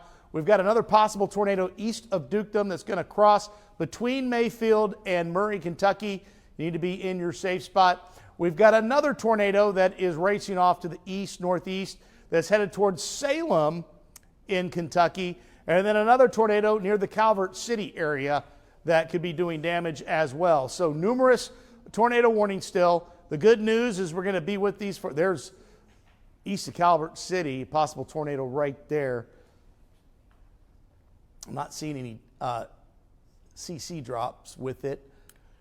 Grant wanted to let you know yes. that the storm that was over in Massac County, it did turn over a vehicle, but no reported injuries. Excuse me. Okay, good to know. So that storm in Massac County turned over a vehicle, unfortunately. Again, that was a tornado that went right by the National Weather Service. You know, it's enough to have one element or one group of folks that help to keep you safe during severe weather have to take shelter. And then it's another thing for the people that actually issue the warnings to have to do the same thing in about 2 hours. But again, this was just an unusual night where we had lots of severe storms. And right now we've just got numerous tornado warnings across western Kentucky and northwestern Tennessee. But again, for you folks in southeast Missouri, it's over. We don't have to worry about any severe weather the rest of the night. There's going to be more rain. There even could be some thunderstorms later tonight. They would be more than likely what we call elevated thunderstorms that could even produce some hail. But tornado threat over for all of southeast Missouri. Tornado threat is over for all of southern Illinois except Hardin County. So Hardin County, and this is right near the Elizabethtown area. You're not under a tornado warning, but you're still under the gun with this bow echo right here as it moves off to the north and east. But the rest of southern Illinois, the line is progressed east, and the tornado threat is over. So that is definitely some good news. So let's kind of just walk you through this line again as it moves off to the northeast at about 60 miles per hour. You can see we're getting into the Salem area and Marion, Kentucky right here. So we got this storm moving into your area, again, moving at about 60 miles per hour. So it will be out of our viewing area in less than an hour, but we still have the possibility of a tornado with it as it moves east. And there's that possible tornado right there. We just got another confirmed tornado warning. I think that just happened. I thought that purple just updated. I could be wrong. Near Katawa. It hasn't updated. Okay. Is there a purple icon that goes through just north of Princeton? Yes, there is. Okay, so this is again, it just must have kind of just glitched, and it made me think that it was a new warning. When I look at it, I'm seeing a possible spin up right there. I'm not seeing anything that tells me we've got an actual tornado, but again, these have spun up pretty quickly tonight. So for Livingston County, Crittenden County, Caldwell County, Marshall County, and Lyon County, all need to be seeking shelter. Get in your safe spot if you have it. You get in that, not if you have it, get in your safe spot. Get in the basement if you have it. And again, if you don't have the basement, we always say get to the lowest level of your home.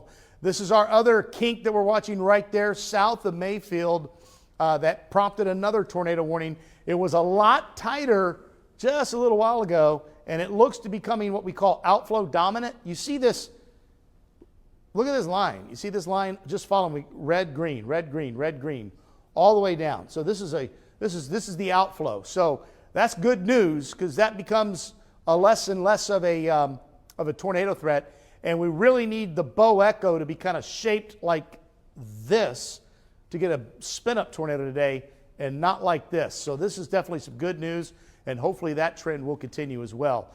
Let's pan down to Tennessee because I was really concerned about the Martin, Tennessee area.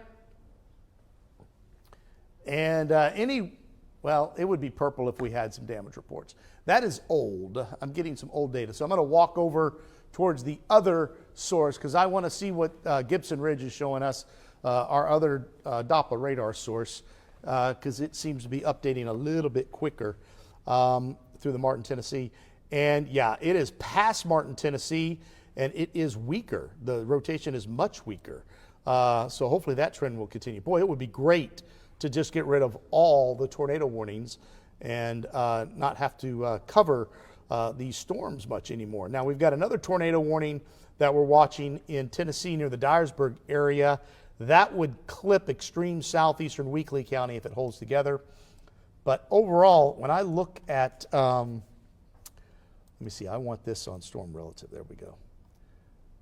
Let's see, so we got near Eddyville, I'm seeing some possible rotation. That's going to be headed north of Princeton. It's going to be headed towards Fredonia in Kentucky. And then we're following that outflow bounding through Hardin County. I'm not seeing a spin up anymore in Graves County. It looks mainly like straight line winds. And in Martin, Tennessee, it looks as though things are improving here as well. That spin up, it just looks like straight line winds now. So basically every single tornado warning that we're seeing right now, the one exception would be near Eddyville in Kentucky, near Dykersburg. I'm not sure if I'm pronouncing that correctly. Eddyville, we're seeing some spin there, a little bit of spin, but everywhere else it just looks like outflow boundary. So again, we're tracking a bunch of tornado warnings, but it appears as though we are almost out of the woods here as we head over the next 30 to 40 minutes. So let's get everything caught up to date. I know we're getting close to the 9 o'clock news, and we're still in storm coverage because we have tornado warnings, but shortly we won't be. Shortly the tornado warnings are going to be over, probably in about 30 minutes or so is what I'm thinking still. That's what we're hoping. We are watching a pretty intense storm to the south. So we're going to take it. Okay, so when you're ready. All right. We're just kind of doing some planning here, folks, because, I mean, we got a lot going on right now. But again, before we do what our plans are, I want to make sure that everybody's safe because we are seeing we are seeing a little bit of a spin right here near Eddyville, just to the north of Eddyville, right in this general area. So let's scope inside that and see what we've got.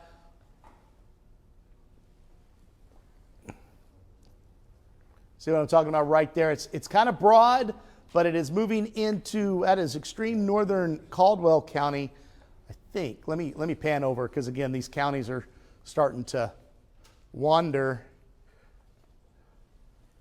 So Caldwell, it's moving into Caldwell County. It's an extreme northern Lyon County and extreme southern Livingston counties where that possible tornado is.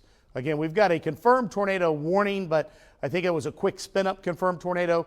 There it is right there along Highway 641 in Kentucky, and that's going to be moving into extreme northern Caldwell County.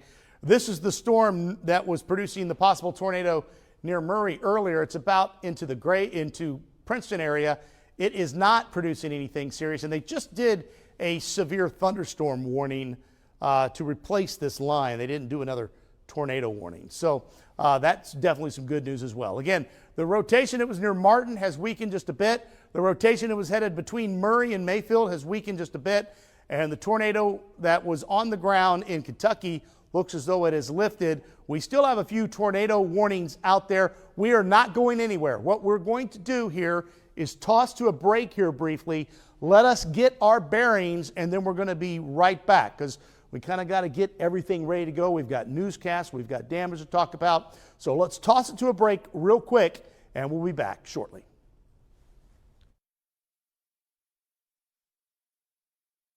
Taking care of some housekeeping issues right now.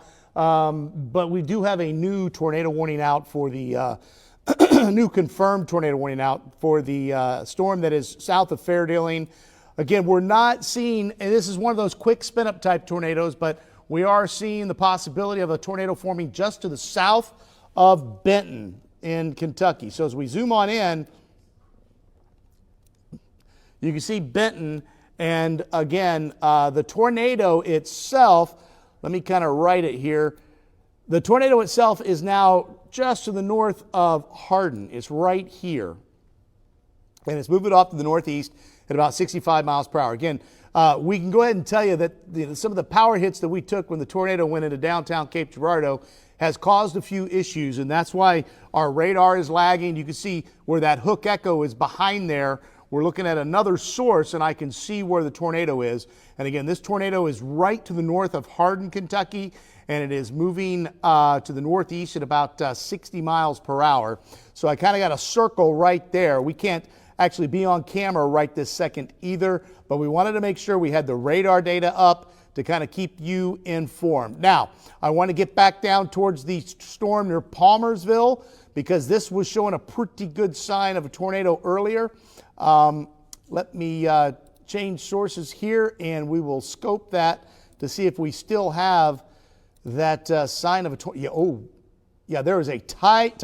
Okay, south of Dukedom, there's another circulation near Palmersville, but that is very tight.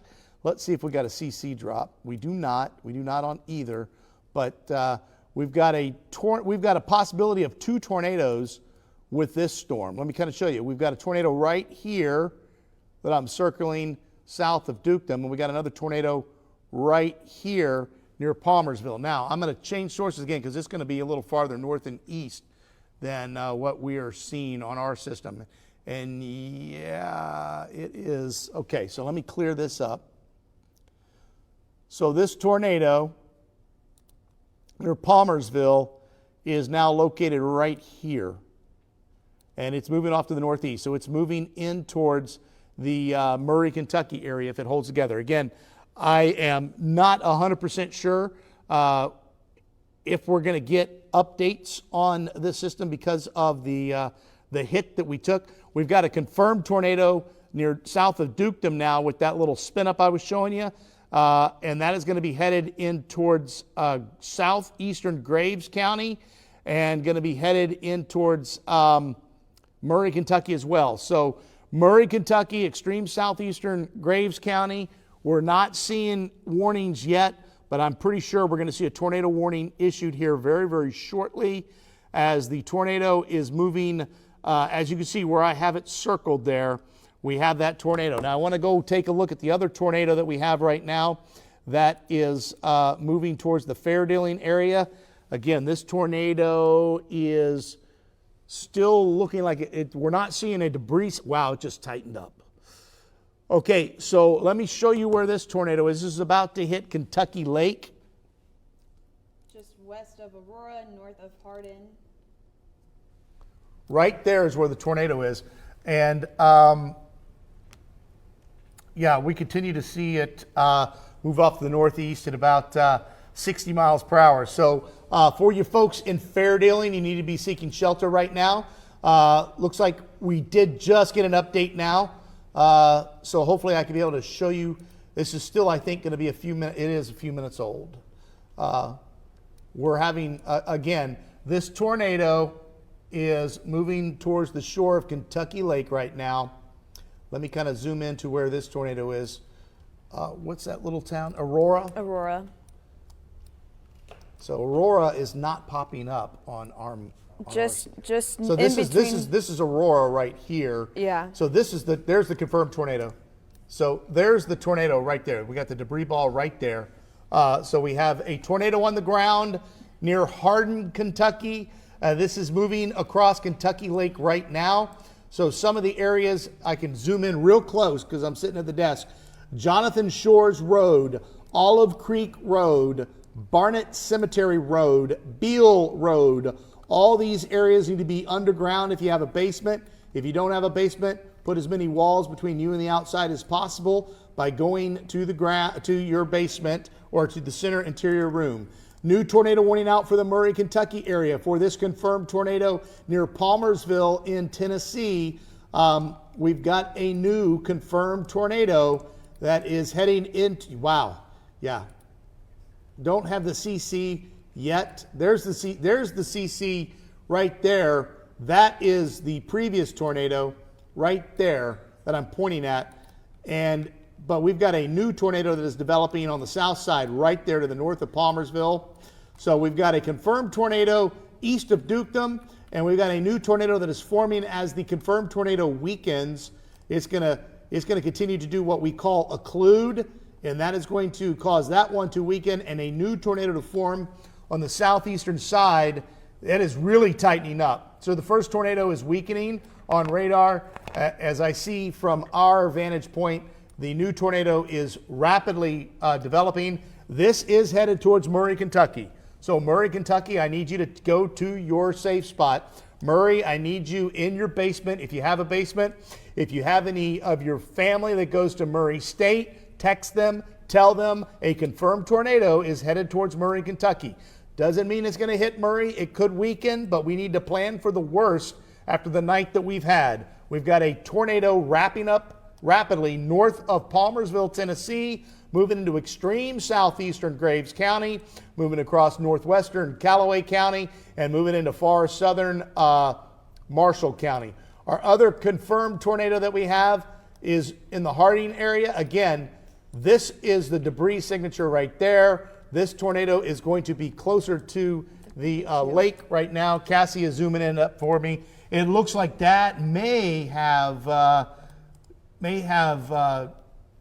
kind of not bowed out, but become outflow dominant.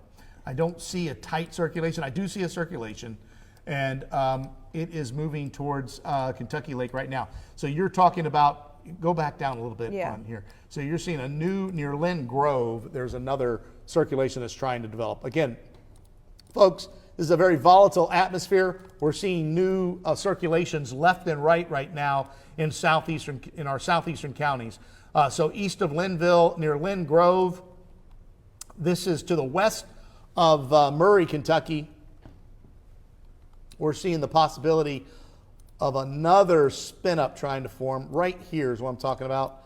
You can see the spinning right there. It is nowhere near as strong as what we're seeing down to the south. So I want to get to the storm where we're seeing this possible tornado right here.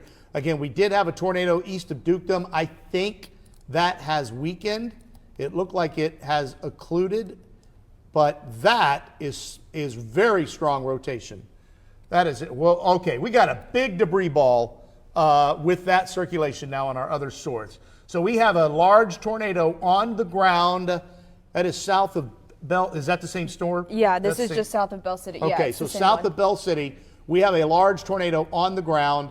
We'll see if RCC up. Are you on Memphis or are you on Paducah? I'm on Paducah. You're on Paducah, so this should update here shortly. So a large tornado is on the ground right now, moving into Graves County and extreme southeastern. It's in extreme southeastern Graves County. So let me zoom in a little bit. So this tornado is on the ground right now, crossing Highway 381 and Highway 97. Tornado is on the ground. This is the largest debris signature we've seen tonight on our system. So this is a large tornado that is moving into Callaway County, and it is headed towards Murray, Kentucky. We have a large tornado on the ground crossing into Callaway County out of southeastern Graves County, and it is moving in towards Murray, Kentucky. Again, our data we're getting is a little old because of the power hits that we have taken and the storm hitting direct downtown Cape Girardeau, but this is a significant tornado signature. So just kind of stay with us. We're going to keep the radar on. We're going to keep the voice over it. Let's kind of give you an idea of where this tornado is moving. It's right here, and I'm going to track it off to the northeast at 60 miles per hour. No, I'll do 50 because I can't do 60 because I'm too close. But you can see that You can see Murray at 9:35. And again, this is a large tornado on the ground as we speak. I want to see if we have any damage reports. I want to see the Weather Service. This is a very significant tornado signature that we're getting here on radar. So again, we've got a large tornado on the ground in southeastern Graves County, about to move into Callaway County as we speak. Look at that debris signature. It is doing damage. It is doing significant damage according to our debris signature. And again, we're not getting radar updates. I want to see if It now looks east of Bell City into Callaway County, Yeah. just south of Lynn Grove. so. This Moving to the tornado, again, this northeast. tornado is headed towards Murray, Kentucky. Again, I want to show you where this is on the map because the radar is not going to show it to you. 8 right now because of the lag time. 893 south of 94. These areas are under the gun for a significant tornado. So I'm going to outline this area with this dotted line of where this large damaging tornado is on the ground is headed. So you can kind of make that out. That does include Murray, Kentucky. This is a wide tornado. This is a strong damaging tornado. We just got a new considerable threat damage tag to this. So the National Weather Service in Paducah is seeing this as well.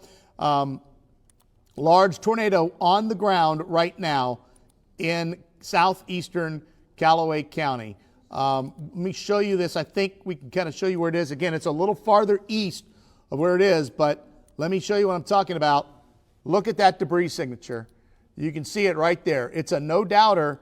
We've got debris on the ground. We've got a tornado on the ground in southwestern Callaway County, and it's headed towards Murray, Kentucky right now. So again, if you know anybody in Murray, Kentucky, if you have a student that goes to Murray State, please send them a text.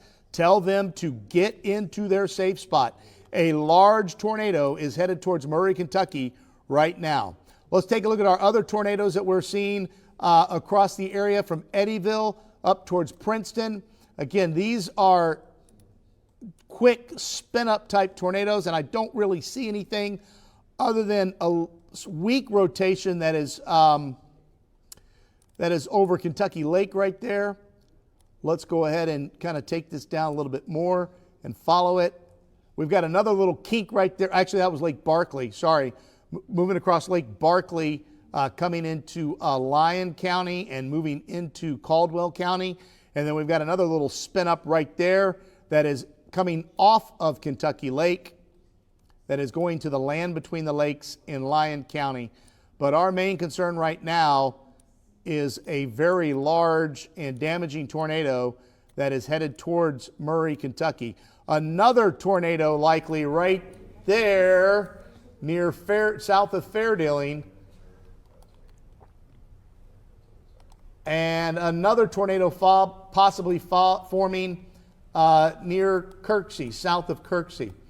But again, our main concern is this very strong indication of a tornado. The debris signature, you can't miss it, folks. That is a tornado on the ground. Let me point it to you. Right there, that's a tornado on the ground doing damage. And we just got another update. It is still on the ground. It is now due south of Lynn Grove, due west of Midway, and it is moving right towards Murray, Kentucky. Let's hope this continues. Let's hope this weakens. I don't want to say continues to weaken because it's not weakening. Now, we do see the debris signature has weakened a bit, but the debris signature is reliant on what the tornado hits. So if it's going through a field, the debris signature is not going to be all that great. There's still pretty decent rotation. If there is any good news, the rotation has weakened slightly as well. So we hope that continues. We can kind of track this. You can see that rotation right there, and I'll kind of back it up, and you'll see it come in. Very strong rotation. Actually, we can't because it's not. We don't have any data. We missed like 10 minutes of data with it, but we still have a tornado on the ground, let's back this out so we can see some of the others. Okay, Cassie's is helping me manning this other source that we've created a color table that really helps us find tornadoes. And so what it looks like, Cassie, to me, we follow this down, you see this outflow boundary? Yeah. It goes right into the circulation. So this storm is riding along the previous storm's outflow boundary, which is a good indication that we could see a continuation of a tornado. So again, we've got other tornado warnings out there, but our main concern is we've got a tornado headed into Murray, Kentucky. This tornado is on the ground. Again, our radar is lagging because of a power hit and other things that we had happen at the station when downtown Cape Girardeau was hit by an apparent tornado. The tornado is right here now, over 783, headed in towards Murray, Kentucky. So again, Murray, Kentucky, please be seeking shelter. If you live along Highway 783 and the intersection of 783 and 94, please be seeking shelter. I'm going to zoom into some other areas. Wisewell Road, you're under the gun. Haynes Creek Drive, you're under the gun. College Farm Road, tornado headed right towards you right now. South 6th Street and North 6th Street. That's on the west side of Murray. This tornado is moving right into you. Olive Street, you need to be in your safe spot. Campus Suites Boulevard, this tornado is headed your way. Again, we have a large tornado doing damage right now. The rotation is tightening up again. The debris signature is weaker, but the velocity is cranking back up as it moves towards Murray, Kentucky. Let me show you where it is right now. Let me see if I can get Midway to pop. I see where these communities would be. So this tornado right now is located right here, and it is moving right into Murray, Kentucky. It is on the ground. It is doing damage. The signature of the velocity continues to strengthen. The damage is looking weaker on radar, but again, if it's not hitting anything, that debris signature is not going to be all that great. So it's going right into campus? So it's going right towards the campus of Murray State. So again, if you have anybody you know at Murray State, they probably already know about this, but just text them in case they don't. Let them know a large damaging tornado is on the ground right now moving into Murray, Kentucky. For the rest of the heartland, as we pan out, we've got another tornado warning for Ripley County. That is going to clip the far southern parts of Ripley County. We've got our other tornado warnings that are moving through Caldwell County. That is about to move out of the area. We've got our second tornado warning near the Fairdealing area of Kentucky that is moving right there between the land, between the lakes. Again, this is old data. Let me see some. Okay, so there's the tornado. We're getting more reports of a tornado on the ground in Murray, Kentucky, by the way. Yeah, this is going right into Murray. We've got more reports. Just wanted to give Okay, so all these other tornadoes are weakening, it looks like. I've not seen any strong signatures, but we've got a tornado right now is on the ground on the southeast side of Murray, Kentucky. Based on our damage reports, the latest velocity has it broadening out just a bit. We still see a debris signature. I sure hope this storm weakens. Continue to please weaken. It is moving in towards, Wisewell Road. You need to be seeking shelter right now. Melrose Drive, Oak Hill Drive, all these places need to be seeking shelter. Robertson Road, Sycamore Street, 16th Street, Robertson Road North, all these places are under the gun. The tornado is there basically right now. Again, our data is still very old that we're getting fed into the system. Thankfully, we've got a couple of other systems that we can see. And as I look at some of the reports coming in, tornado on the ground southwest of Murray, Kentucky, city of Murray, Kentucky, tornado on the ground, multiple structures damaged. I'm not sure where that is in Ballard. That was earlier with the tornado. But our biggest concern right now is the tornado moving into Murray, Kentucky right now. The damage path is still there. Okay, we did just get an update, and it looks as though it's pretty updated compared to what we've got. There it is. You can see the tornado on the south side of Murray, Kentucky. So yes, we've got a tornado moving into Murray right now as we speak. Very dangerous situation. It's doing damage. There's the debris. So the debris is still there. Now the debris signature is not as great, so that could be a great sign that this is weakening. Do not take that as good news. This has been a very long track damaging tornado that's moving right into Murray. We could see another damage path pop up, or damage indicator pop up as it moves through Murray. Again, I don't know what this tornado is picking up right now. It is moving through what I would assume is a residential area, apartment areas close to the campus as well. This tornado is moving right into downtown Murray, Kentucky as we speak. A very large and damaging tornado continues to move off to the north and east.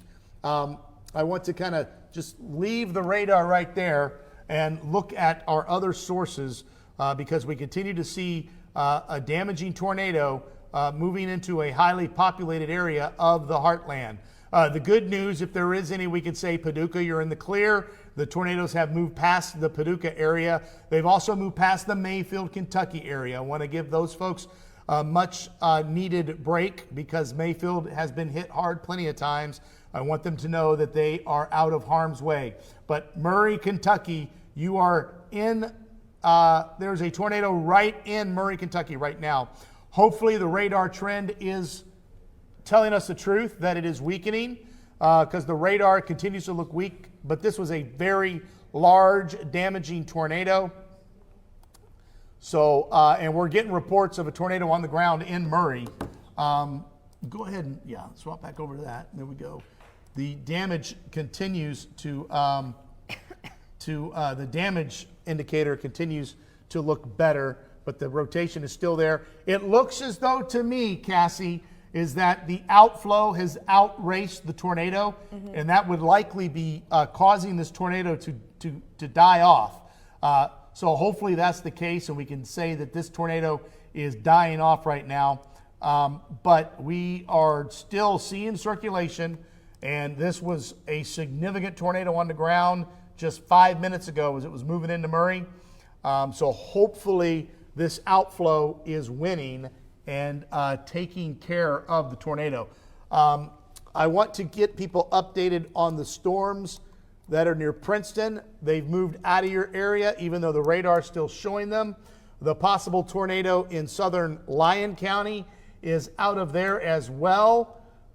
There's another little kink we're looking at that may clip the extreme southeastern part. It's near zoom back in so I can get that town. Canton. No, go north. Lamasco, am I saying that right? Yes. Lamasco. So Lamasco and Cobb in Caldwell County. You guys need to be seeking shelter. There's a quick spin up type tornado headed your way. And then we've got Murray, Kentucky. So let's head back down to Murray on our radar site here. And again, it looks like this tornado is doing what we call a occlude right now over the city of Murray. So again, we're going to be seeing very strong winds, damaging winds, but the outflow seems to have outraced the tornado, meaning that would choke off the actual updraft into the storm. It still takes a little bit for the tornado to die down. We're still seeing the rotation. So there's still likely a tornado. It's on the east side of Murray now. So I'm going to zoom into where this is. This is going just south of Shiloh. This tornado is right here. So it's near the intersection of 94 and 280 on the northeastern side of Murray, Kentucky. And again, the outflow continues to outrace the storm. So we hope that will continue to be the case, and we will continue to not have to be concerned with this doing any more damage. Again, Murray, Kentucky. Zoom back in for me, please, to Murray. The west side of Murray, Kentucky, the tornado has passed. So if you live, put your cursor over that road, please. Right over, no, not that one. The one that goes north and south. And what's that say? US 641.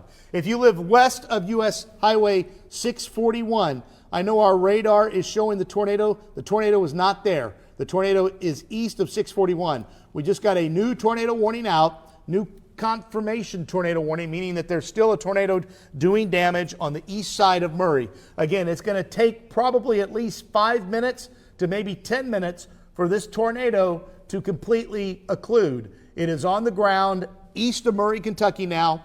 It is moving off to the northeast at about 60 miles per hour. It is, again, near the intersection of 94 and 280. It's headed towards Kentucky Lake right now. So if you live in Callaway County near Kentucky Lake, you need to be seeking shelter right now. This is a tornado on the ground doing damage. It went through the city of Murray, and it is going to go just to the south of Shiloh. It looks like it has occluded almost. We're seeing the latest. Looks a lot better. So from a meteorological standpoint, what is happening is we're seeing a very strong gust front. And I'm so sorry I can't show it to you right now, but I'm going to kind of explain it to you. We are seeing, here, go back up so I can see that storm. Thank you. We're seeing a gust front that is located in this general area if you follow the red line like this. And the tornado is located right behind the gust front. So this gust front continues to race off to the east, and so it's choking off the warm air that the tornado needs to survive. So in my mind, it looks as though we're finally getting to see the end of this tornado. Now, I know our radar, it looks like it is still in Murray, Kentucky. Again, we are getting old. We are having very slow updates to the data right now. To the folks in the booth, talk to me and let me know what our situation is when you get a chance. I want to know about being able to let Kathy and Jeff talk for a bit, because I'm actually wanting to try to reboot my system to see if that helps us get some radar data. But if I reboot it, I can't show Max 1 right now. So just let me know what the status is back there in the booth. If somebody could talk. I think I have my IFB. It is turned up. Yeah, it's turned up. So if someone can let me know if it's possible to let Jeff and Kathy talk for a little bit while I try to reboot the system. I don't know if they can be on camera. I don't know what we can roll. But right now, okay, they're looking into it. Right now, I cannot show anything, although I did just get an update. So I'm good for right now. Let me see if it looks, it's like we're getting an update about every 15 minutes to our system. So, yeah, we see some very, very strong gusty winds, but the tornadic circulation is gone on radar. It has been absorbed by the outflow. So, and there's no tornado on the ground according to the CC. So things are beginning to improve rapidly as we head over the next few minutes. So again, we still have a tornado warning out for northeastern Callaway County. But right now it looks like the outflow boundary has taken over. Let me drive if you don't mind. I'm sorry, Cassie. I want to see what's going on with this storm headed towards Wickliffe County. There's some hail. Grandon, you coming to us or not? I don't know yet. I don't know what's happening. So they're working on it. We've again had some somebody tell me in my ear if major mechanical issues. So Princeton, the tornado is out of your area. There's a possible tornado near Cobb, and there is a possible tornado near, what was that? Just south of Lamasco. And it is probably going to stay just south of there, just south of our area. So everything is rapidly improving. But we did have that tornado go right into Murray, Kentucky. And what I'm seeing now is outflow dominance, meaning that this is likely the tornado has dissipated. So for northeastern Callaway County, still in your safe spot for a few more minutes until we can get confirmation that this, and again, we could see another quick spin up on this outflow boundary down near New Concord. So we'll watch that as well. Can you guys hear me at all? Or are we... All right, so Jeff, you've got a phoner available. We've got, so right now what I'm going to do, Jeff, is I'm going to toss to you. let you do this interview. And I'm going to try and restart Max. So I don't know if can you take Jeff full on camera? They're coming to both of us. What? Okay. All right. You guys take it. Okay, Grant, thank you. Sorry, folks. As we mentioned earlier, we took a hit here at the station when that tornado came through, and we've had to reboot everything. It's affecting weather and our computers and different things. So we're kind of getting back to the basics here. We're doing a phone interview. This is Patrolman Bobby Newton again with the Cape Girardeau Police Department. And Bobby, I know we talked to you earlier. Is there an update on damage in Cape and road conditions? Yeah, again, Kings Highway is still shut down between Bloomfield and William. It's going to be shut down probably most of the night into the morning. That right now, that's the only roadway we have shut down in the city, where they're still assessing damage. Most of it, again, looks like it was in the downtown south side of Cape Girardeau. I did speak with Sheriff Dickerson. Okay, just give me a second. She advised that Delta took a major hit, several buildings damaged there, and they've got search and rescue teams on scene, checking houses, checking on citizens, and the road crews are working to clear the roadways out there. She did advise that Highway 25 is blocked from the roundabout into Delta in order to allow crews to get in there and work where they need to get to. I know we saw some of the dam. We saw some pictures from downtown Cape, kind of down by the river, and there on Broadway. Are there any other areas in Cape, at least, that you saw, or that you can? Union building. Yeah, the credit union. Oh, yeah, the credit union building. I know that Marco Construction there on South Kings Highway lost a roof. The Pilot House, I believe. There was damage there. Any other specific areas you can let us know about? No, like you mentioned, the credit union got hit, and that area of Kings Highway, Cape Central Drive, both of those are shut down due to that damage. But to my knowledge, that's the heaviest hit area. All right, I'll let you go. I know you're busy again. Is there one last question? Is there any other information that folks need to know tonight before they go to bed? Just pay attention to the news. Pay attention to you guys. Of anything that we push out, y'all will have, so they'll be able to get updates that way. So. All right, Bobby. Thanks for your time. We'll talk to you soon. Okay, bye-bye. All right, let's go over to Scott County now. I've got Sheriff Derek Wheatley on the phone. Sheriff, can you hear me? Yes, ma'am. All right, appreciate it. Tell me a little bit more. Tell our viewers now. I've got you on. I'm holding the phone up to the microphone, basically. Talk to us about the damage you're dealing with in Scott County. Which areas that you're dealing with were hardest hit? Sheriff, can you hear me? Yes. Go ahead. So we on North End County, which was the, I guess, tornado that hit Delta. Then here around 7 o'clock, we had some moderate damage on the south end of Scott County. Caused some damage to ag shops, some residents. No reported injuries at this time. Our crews are just now wrapping up a search of the area. So, we're finishing up in that, and still several roads closed due to electrical lines. I was just going to ask that. Any major roads folks need to know about? And again, hopefully no one's really out tonight, but sometimes you got to go out. Folks like us, at some point, will go home. There are folks working night shifts that'll have to be out at some point. So are there any roads in your county folks need to avoid? Yeah, right now, Highway 61 going into Cyclone is still shut down due to a couple miles of power lines across the roadway. We, are discouraging people from coming out sightseeing. It's causing us issues throughout the night. So we urge everybody to stay in and sightsee at another time.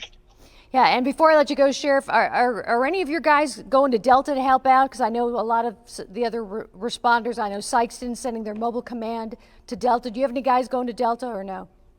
Right now we haven't. We've been out dealing with our own damage, but we will assess that later and offer any help we can. Gotcha, of course. All right, Sheriff Derek Wheatley, Scott County, take care. If anything else is going on that you need to share, you know how to reach me. I appreciate it. All right.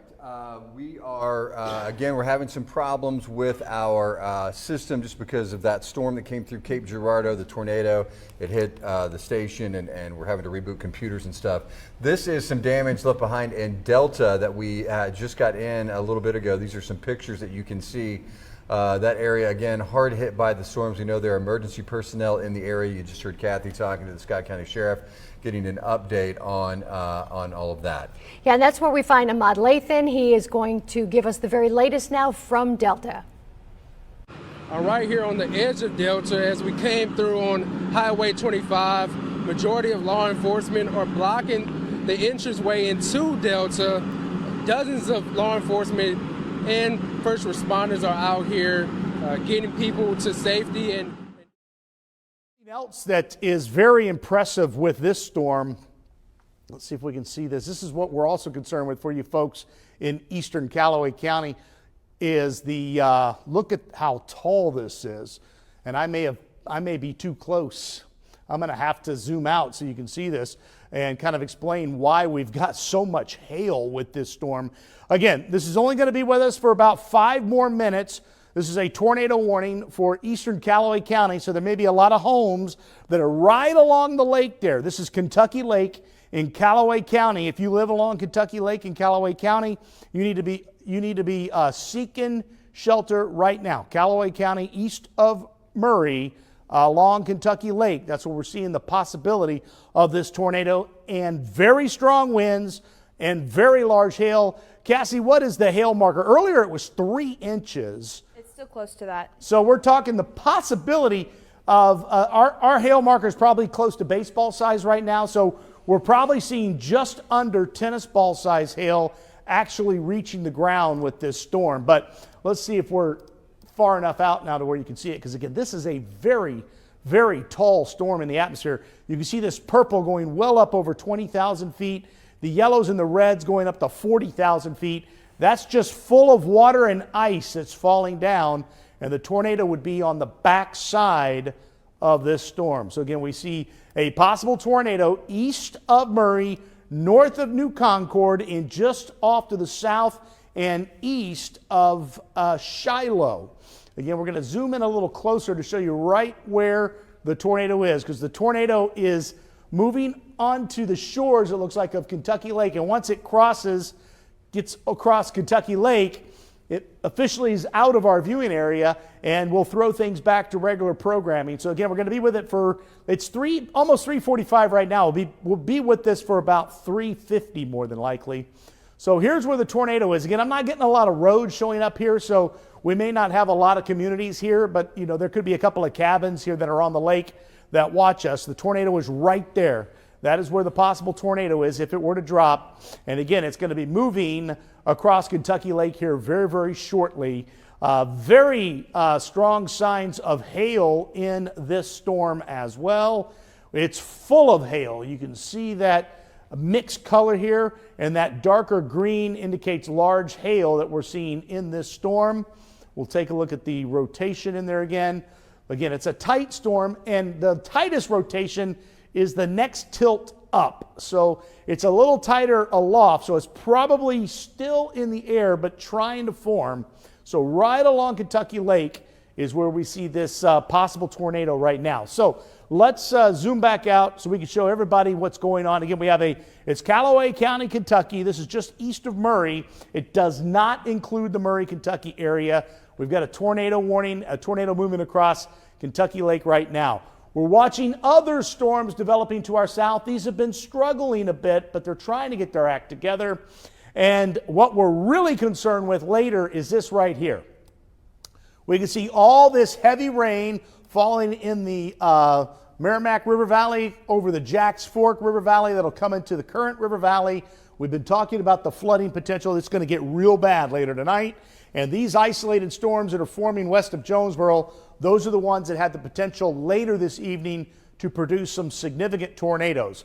The southeastern part of the heartland is under a tornado watch until 10 o'clock. I expect more tornado watches to be issued before the evening is over. We're watching that warm front slowly move up to the north. Hey, will you do me a favor, Cassie, on Cape Girardeau's METAR on GR? Yes. What's the dew point right now?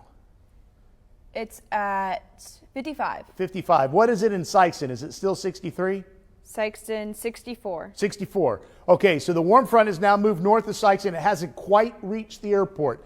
And again, we're looking at that closely because wherever the warm front stalls and becomes a stationary front, it's along and south of that front where the tornado threat is. So let's see where our latest update is on this tornado, this possible tornado that is moving across Kentucky Lake right now. Okay, here it is.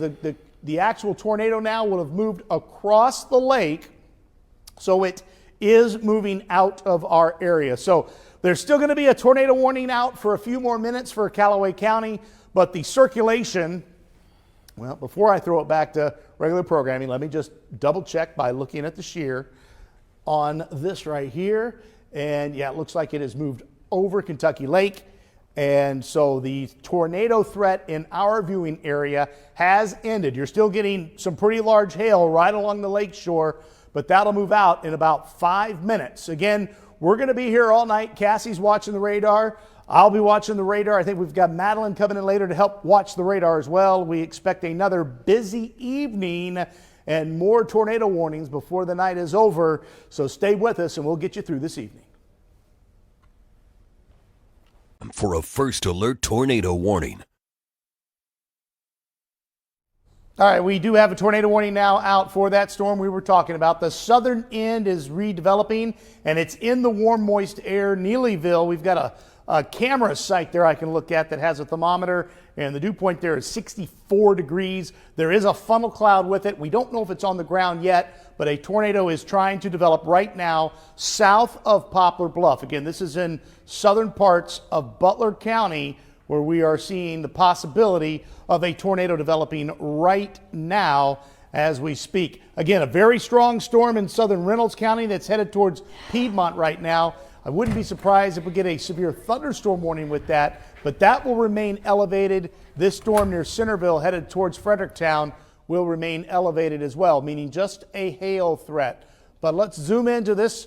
You can see the hook echo forming right here. We got a report of, not only do we see circulation with it, but we've got a report of a funnel cloud that is trying to develop right over Neelyville. And so Neelyville, again, this is right on the warm front. The warm front is located right here. The Poplar Bluff site, dew point's 58 degrees, right here at 64. So this storm is riding the warm front. And warm fronts produce a lot of spin in the atmosphere. So we could get a tornado here at any time moving into Neelyville. So Neelyville, you need to be in your safe spot right now because there's a possible developing tornado right over Neelyville in southwestern Butler County. And the southeastern side of Poplar Bluff, I'd go ahead and get in your safe spot as well, as this is going to be headed up towards the southern parts of Poplar Bluff. So our possible tornado is located right here. It's crossing 67 right now, right near the intersection of 67 and 142. Again, this is in Neelyville area is where this possible tornado is developing. Also, we've got Madeline is here with Cassie as well. They're keeping an eye on everything. Keep an eye on the chat. If you all hear anything saying that tornado has been spotted, please just shout it out so I know what's going on. But again, we've got a possible tornado. I was not able to get a speed on this. So if we could get a track, so I could put a track on this, I want to put a storm track on it. So if one of y'all can tell me what they're tracking the speed on this Northeast possible at tornado. 30. Northeast at 30. So again, these storms aren't moving near as fast as we have seen the past few days. So we're going to track from the tornado here and head off to the northeast at 30 miles per hour. Again, this is right on that warm front. And if we go, I may have to, nope. Let's see if I can get 30 on this. It's going to be close. So here are some of the communities. Neelyville, basically right now, as we were talking about, Ash Hill at about 653 and Fisk at 656. And if this holds together, it's going to be headed towards the Dexter area. I think that's MoDOT and Poplar Bluff. Yeah, I can see the sign now there, or the label. You see how kind of foggy it is? That's what's on the north side of the warm front. The north side of the warm front, The moisture is being wrung out right now in the form of fog and mist and drizzle. But a big storm is moving right into Poplar Bluff, and this storm is going to produce a lot of hail and some very, very heavy rain. But you can easily make out that hook. And again, we saw a funnel cloud developing on this storm, and that is why the warning was issued, other than the fact that we're seeing a little bit of rotation on it as well. It is in a very favorable environment. Again, the parameters we look at to cause tornado production, if you will, are way high today in this area. Once you get south of the warm front, the parameters jump dramatically. So remember how we tell you sometimes we see rotation on radar and we're like, okay, chances are that's not going to touch down, so we're not overly concerned. Today's environment, especially right on the warm front, any shear markers or any rotation we see, we will be very, very concerned with. And it's kind of in that noise. You see that purple haze area is kind of messing with the rotation, but we are seeing the reflectivity is very, very substantial with that hook shape. Cassie, do me a favor. GR, which site are you on? I'm on Memphis. So you're on Memphis. Yes. Where is that little hook that I'm looking at? Because again, we've had a little bit of, we may be getting a little bit of delay. It's like right where your hand Okay, is. they're There you just go. updated. So this is where the possible tornado would be, right here, just east of 67. You can see the worst of it's going to go, the worst of the storm's going into Poplar Bluff. This is heavy rain and hail and gusty winds, because the inversion right by the warm front is shallow enough to where these gusty winds would definitely hit the ground. But it's just south of that front. That warm front's probably right along Highway V now. So we've got a possible tornado on the north side of Neelyville, crossing Highway 67 right now. And this is going to be headed, as you can see, just kind of follow my hand. It'll be going onto the southeast side of Poplar Bluff. When you head out of Poplar Bluff, it goes towards Culin. That's where we're going to be going. So we're going to zoom in a little closer, because there's going to be a lot of communities, a lot of roads here that pop up. Now the hook is right down here over County Road 235, south of the highway. I got to turn over here so I can see south of Highway 158 and right near Highway 142, County Road 322, County Road 320. These places need to be seeking shelter right now, as does County Road 316, Highway UU, and 53. That's the highway coming out of Poplar Bluff. That area is under the gun for this possible tornado. Here is the southeastern side of Poplar Bluff. This is the 67 loop. There's the movie theaters right around here. I think there's a bowling alley right there near the Township Line Road. That area is mainly going to be wind and hail. The coming out of Poplar Bluff on 53, though, just south and east of Poplar Bluff, this area is under the gun for this possible tornado. So again, we've got a radar indicated tornado. We had a funnel cloud as it was crossing the warm front, and the Weather Service isn't taking any chances today, nor are we with this situation, because of how volatile the atmosphere is right now. So hopefully this was just spinning up as it interacted with the warm front, and the rotation will die down just a bit. Again, we're getting a little bit of a fuzz from the Paducah side. What's the rotation look like on Memphis? Could you tell me that, Cassie? What are you seeing on Memphis? Yeah, it's south of Poplar Bluff. Looking at, there's not a very tight couplet with it. Okay, from the Memphis scan. Let me do this real quick. I know it's kind of in no man's land. We talk about this area. This area suffers from kind of a Doppler radar hole, where the radar beams are hitting the storm way up in the atmosphere, and that's kind of at a disadvantage. So we got to monitor things even closer because of where this is. So I want to take a look at this as well. The latest scan on the Memphis one does show now a little couplet just west of Harville, if I'm saying that correctly. Yeah, Harville. Yeah. Harville. Yeah, okay. I see what you're saying right there. So the Memphis site has the tornado a little farther north now. So again, what's happening is we got the storm interacting with the warm front, and the atmosphere's a fluid dynamics if you think about it.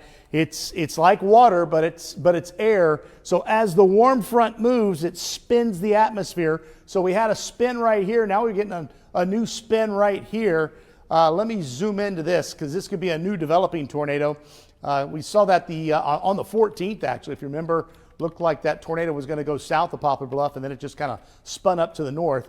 So this is east of Flatwood, and near Poplar Bluff is where this possible tornado is. So all of Poplar Bluff needs to be seeking shelter right now. Those same areas I talked about south of Poplar Bluff, we need to be seeking shelter as well, as we have a possible tornado moving into a fairly highly populated area of the heartland. We haven't had any reports of damage yet, have we? Not yet, no. Not yet. Okay, so I'm looking at back to Paducah. I want to go back to the Memphis site to look at the reflectivity to see how it varies from the, it's already on there. Okay, there it is. So what we have are two cells here. You can kind of see the warm front right here. That's the warm front draping off. It's trying to develop another storm near Donovan. So this storm is riding right along the warm front, and it's moving right into the Poplar Bluff area. So again, we've got a possible tornado moving into Poplar Bluff. The southern rotation looks a little weaker than it did earlier, so we'll be monitoring that as well. Let's take a look at the entire heartland, because again, earlier we had big storm there near Murray, Kentucky. It is gone. Our thoughts are right now is that we're waiting to see what happens with this activity down here, because most of our models develop one or two isolated cells and bring them through our area with the possibility of tornadoes, and then bring a line in later tonight that will have tornadoes and damaging winds. But our tornado warning is here for Butler County. Again, I'm watching a pretty strong storm over Piedmont right now. That is an elevated storm, meaning that there's no severe threat other than hail. And I'm expecting a lot of flash flood warnings to be issued here shortly. I mean, this area's been getting hit hard with rain over the past day today. And there's a lot more rain coming into Reynolds County, Iron County, Madison County. Again, all those rivers that we talked about throughout the week are going to start to see those flooding concerns. It's tonight and it's this evening and overnight tonight and tomorrow where we see the heaviest rain event occurring with this whole system. So again, right now we're tracking this. You can see it's turning into a pretty big supercell here. Is there a hail marker on that, Cassie? The hail marker is a little less than an inch. Okay, so a little less than an inch. About a nickel. Okay. But we are getting, the Butler County EM said that they're still noting a funnel aloft, and that was just north of Harvell. So. Okay, so that's where our rotation is right there. So the rotation hasn't varied much. We're seeing that tornado or that possible tornado is moving right into Poplar Bluff right now. Again, when I look at this, you remember what this looked like on the 14th? This was a significant rotation signature. I'm not getting that right now. I mean, I am seeing the rotation, and we got to take the rotation seriously because of the environment that this storm is in. But this does not look like it would be, at least right now, a repeat of what we had. Now, that definitely could change, so we're going to continue to watch that. But again, this storm appears to be trying to ride not the outflow boundary, but the warm front that's moving through. So I'm kind of looking at this storm. I'm trying to get an idea of where it's headed. It's going to be going towards southern Bullinger County and western Cape Girardeau County unless it turns a little more east. And if it starts to turn a little more east, then we'll definitely be concerned with a tornado, because this area right here, once it gets off the warm front, there's more spin to the south, and we've got Stoddard County and Scott County that are just ripe with storm energy right now. So that's what we're going to be watching closely. I can see we've got that's Poplar Bluff behind me as well. Okay, it's raining pretty good there. They're probably getting some small hail there as well. I think that's US 60 at 67, the north junction right here. So the heaviest storm is right over them right now. Another big storm. Is there a hail marker on that storm near Piedmont? Yes, it's close to Nickel. Okay, so again, some hail in here. There's a little bit of rotation, as I would expect, because this is an elevated supercell right over the Piedmont area. But I'm not there's not going to be a tornado with that storm because it's just too cool. Again, it's protected by that inversion. But this is a different story down to the south where we're seeing the possibility of a tornado. So far, so good. We're not seeing any, and they just did a new severe thunderstorm warning, so they may be about to drop this tornado warning here shortly, just to give you an FYI. So if they do, that'd be definitely some good news. I know we're still in the time period of the 6 o'clock, so we're going to stay with this until there's absolutely no danger. And probably what will happen, I'm talking to the folks in the booth, if this does get canceled, we could toss to a break and then come back to me, and so I can do the full weather forecast to show everybody what's going to happen later tonight and tomorrow. But until this weekend significantly, we're going to stay with it. So just kind of communicating with everybody here, you at home and the folks in the booth and the anchors as well. So again, we're not seeing any new look to the rotation. It continues to be just west of Poplar Bluff, but I'm sure it's closer to Poplar Bluff now. So let's zoom into a couple of areas and get you an idea of where this possible tornado is. So radar showing it right here. I'm sure it's closer to the Poplar Bluff area. This is 67. I think the high school's located right there. You know, the stadium is right to the west of 67. That's where this rotation is headed. It's headed right towards that area. So if you know where the football stadium is for Poplar Bluff, that is where this rotation is headed right now. It's at that area where 67 branches off and goes north towards the areas of Wayne County, where it branches off. So we just got a new update. So the reflectivity shows right where we're saying that rotation is going to be right there now. It's moving into the west side of Poplar Bluff, and it's probably crossing 67 and going right into downtown Poplar Bluff. I'm looking at that tower cam just to get an idea.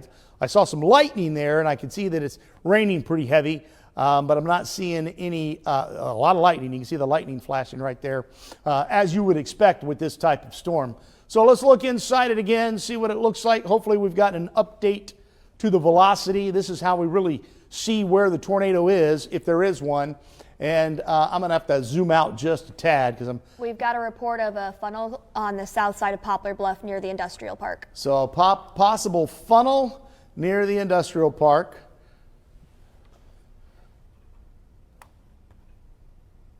So that would be in this general area. So what's happening right now is there's the circulation. That would be the main tornado. If there is a funnel that they're thinking is forming, it could be cycling and forming on the south side of this storm. We'll have to see what happens with that. The overall structure is looking a little less impressive right now. These storms, again, are battling the cool air to the north, and we've got the warm air to the south. You know, when we have cold fronts moving in, that really forces and lifts the air. Warm fronts, the lift is a lot more shallow, so we don't necessarily get these giant explosive storms right on the front, or at least caused by the front. But if they form and ride along a front, we have some issues. It looks like we lost our tower cam, so we've got some maybe some power issues out there in the Poplar Bluff area. So we've got some severe thunderstorm warnings out to the west. They're going to be moving into Carter and Ripley counties here shortly. That's going to be for hail and possibility of gusty winds. But again, the cool air is still located in this general area right now. Matter of fact, I'm going to take a look. I've got another source here that I can look at to kind of judge where this warm front is right around the Poplar Bluff area is what I'm trying to find out. Yes, ma'am. Real quick from Robbie Myers, the EMA director of Butler County. He says our spotters have eyes on it crossing PP Highway, not on the ground.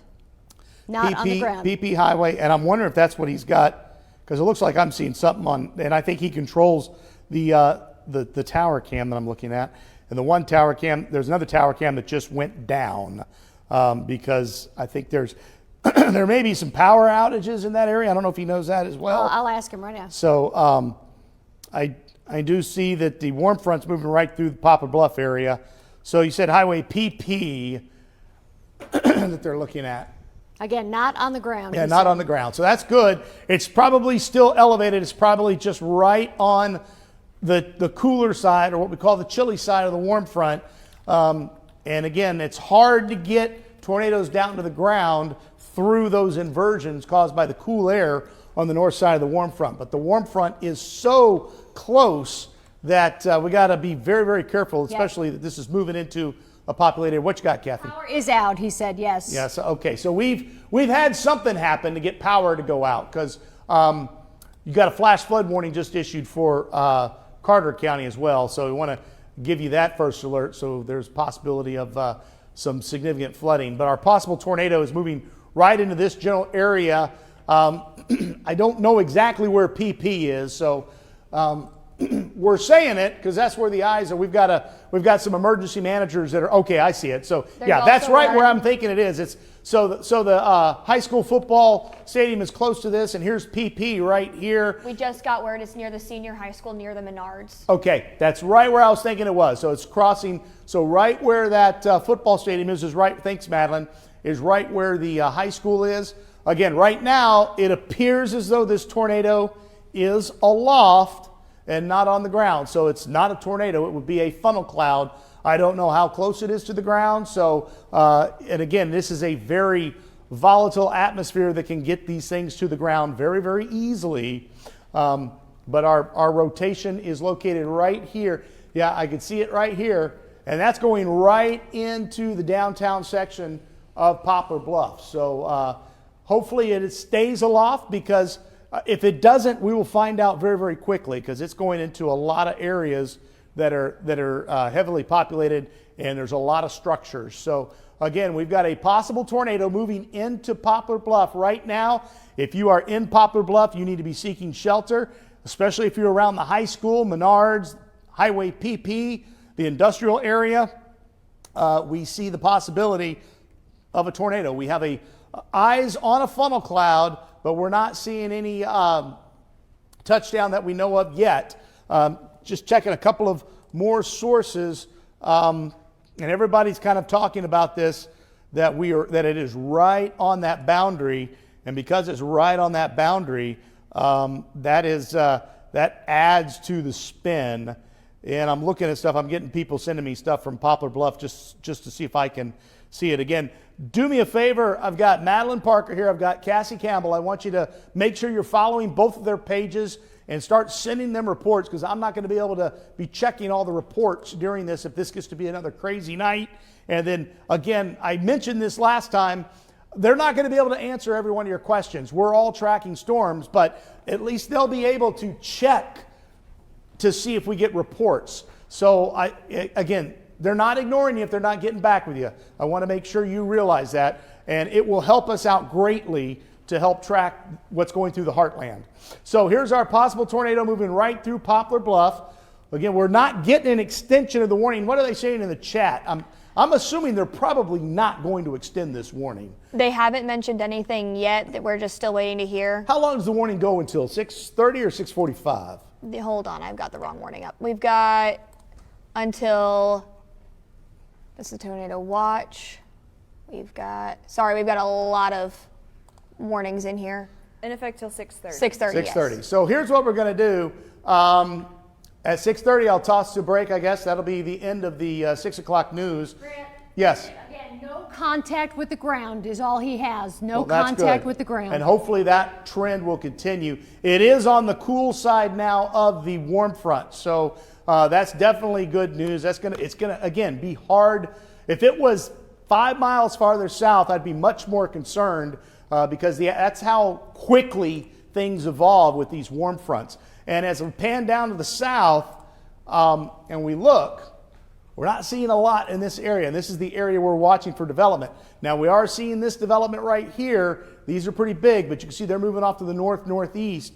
Eventually, this is going to form a line and move through, and we are going to see a lot of warnings throughout the heartland. But we've got this tornado warning out until 6:30 for about another 2 minutes. It is going through the Poplar Bluff area right now. The National Weather Service in St. Louis is doing just as I thought they would do and just blanketing everybody now with flash flood warning. So we're going to start seeing significant flooding in Madison County, Reynolds County, also Carter County, Wayne County. I expect a flash flood warning for you here shortly as copious amounts of rain. This train of storms is going to produce around 3 to 5 inches of rain here in a very short period of time. So all the rivers are going to come up very, very rapidly. We're going to be seeing low water bridge crossings flooding here very shortly as well.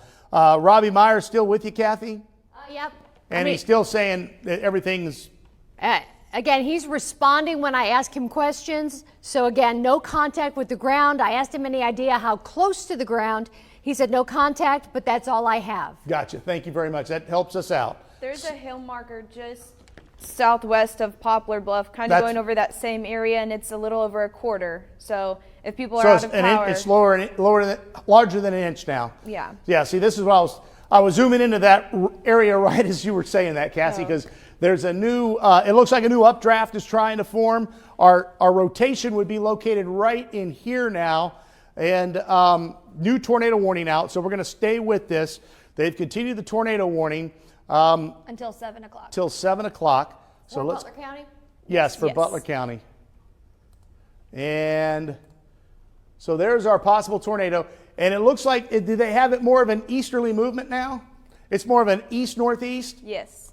At still about 30, 35? 35, yes. 35, okay. So with that said, this storm is about to enter a much more favorable atmosphere if it moves more east than northeast. And let me talk about that here real quick, because the areas that this storm is headed to, if it were to move to the east-northeast, this area is very, has the warm, moist air. A lot of instability, a lot of wind shear, very favorable for tornadic development. So, and a lot of our new models that we look at, we're picking up on this storm, doing a long track, moving across the area. Now I can see some very, very heavy rainfall on that tower cam.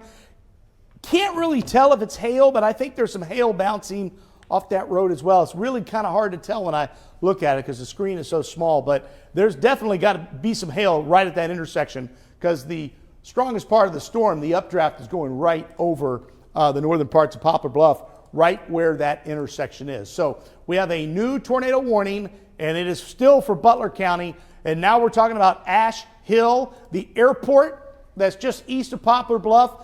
This is headed your way, and areas north of Poplar Bluff. Let's kind of zoom into a couple of areas that see if some more roads can pop up. Wapapello, right now you're on the cool side of the warm front, so if this storm were to head your way, I would expect a severe thunderstorm warning with hail and high winds. But if the warm front makes it a little farther north, then the southern end of Wapapello would be under the gun as well. Highway W, you need to be seeking shelter. County Highway 372, Highway T, this is all in northeastern Butler County. You need to be seeking shelter. We need to be headed to our basement if we have one. If we don't have a basement, again, like I always say, we go to the lowest level of our home. We find that center interior room and we take shelter there. Now, we've got a new cell that's trying to develop near Doniphan. Again, that's right on the warm front where we're seeing these storms. You're looking at me, Kathy, you must have something. Just quickly, the sirens went off in Bluff about a minute ago. In downtown Bluff, our friend Bill Allen tells us no rain, minimal wind, so calm in the downtown area, but the sirens are going off. Robbie Myers just sent still no indication of anything that has touched the ground in Butler County, so very good news there. Okay, I did see the hail marker though, and it is much larger. Yeah. So this is a very fast growing storm, and it's entering a very favorable environment for tornadic development. So let's talk about this. We're going to look at it. We know we're talking about Poplar Bluff. The rotation is going to be just east. As a matter of fact, that original circulation, I imagine, is being occluded right now. That's what happened with the tornado in Cape Girardeau. As the tornado left Delta, it occluded and then touched down again near Dalhousie and came right to the station. That may be happening now because I think this is the old circulation.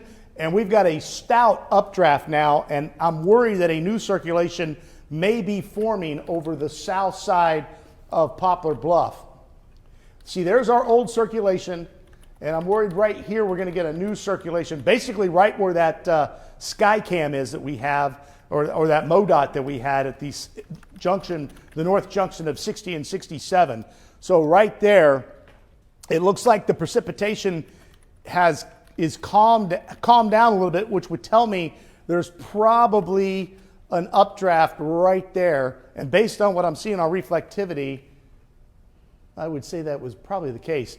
What I'm talking about is the old tornadoes right here. You kind of make out this orange that swirls like that. This is where that circulation is. We still could be seeing some wind damage, and there could be something on the ground here that's rain wrapped. But what I'm worried about is on the south side of Poplar Bluff. And Kathy, if you could text Robbie, and let me give you some instructions to tell him. I'm talking about, I don't know why that road's not popping up. If 53 that comes out of Poplar Bluff is, I think it's the business route, that 60, 67 business.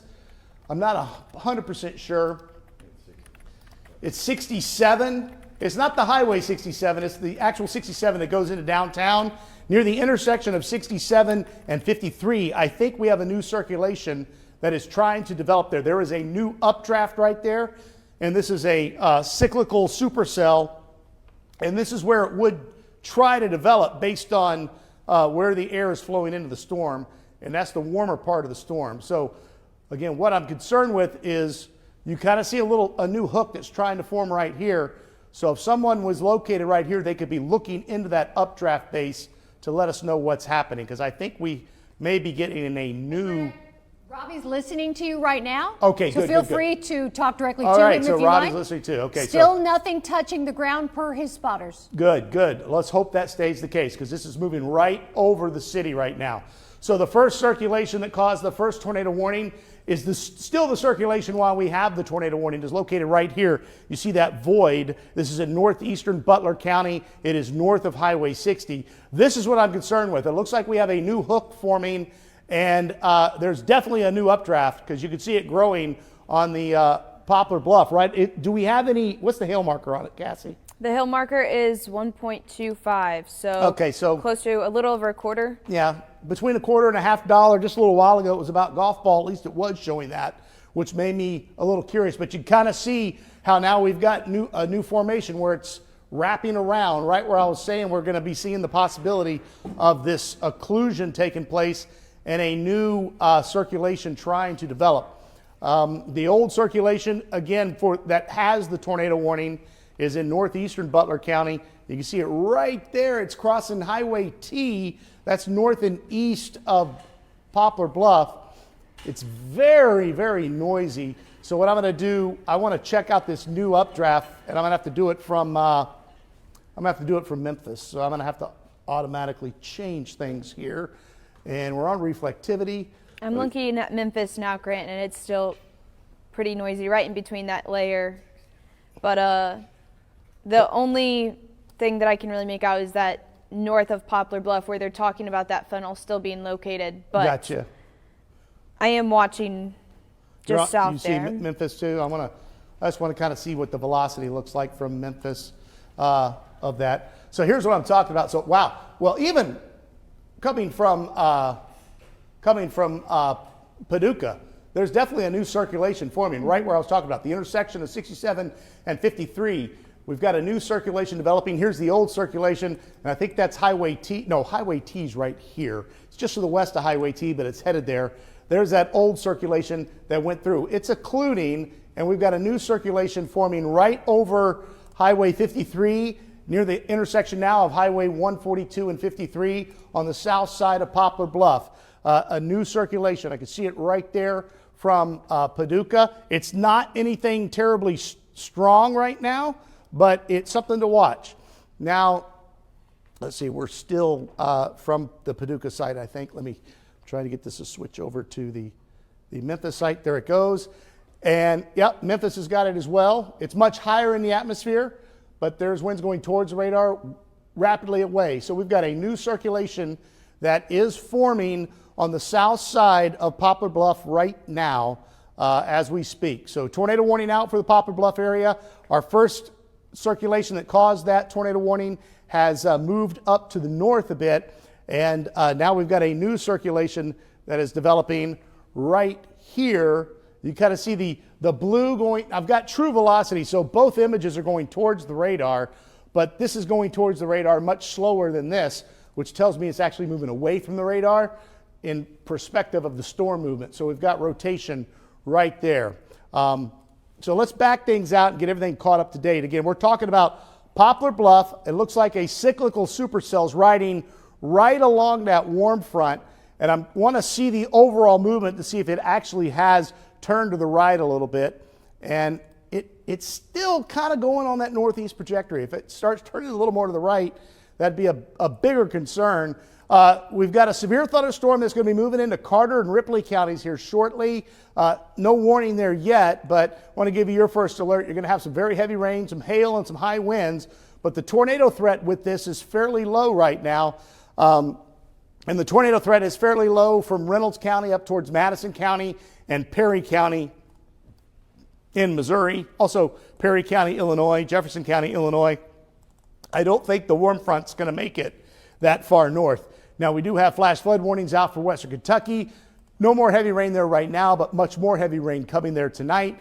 And since I have this on the big map, I want to pan down and just see if we have any new development in that corridor that I'm concerned with. And thankfully we don't. Right here is what I'm concerned with. But, you know, we've got a lot that's headed towards Little Rock, and this is going to be moving into our area much later tonight. So right now, tornado warning out for Butler County, and that is for a radar indicated tornado, but it is in a very favorable position area to produce a tornado. The wind fields are very favorable. The energy level is very favorable, and this area is in that tornado watch as well. And a matter of fact, this is where we have that threat level 4 out of 5 for tornadoes based on the way the atmosphere is set up. So I'm going to pan things up to the north so I can get to where that new circulation is. And again, it is still there. We've got this, you can easily make out this hook shape right over Poplar Bluff. So it's like we've got this storm that continues to wrap around Poplar Bluff, and the first circulation is in this purple area. And all right, here it is right here now. This is a brand new update. So it would be north and east of Poplar Bluff now, just right near the airport is where we would be seeing this possible tornado if we've got another one forming. Anything being discussed in the chat from the Weather Service yet about it? Not yet, no. Just that there were some sightings of funnels, but we haven't heard anything touching the ground in quite a few minutes. Well, good. And I'm hoping this is still just right on that cool side. So what happens is you need the air to be rising from the ground into the storm to get the tornado down to the ground. If the air is rising just off the ground, which happens on the north side of a warm front, then you can't get it down to the ground. So hopefully that's what this storm is located. The warm front kind of was right about here. So I'm really starting to think now that it is going to kind of ride north of the front. I think it was spinning up because it was on that warm front. And that's what happened with the storm in Arkansas earlier when it crossed the warm front. So that new circulation we were looking at looks a lot weaker now from Paducah. And there's the original circulation. It looks a lot weaker as well. So again, we're tracking a possible tornado in northeastern Butler County. It is now moving north and east of Poplar Bluff. If you live southwest of Poplar Bluff, this storm is now out of your area, and there's no concern for the tornado right now with this storm. There's other storms that we will be watching later on tonight. We, again, have severe storms out to the west that are going to be moving in here shortly, and we have numerous flash flood warnings out because of very heavy rainfall, not only today, but over the past few days. Is there a hail marker? I'm looking at Madison County in Missouri, Fredericktown area, just south of Fredericktown. Yes, it is roughly nickel to quarter. Okay, so this storm is close to being severe right here. That is in southern Madison County, and it is headed towards the Marquand area. Again, this is in the cool side of our atmosphere, so I'm not expecting any tornadoes with this storm based on what's happening in the atmosphere, but this has a hail core, and there's going to be some hail. And that could also bring down some gusty winds, because the hail, if it's strong enough, could definitely do that. But you see that tight circulation? That is rotating significantly over Highway 67 right now, but it is elevated more than likely, so we're not really concerned that a tornado could touch down here because of how cool the atmosphere is. But we'll continue to monitor that in case that changes. And again, if this storm were to encounter the warm front, then that would change the scenario of our thinking. But I am worried about hail and high winds moving into parts of southern Madison County towards the Marquand area. But our biggest concern, of course, right now is Poplar Bluff, excuse me, where we have that tornado warning out. And we'll take a look at the shear in there again.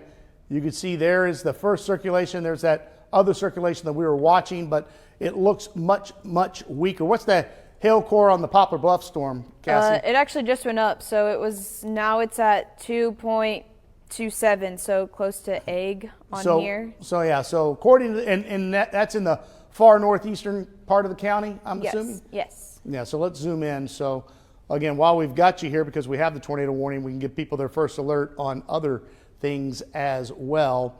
And that does include the large hail, because we have had, earlier today, we had some hail reports up to softball size. So again, this is where the very large hail is falling, and this is going to go right into Lake Wapapello. So I know we don't have a severe thunderstorm warning out for Lake Wapapello yet. I would expect one here any second, because this hail core is about to cross into Wayne County, and that is some big hail right there that is moving into the Lake Wapapello area. Here's Highway T that crosses, I'm not sure the name of the highway that crosses the actual Wapapello Dam, but I'll zoom in a little more and see if it pops up. It may be Highway T.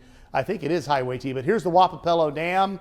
Highway KK south of Wapapello, that's where the hail core is right now. More than likely golf ball size hail that's going to move right over Lake Wapapello. So Lake Wapapello, get ready, because you're going to see some very large hail, gusty winds. We could see some sporadic power outages around Lake Wapapello as well due to this severe storm that's headed your way.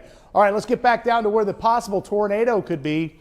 And again, we're talking about that in this little area right here in northeastern Butler County is where we're seeing that possible tornado. And here's Poplar Bluff. There's Highway 60. It's on the north side of Highway 60 right now. If we do have anything, let's see what the shear looks like. See if we have anything to be concerned with here. There's that first circulation, again, right there. Kind of follow down and see if that new circulation is still there, and it is not. It looks like something maybe trying to form in that, but it's very, very messy and very weak. So it looks like our tornado threat, at least for a few minutes from this storm that's moving through the Poplar Bluff area, has gone downhill just a bit. Yes, sir. Texting us and saying that everything northeast is northeast of Bluff now. Right. Okay, good. Thanks. So, yeah, it's definitely. And Lake Wapapello, Puxico in northwestern Stoddard County, the hail core is headed your way as well. If this were me, I'd be drawing a severe thunderstorm warning like this right here to cover Puxico and Lake Wapapello, because we still got a good hail marker on that? Yeah, it's still over 2 inches. Okay, so we got a significant hail marker right here. So we've got a severe thunderstorm over Lake Wapapello right now that's dropping very large hail. How long does the tornado warning go out till? Did you say 6:45 or 7? Until 7. Till 7. Okay, I would imagine it gets dropped early. I'm not 100% sure it will, but based on what we're seeing, I'm not expecting it to be hanging around much longer unless we see something spin up again. And I'm just seeing real gusty winds back there, but I want to take a look at something on here to get an idea of what the hail size could be with moving into Wapapello. Yeah, there's definitely a drop right there. Yeah, there's some big hail right over Lake Wapapello, and that's moving in towards the Puxico area. So again, no severe thunderstorm warning officially with this, but there's some very large hail over Lake Wapapello. It's moving towards Puxico. I got to say, our algorithm we use to do the hail size did very well with that Murray storm just a little while ago in Callaway County. So if it says I got 2-inch diameter hail, I got to believe it. It's got 2-inch diameter hail. And so I want you to think that, go in your fridge, pull out an egg. That's the size of the hail that is likely falling over Wapapello right now, headed towards Puxico. And that will definitely do some damage to cars and rooftops. So, and could also drag down some very strong winds because that hail is so heavy, it's going to try and drag down those gusty winds. And we can see some tree damage and some power outages. So along Wapapello towards Puxico, I would definitely get those devices charged if we could. And they didn't issue, I want to ask a question. Do you see a warning issued on GR? Because No, I don't. That problem we had 3 weeks ago when we were, okay. I just want to make sure we're not missing data.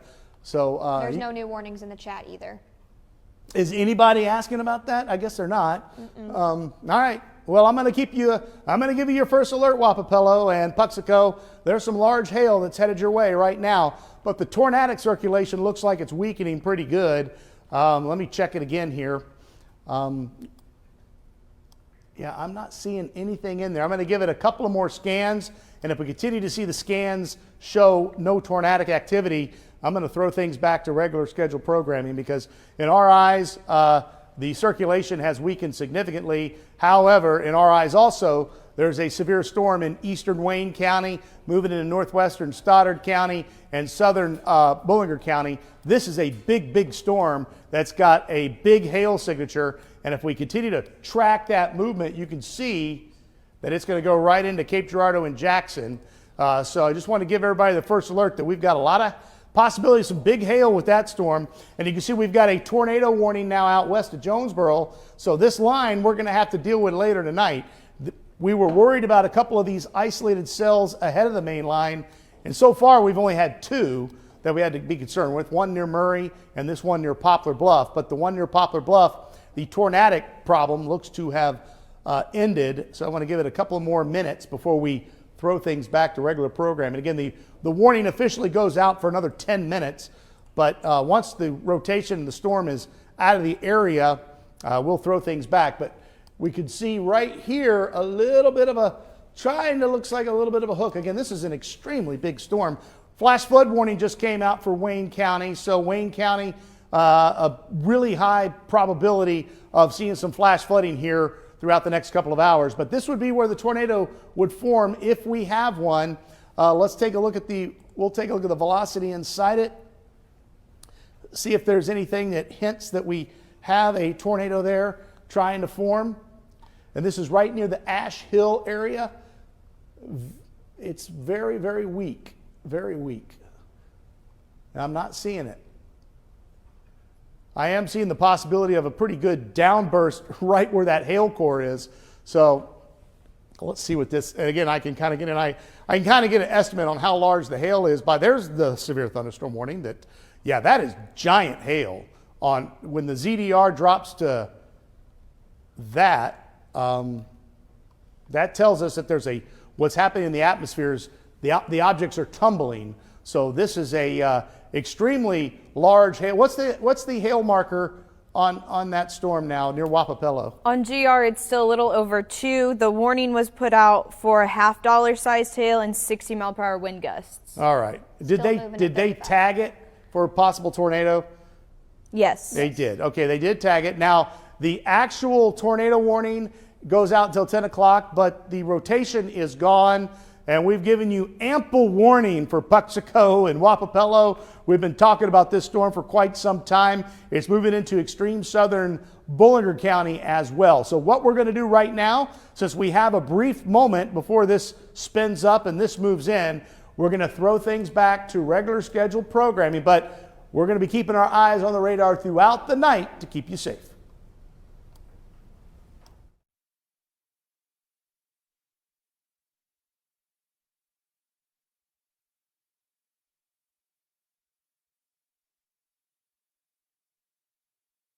Oh, yeah. You guys are good. I'm sorry. Yes, ma'am. This is for you. Ooh. Did you get Advance? I know Advance got hit the other night as well. And unfortunately, This is taking almost the exact same track as the last storm we had that hit the station, so or hit just south of the station. So we're going to be staying with this. If this continues to move in its same direction, it'll be moving into the Cape Girardeau-Jackson area. The hail core would likely hit the Jackson area, with the hook moving just south of Jackson into Cape Girardeau. So let us go ahead and scope this, kind of get an idea of where the, I hit the wrong button there. We're going to see, there you can see the circulation right there. That's where that possible tornado is developing as we speak.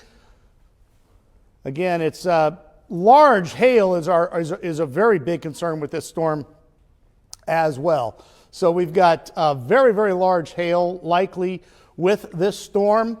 And this is the same storm that was over Lake Wapapello. The tower cam that you see behind me, I have it zoomed in on the storm. So you'll see some lightning every once in a while. As it gets closer, we may be able to make out some structure on this storm.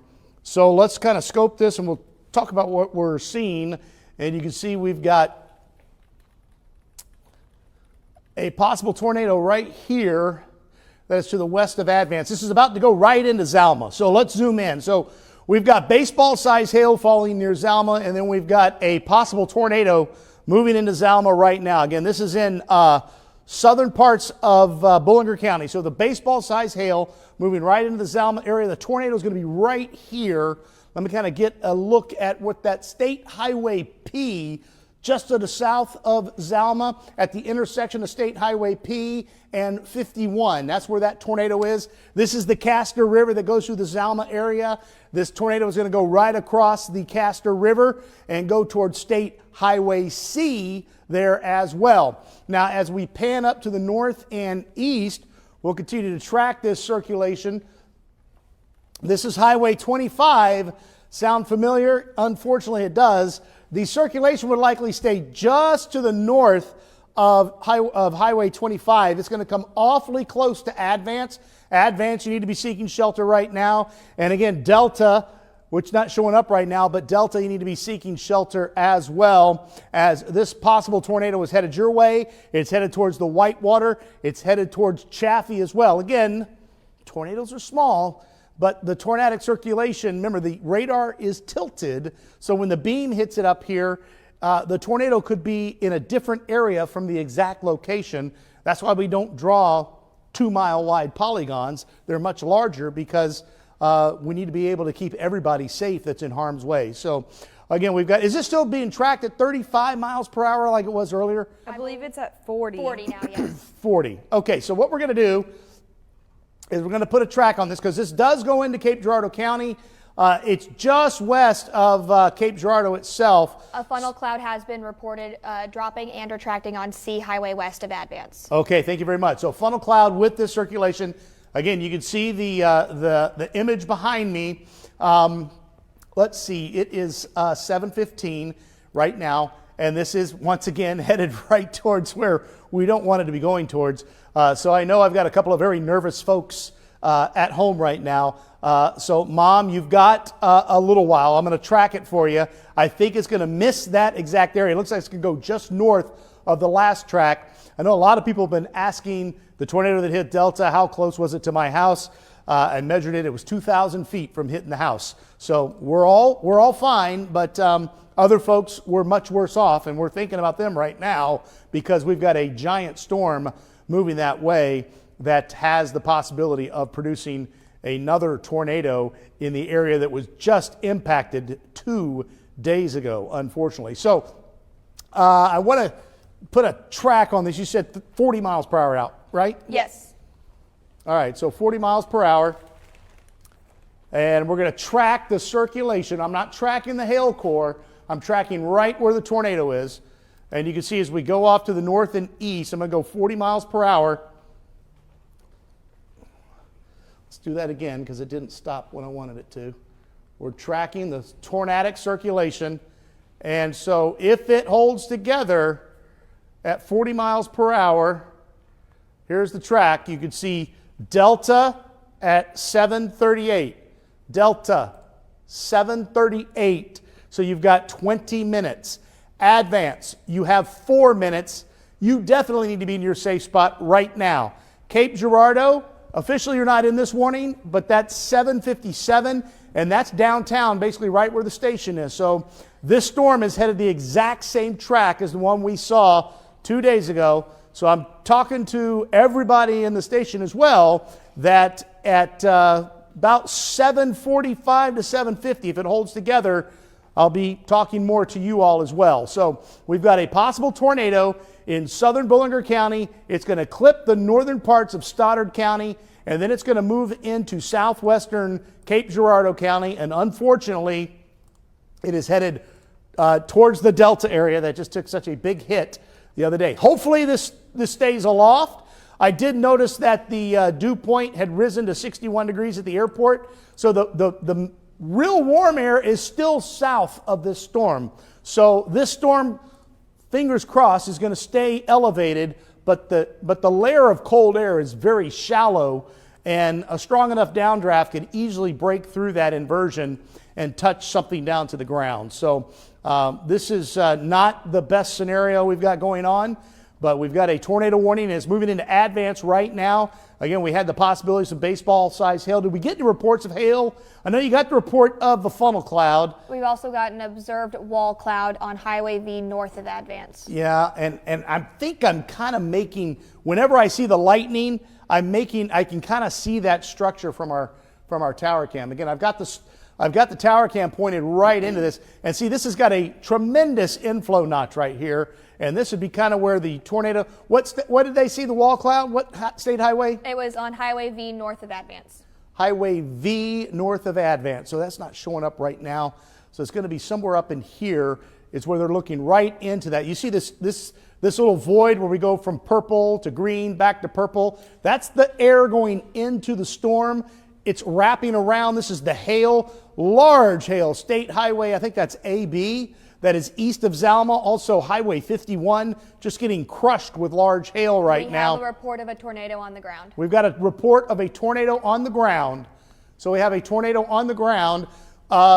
Is this from Storm Spotters? It is from, in the weather chat, from Cape Girardeau. Okay, so we may see this turn purple here shortly then. We may see it turn purple. So where was the tornado reported? It says at Junction 91. Junction 91. I'm not exactly quite sure what. Did they give it? In Advance, Missouri. So it's in Advance. So we've got a tornado that is forming right in Advance. So again, unfortunately, here's the tornado. It's hitting Advance right now, and it's following the exact same track, Highway 25, as it moves off to the north and east. So Advance, again, you need to be seeking shelter right now. Delta, you need to be seeking shelter right now.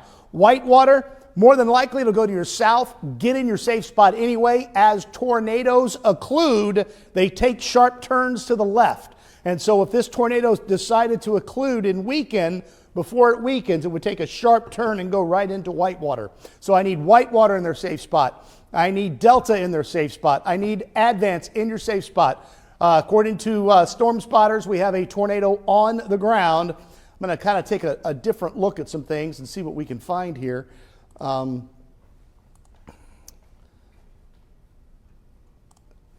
Cassie, if you see anything, be sure to shout. Yeah, there it is right there. So it's moving right into Advance. Again, this is a little old. Are you on the Cape Girardeau? I mean, not Cape Girardeau, the Paducah site? Yeah, I'm on the Paducah site. Where's the velocity showing up on that? It is in between McGee and Advance. Okay, so it's kind of the same spot as I am. So I'm not seeing a debris signature, but again, this is a little old. So this tornado would be right here, moving right into Advance as we speak. So a tornado has been reported moving into Advance as we speak, and then it's going to kind of move up towards Highway 25. And again, unfortunately, Delta's right here, and if it holds together, it goes right into the western part of Cape Girardeau. Here's 74 right here. Dalhousie's located right here. Again, this possible tornado is headed in the same direction as we saw on Wednesday night. So let me pan on out. We do have a new severe thunderstorm warning. Okay, And yeah, that's for Carter and Ripley. Carter and Ripley counties. Thank you. Yes. So we have a severe thunderstorm warning. We talked about that earlier. Some severe thunderstorms. Now these would likely be elevated. Meaning a hail threat mainly. But you could get some gusty winds down to the surface as well, and very, very heavy rain. Again, we got numerous flash flood warnings. Okay, the warning has turned purple now, so we do have a confirmed tornado that is in advance. A confirmed tornado is in advance right now, and it's moving towards Delta, and then eventually, if it holds together, it's going to be moving in towards the Cape Girardeau area. And it does appear as this storm, I'm just kind of going what it should have done, it has made a right turn. So this storm has turned right, and that means the inflow into it is much stronger. So we're going to really have to monitor this. And the air right here going into the storm is very warm and muggy. Again, this is riding right along the warm front right now. We've got a tornado on the ground in advance, moving through right near the border of Ballard County and Stoddard County. It's about to cross into southwestern Cape Girardeau County. Let me kind of try and zoom in. I may switch clickers here in a second and try to get, I don't know if anybody can change batteries in mine, because this clicker seems to be having a few issues. Just here, I'll just grab it. I'll just leave it right here. There you go. For a second. Thank you very much. Okay, so we've got a tornado on the ground. What's the hail marker now with the storm just north of Advance, Cassie? It's close to 4 inches. So, it's still at the 3, but it's very okay, close. so we're talking close to softball size hail now. Close to softball size hail with this storm, if our marker is correct. And our marker was correct on the last storm that was showing softball size hail. Was it not, Cassie? Yes. Yeah, so with that said, the hail core is moving into the Whitewater area. The hail core is going to move to the Gordonville area. The hail core will move into southern Jackson, and it will go across just about all of Cape Girardeau. So if you have time, well, you do have time, you got a few minutes, get your car in a garage, because this is some big ice that's falling out of this storm right now. Very large hail between Marble Hill and Advance. Again, our GR marker, what's it, about 3.75, 3.8? Yeah. Okay, so more than likely we're seeing hail larger than baseballs. This one now says 3.5. Okay, so we're probably seeing baseball or slightly larger than baseball size hail with this storm north of Advance right now. And then our greatest concern, of course, is we've got a tornado on the ground with it. Spotters saw a tornado in Advance. And wow, that is a very tight circulation. So this circulation is very tight. It looks like it would be rain and hail wrapped as well. It may be kind of hard to see. It's definitely hard to see the structure. I'm also kind of looking at the screen here to when we get a good lightning flash to kind of get an idea. But it's going to be rain wrapped from our vantage point, I think. But we'll continue to keep the camera on it.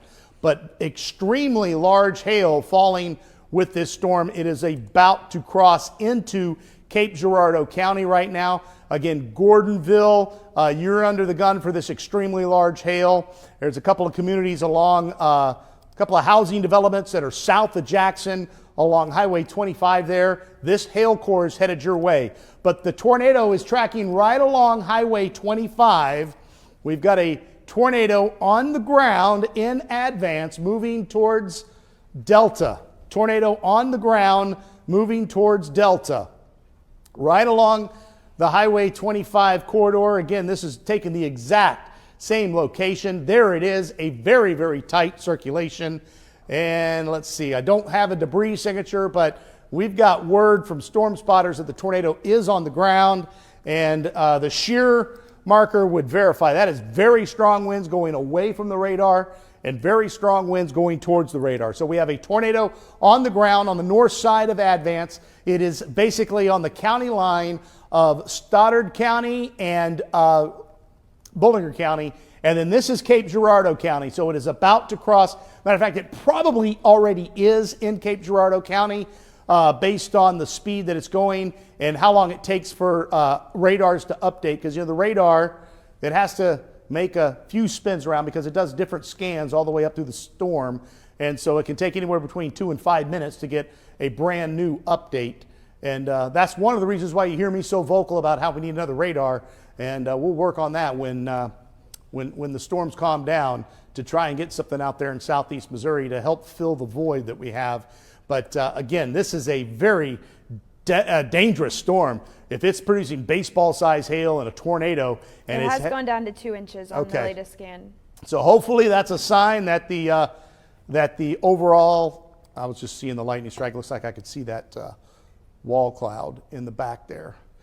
I mean, we wouldn't be able to see the tornado from here because it's still too far away, and it's probably not as wide. We started picking up the tornado last time as it was leaving Delta, if you remember. We could see the wide tornado. Jeff Cunningham actually was helping us out, and he got that really kind of zoomed in on it and helped us get that. So we're all here. Jeff's here helping us out. Everybody. We're going to be here all night to keep you safe throughout this event. So again, we got a tornado on the ground in advance. It's headed towards Cape Girardeau County. It's headed towards the Delta area. We've got severe thunderstorm warnings out for southeastern Carter County and Ripley counties. And then there's another tornado warning we're watching west of Jonesboro. If that holds together, that's going to be headed towards Neelyville and Culin in a little bit. And then just copious amounts of rain. I'm telling you, folks, this is not good news. We're going to start seeing some significant flash flooding through all those rivers and creeks.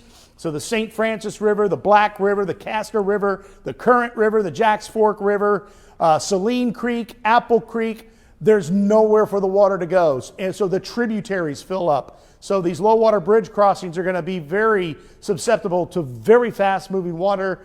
And again, with fast moving water, I don't care what you're driving, you're probably not going to get through it. The little white water is going to start flooding here as well in a little bit with all these storms training over, and eventually that's going to be moving into southern Illinois. But our main concern is the storm that's moving into Cape Girardeau County right now. A confirmed tornado earlier in advance. So it looks like we did just get an update. So let's kind of zoom into it and see what we got here. And again, Cassie and Madeline, if you guys hear anything, just shout it out. So we've got a possible tornado right here. Earlier it was on the ground in advance, so we need to assume that it is still on the ground and it is headed towards the Delta area right now. Let's kind of see what the shear markers look like here. Whitewater, Delta, Chaffee in the path of another possible tornado as the storm is trying to regenerate. Yep, I see it right here. I see it right there. Let's zoom on in. Let me give you, I want to give everybody a, I want to give Delta a pretty good heads up here because it's like knocking on Delta's door right now. Hopefully it will cycle before hitting. So Delta, it's going to be, if there is a tornado, it's going to be moving into Delta in about 2 to 3 minutes. So Delta, get in your safe spot.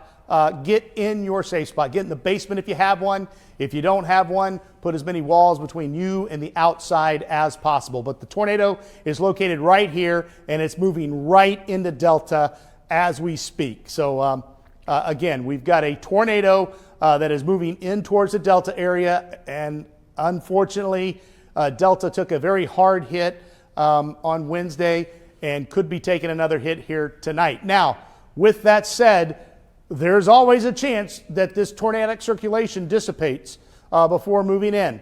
Whitewater, you've got giant hail moving into your area right now. Very large hail moving into Whitewater as we speak. Larger than golf balls, more than likely. The tornado is located right here. It's moving right along Highway 25, right into Delta. And if it holds together, it's going to be going in towards the Dutchtown area, and then it would be headed into Cape Girardeau.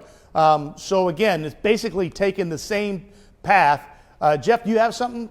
Yeah, we're just learning that a lot of the people in Delta, about 20 minutes ago, they're moving folks into the school, the safe building in that area. I'm not sure what the school is, but we understand that at least they've heard the warning, you know, the area that just got hit on Wednesday. So we also have reports that on Highway 25, just northeast of Advance, where you just mentioned, Grant, they are seeing debris in the air and in the woods. Okay, so we've got a tornado on the ground, folks. We've got storm spotters that are following it. We've got debris in the road, debris falling from the air. So another tornado that we're monitoring closely. as it moves up Highway 25. It's moving right into Delta. I'm not sure. Let's see, what time is it right now? 7:31. Cassie, can you see the time stamp? It's in the upper right-hand corner. It will be in Zulu time on the GR for your latest velocity. Click on the storm relative velocity. Yes. And then give me the Zulu time, if you will. 0027. 27. Okay. So where does it look like? Does it look very similar to what I'm showing? Let me put. Can you zoom? It looks like it's just west of Delta, knocking on Delta's door. So this is 4. So it looks the same area. Does that look the same? Pretty close. Yeah. Okay. So the data's coming in at regular time now. So we're getting a good data feed. So that was 4 minutes ago, and again, it should update here any minute now. So the circulation is over Delta right now. So Delta, a tornado, if it is on the ground, is in Delta right now, moving right along Highway 25, and it continues to move off to the northeast. And so Delta, we've been talking about, and it's great that they got those folks out. I'm so glad they got the warning. They got them in a safe spot right now, because there's some spots that, they may be at the house trying to clean things up. They don't have a roof. It's just, I can't even think about this right now, how horrible this is that they're getting hit in 2 days. And I can just pray and hope that this dissipates right over Delta. Very large hail again coming out of Whitewater. This hail core looks like it may be a little smaller. Cassie, is it under 2 inches now? Yes. Yeah, it's 1.36. Okay, so so this storm is I know it's probably what we call cycling, but it is at least a little weaker. Now, I can make out striations now on the storm. So you can see the storm on the Skycam network, and you can see striations. So it is really rotating very rapidly. It's a well-defined supercell. So again, this storm is in Delta right now, and it's going to be moving into Cape Girardeau. So this is the Shawnee Parkway, the bridge that goes over the Mississippi River, located right here. Again, that is where this storm is headed. So this storm is headed again on the south side of Cape Girardeau. Officially not under a tornado warning yet, Cape Girardeau, but it's time to start planning to get to your safe spot. It's time to start thinking, let's get to the basement. I'm talking to my wife, Anita. I'm talking to my mom again. We need you in the basement right now. Halen's at home tonight. You hear me. Get to the basement. Make sure everybody gets down there. We've got another tornado that is headed in the same path that we had on Wednesday. All right, folks, I'm going to pan on out and get everybody caught up to date. Numerous flash flood warnings, and these are going to be turned into our biggest concern later tonight. Severe thunderstorm warnings still for Carter, Ripley counties. And again, these storms, as they move farther east, are going to ingest some of that warmer air that's out there, and that will definitely cause a tornado threat. It looks as though the warm front has stalled just north of Cape Girardeau. So I'm thinking for the folks in Mount Vernon, in Tamaroa, DuQuoin, in Carbondale, in Carterville, Marion, Perryville, north of Marble Hill, Fredericktown, Marquand, you're probably going to be safe from tornadoes tonight. Probably. There's still a chance it could edge a little farther north, but we need that warmer air to get tornadoes to the ground. But south of that line, the atmosphere is ripe for tornadoes to develop, and it appears as though we have had a tornado touchdown in advance and is headed towards the Delta area, and hopefully it has weakened before coming into Delta. I did, hang on, I'm looking, I see, I need it to get backlit. It looked like I saw a funnel. It looked like I saw the wall cloud with a funnel. I can't see it right now because it's all being front lit. I'm going to get back to the radar. Again, we've got a possibility of a tornado now. It actually looks like it's weakening just a bit. What's it look like on GR? Same thing.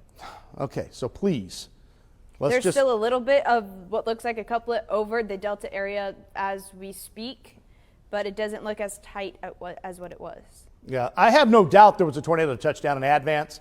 I just hope it weakened before. Yeah, there it is. It's right in Delta. And again, give me the last two numbers on that Zulu time on the timestamp at GR. 3-4. 3-4. So this is 2 minutes old. So this possible tornado is a little farther off to the north and east, so let's zoom back in. So when I communicate with Cassie about the timing, I'm trying to get when this exact image came in so I know how old it is, so I know where this tornado is.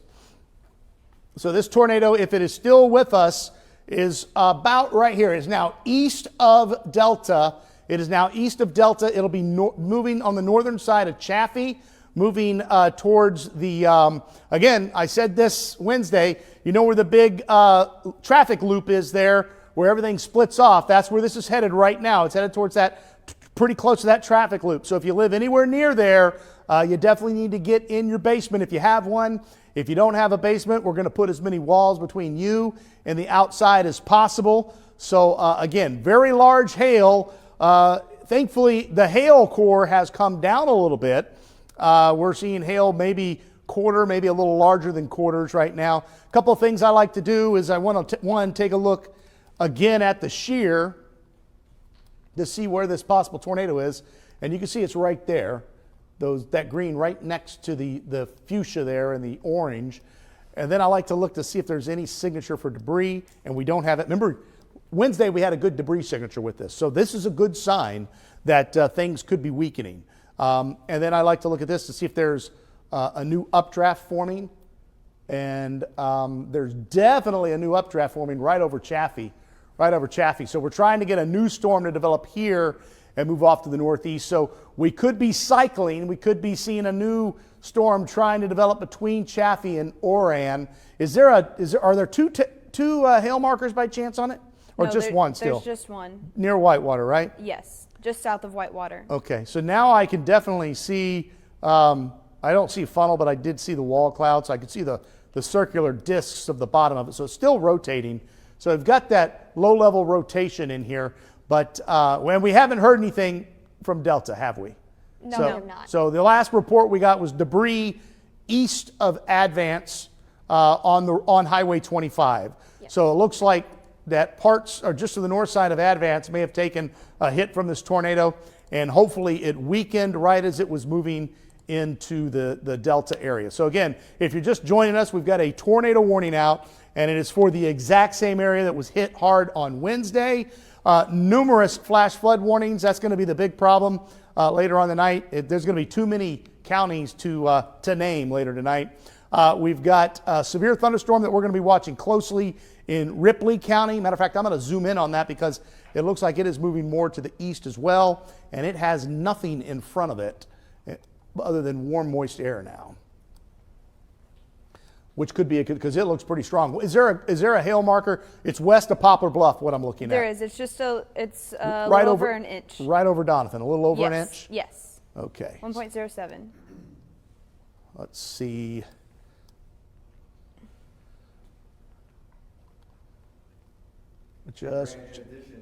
Yes, Jeff? In addition to the people that are taking shelter in Delta, which, as you mentioned, just took a hit a couple days ago, there were almost the same population of people in Delta helping restore power and stuff, and those people are included in the folks that are seeking shelter. Fantastic. It's amazing, all the folks helping everybody out. You don't think about that because Delta's a small community, a little over 200 people. There's probably 200 or more people helping them clean up and try to get power back on and everything. Now all these folks are having to stop what they're doing because possibly getting hit again. And I'm thinking that the circulation became aloft right before moving in. I can't be 100% sure because we haven't heard anything, and no news right now is definitely good news when it comes to the situation in Delta. It's bad news though when we start thinking about the poor folks that may have been hit in Advance with this tornado. So the possible tornado now is just to the north of Chaffee. Let's see if we've gotten a velocity update. Let's see. Let me change this over to shear. And I have not gotten. Do you have a velocity update? Because I have not gotten a new one. It's still right at Highway P. It's about to update. Hang on. Downloading. Okay. It seems like it's just heading into Dutchtown, so in between Gordonville and Chaffee. The strongest. Okay. So this circulation is right here now. Right here. So again, my new tornado warning, it does include Cape Girardeau. You're probably going to hear our phones go off here in a second. There you go. New tornado warning. That is for Cape Girardeau. That is for Scott City. That's for the airport area. It's for this tornado that hit the Advance area, was headed towards the Delta area. Looks as though it has become aloft briefly.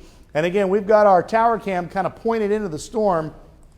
I don't know if we're going to be able to see this or not. It's a little darker now than it was the last time because it's later at night, and so we don't have the sunlight to kind of help us light things up. But the lightning's lighting it up, but that kind of messes with things. All right, so now I just got a brand new reflectivity. So based on what Cassie told me, this possible tornado is right here at the intersection of 25 and 74, basically. So yeah, that's right at Dutchtown. So that's moving right into Dalhousie right now. So it'll be in the Dalhousie area in about 2 minutes. It'll be in my neighborhood in 4 minutes. So mom, family, get back, make sure you're in the basement. This possible tornado is going to be in our neighborhood in about 4 minutes. And then it's going to be getting into the Cape Girardeau, the city area here pretty quickly. Are they still tracking it at 40 or are they 35 or what's the new speed on it? The new speed is at 40. 40 miles per hour. 40. Okay, thanks. So I'm going to put a track on it so we can kind of get an idea. Again, it's right over Dutchtown right now. That's where this tornado is. If we have one on the ground, it's right over Dutchtown. Hey, Grant, I know you mentioned your mom there and that she's gone through this before. Just let her know that we're thinking about her. All righty, yeah. And I also want to put my mom's watching and she's going to be nervous. I want to put her mind at ease that this is nothing compared to what she went through in Alabama. This is nothing. House isn't going to blow away with this. At least our house won't. Your house won't either. But could take the roof off and could take part of the upper level off. That's why you need to be in the basement. All right, here are the communities. So Cape Girardeau at 749. So we're talking about our area here again. But this, I'm going to kind of talk to the folks here in the station. This is kind of headed our way in about 5 minutes. Now, with that said, it doesn't look quite as strong as what we saw last time. I'm going to zoom in because I had the angle of the tower cam towards Delta. We may need to change the tower cam. So I'm going to zoom in to kind of get an idea if somebody can move the tower cam just a bit. We can look at this. I want to kind of get an idea of where this circulation is in proximity to where the station is. Because I want to be able to make sure that I keep the station safe as well and get people into the basement. Again, it's unbelievable that we're going to have to go through this in 2 days. I think Kathy said she didn't do it in 30 years here. And we've got a tornado that's taking the exact same track. We're getting pictures in from the Advance area, and it looks like a pretty strong funnel. I can't see the ground because of trees, so I don't know if I can say tornado, but that was earlier. It was going through the Advance area. Okay. Yeah.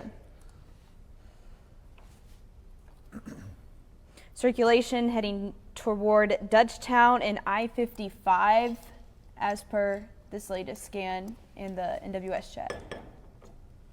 I keep hitting the wrong button. I've been doing this for too long over the past week. And to be thinking that I got another tornado going right towards my house is a little frustrating. So there it is. Okay. So what was the timestamp? The last two numbers on your timestamp for 40. 40. So yeah, it is. It's east of Dutchtown. So it's moving right in my neighborhood right now.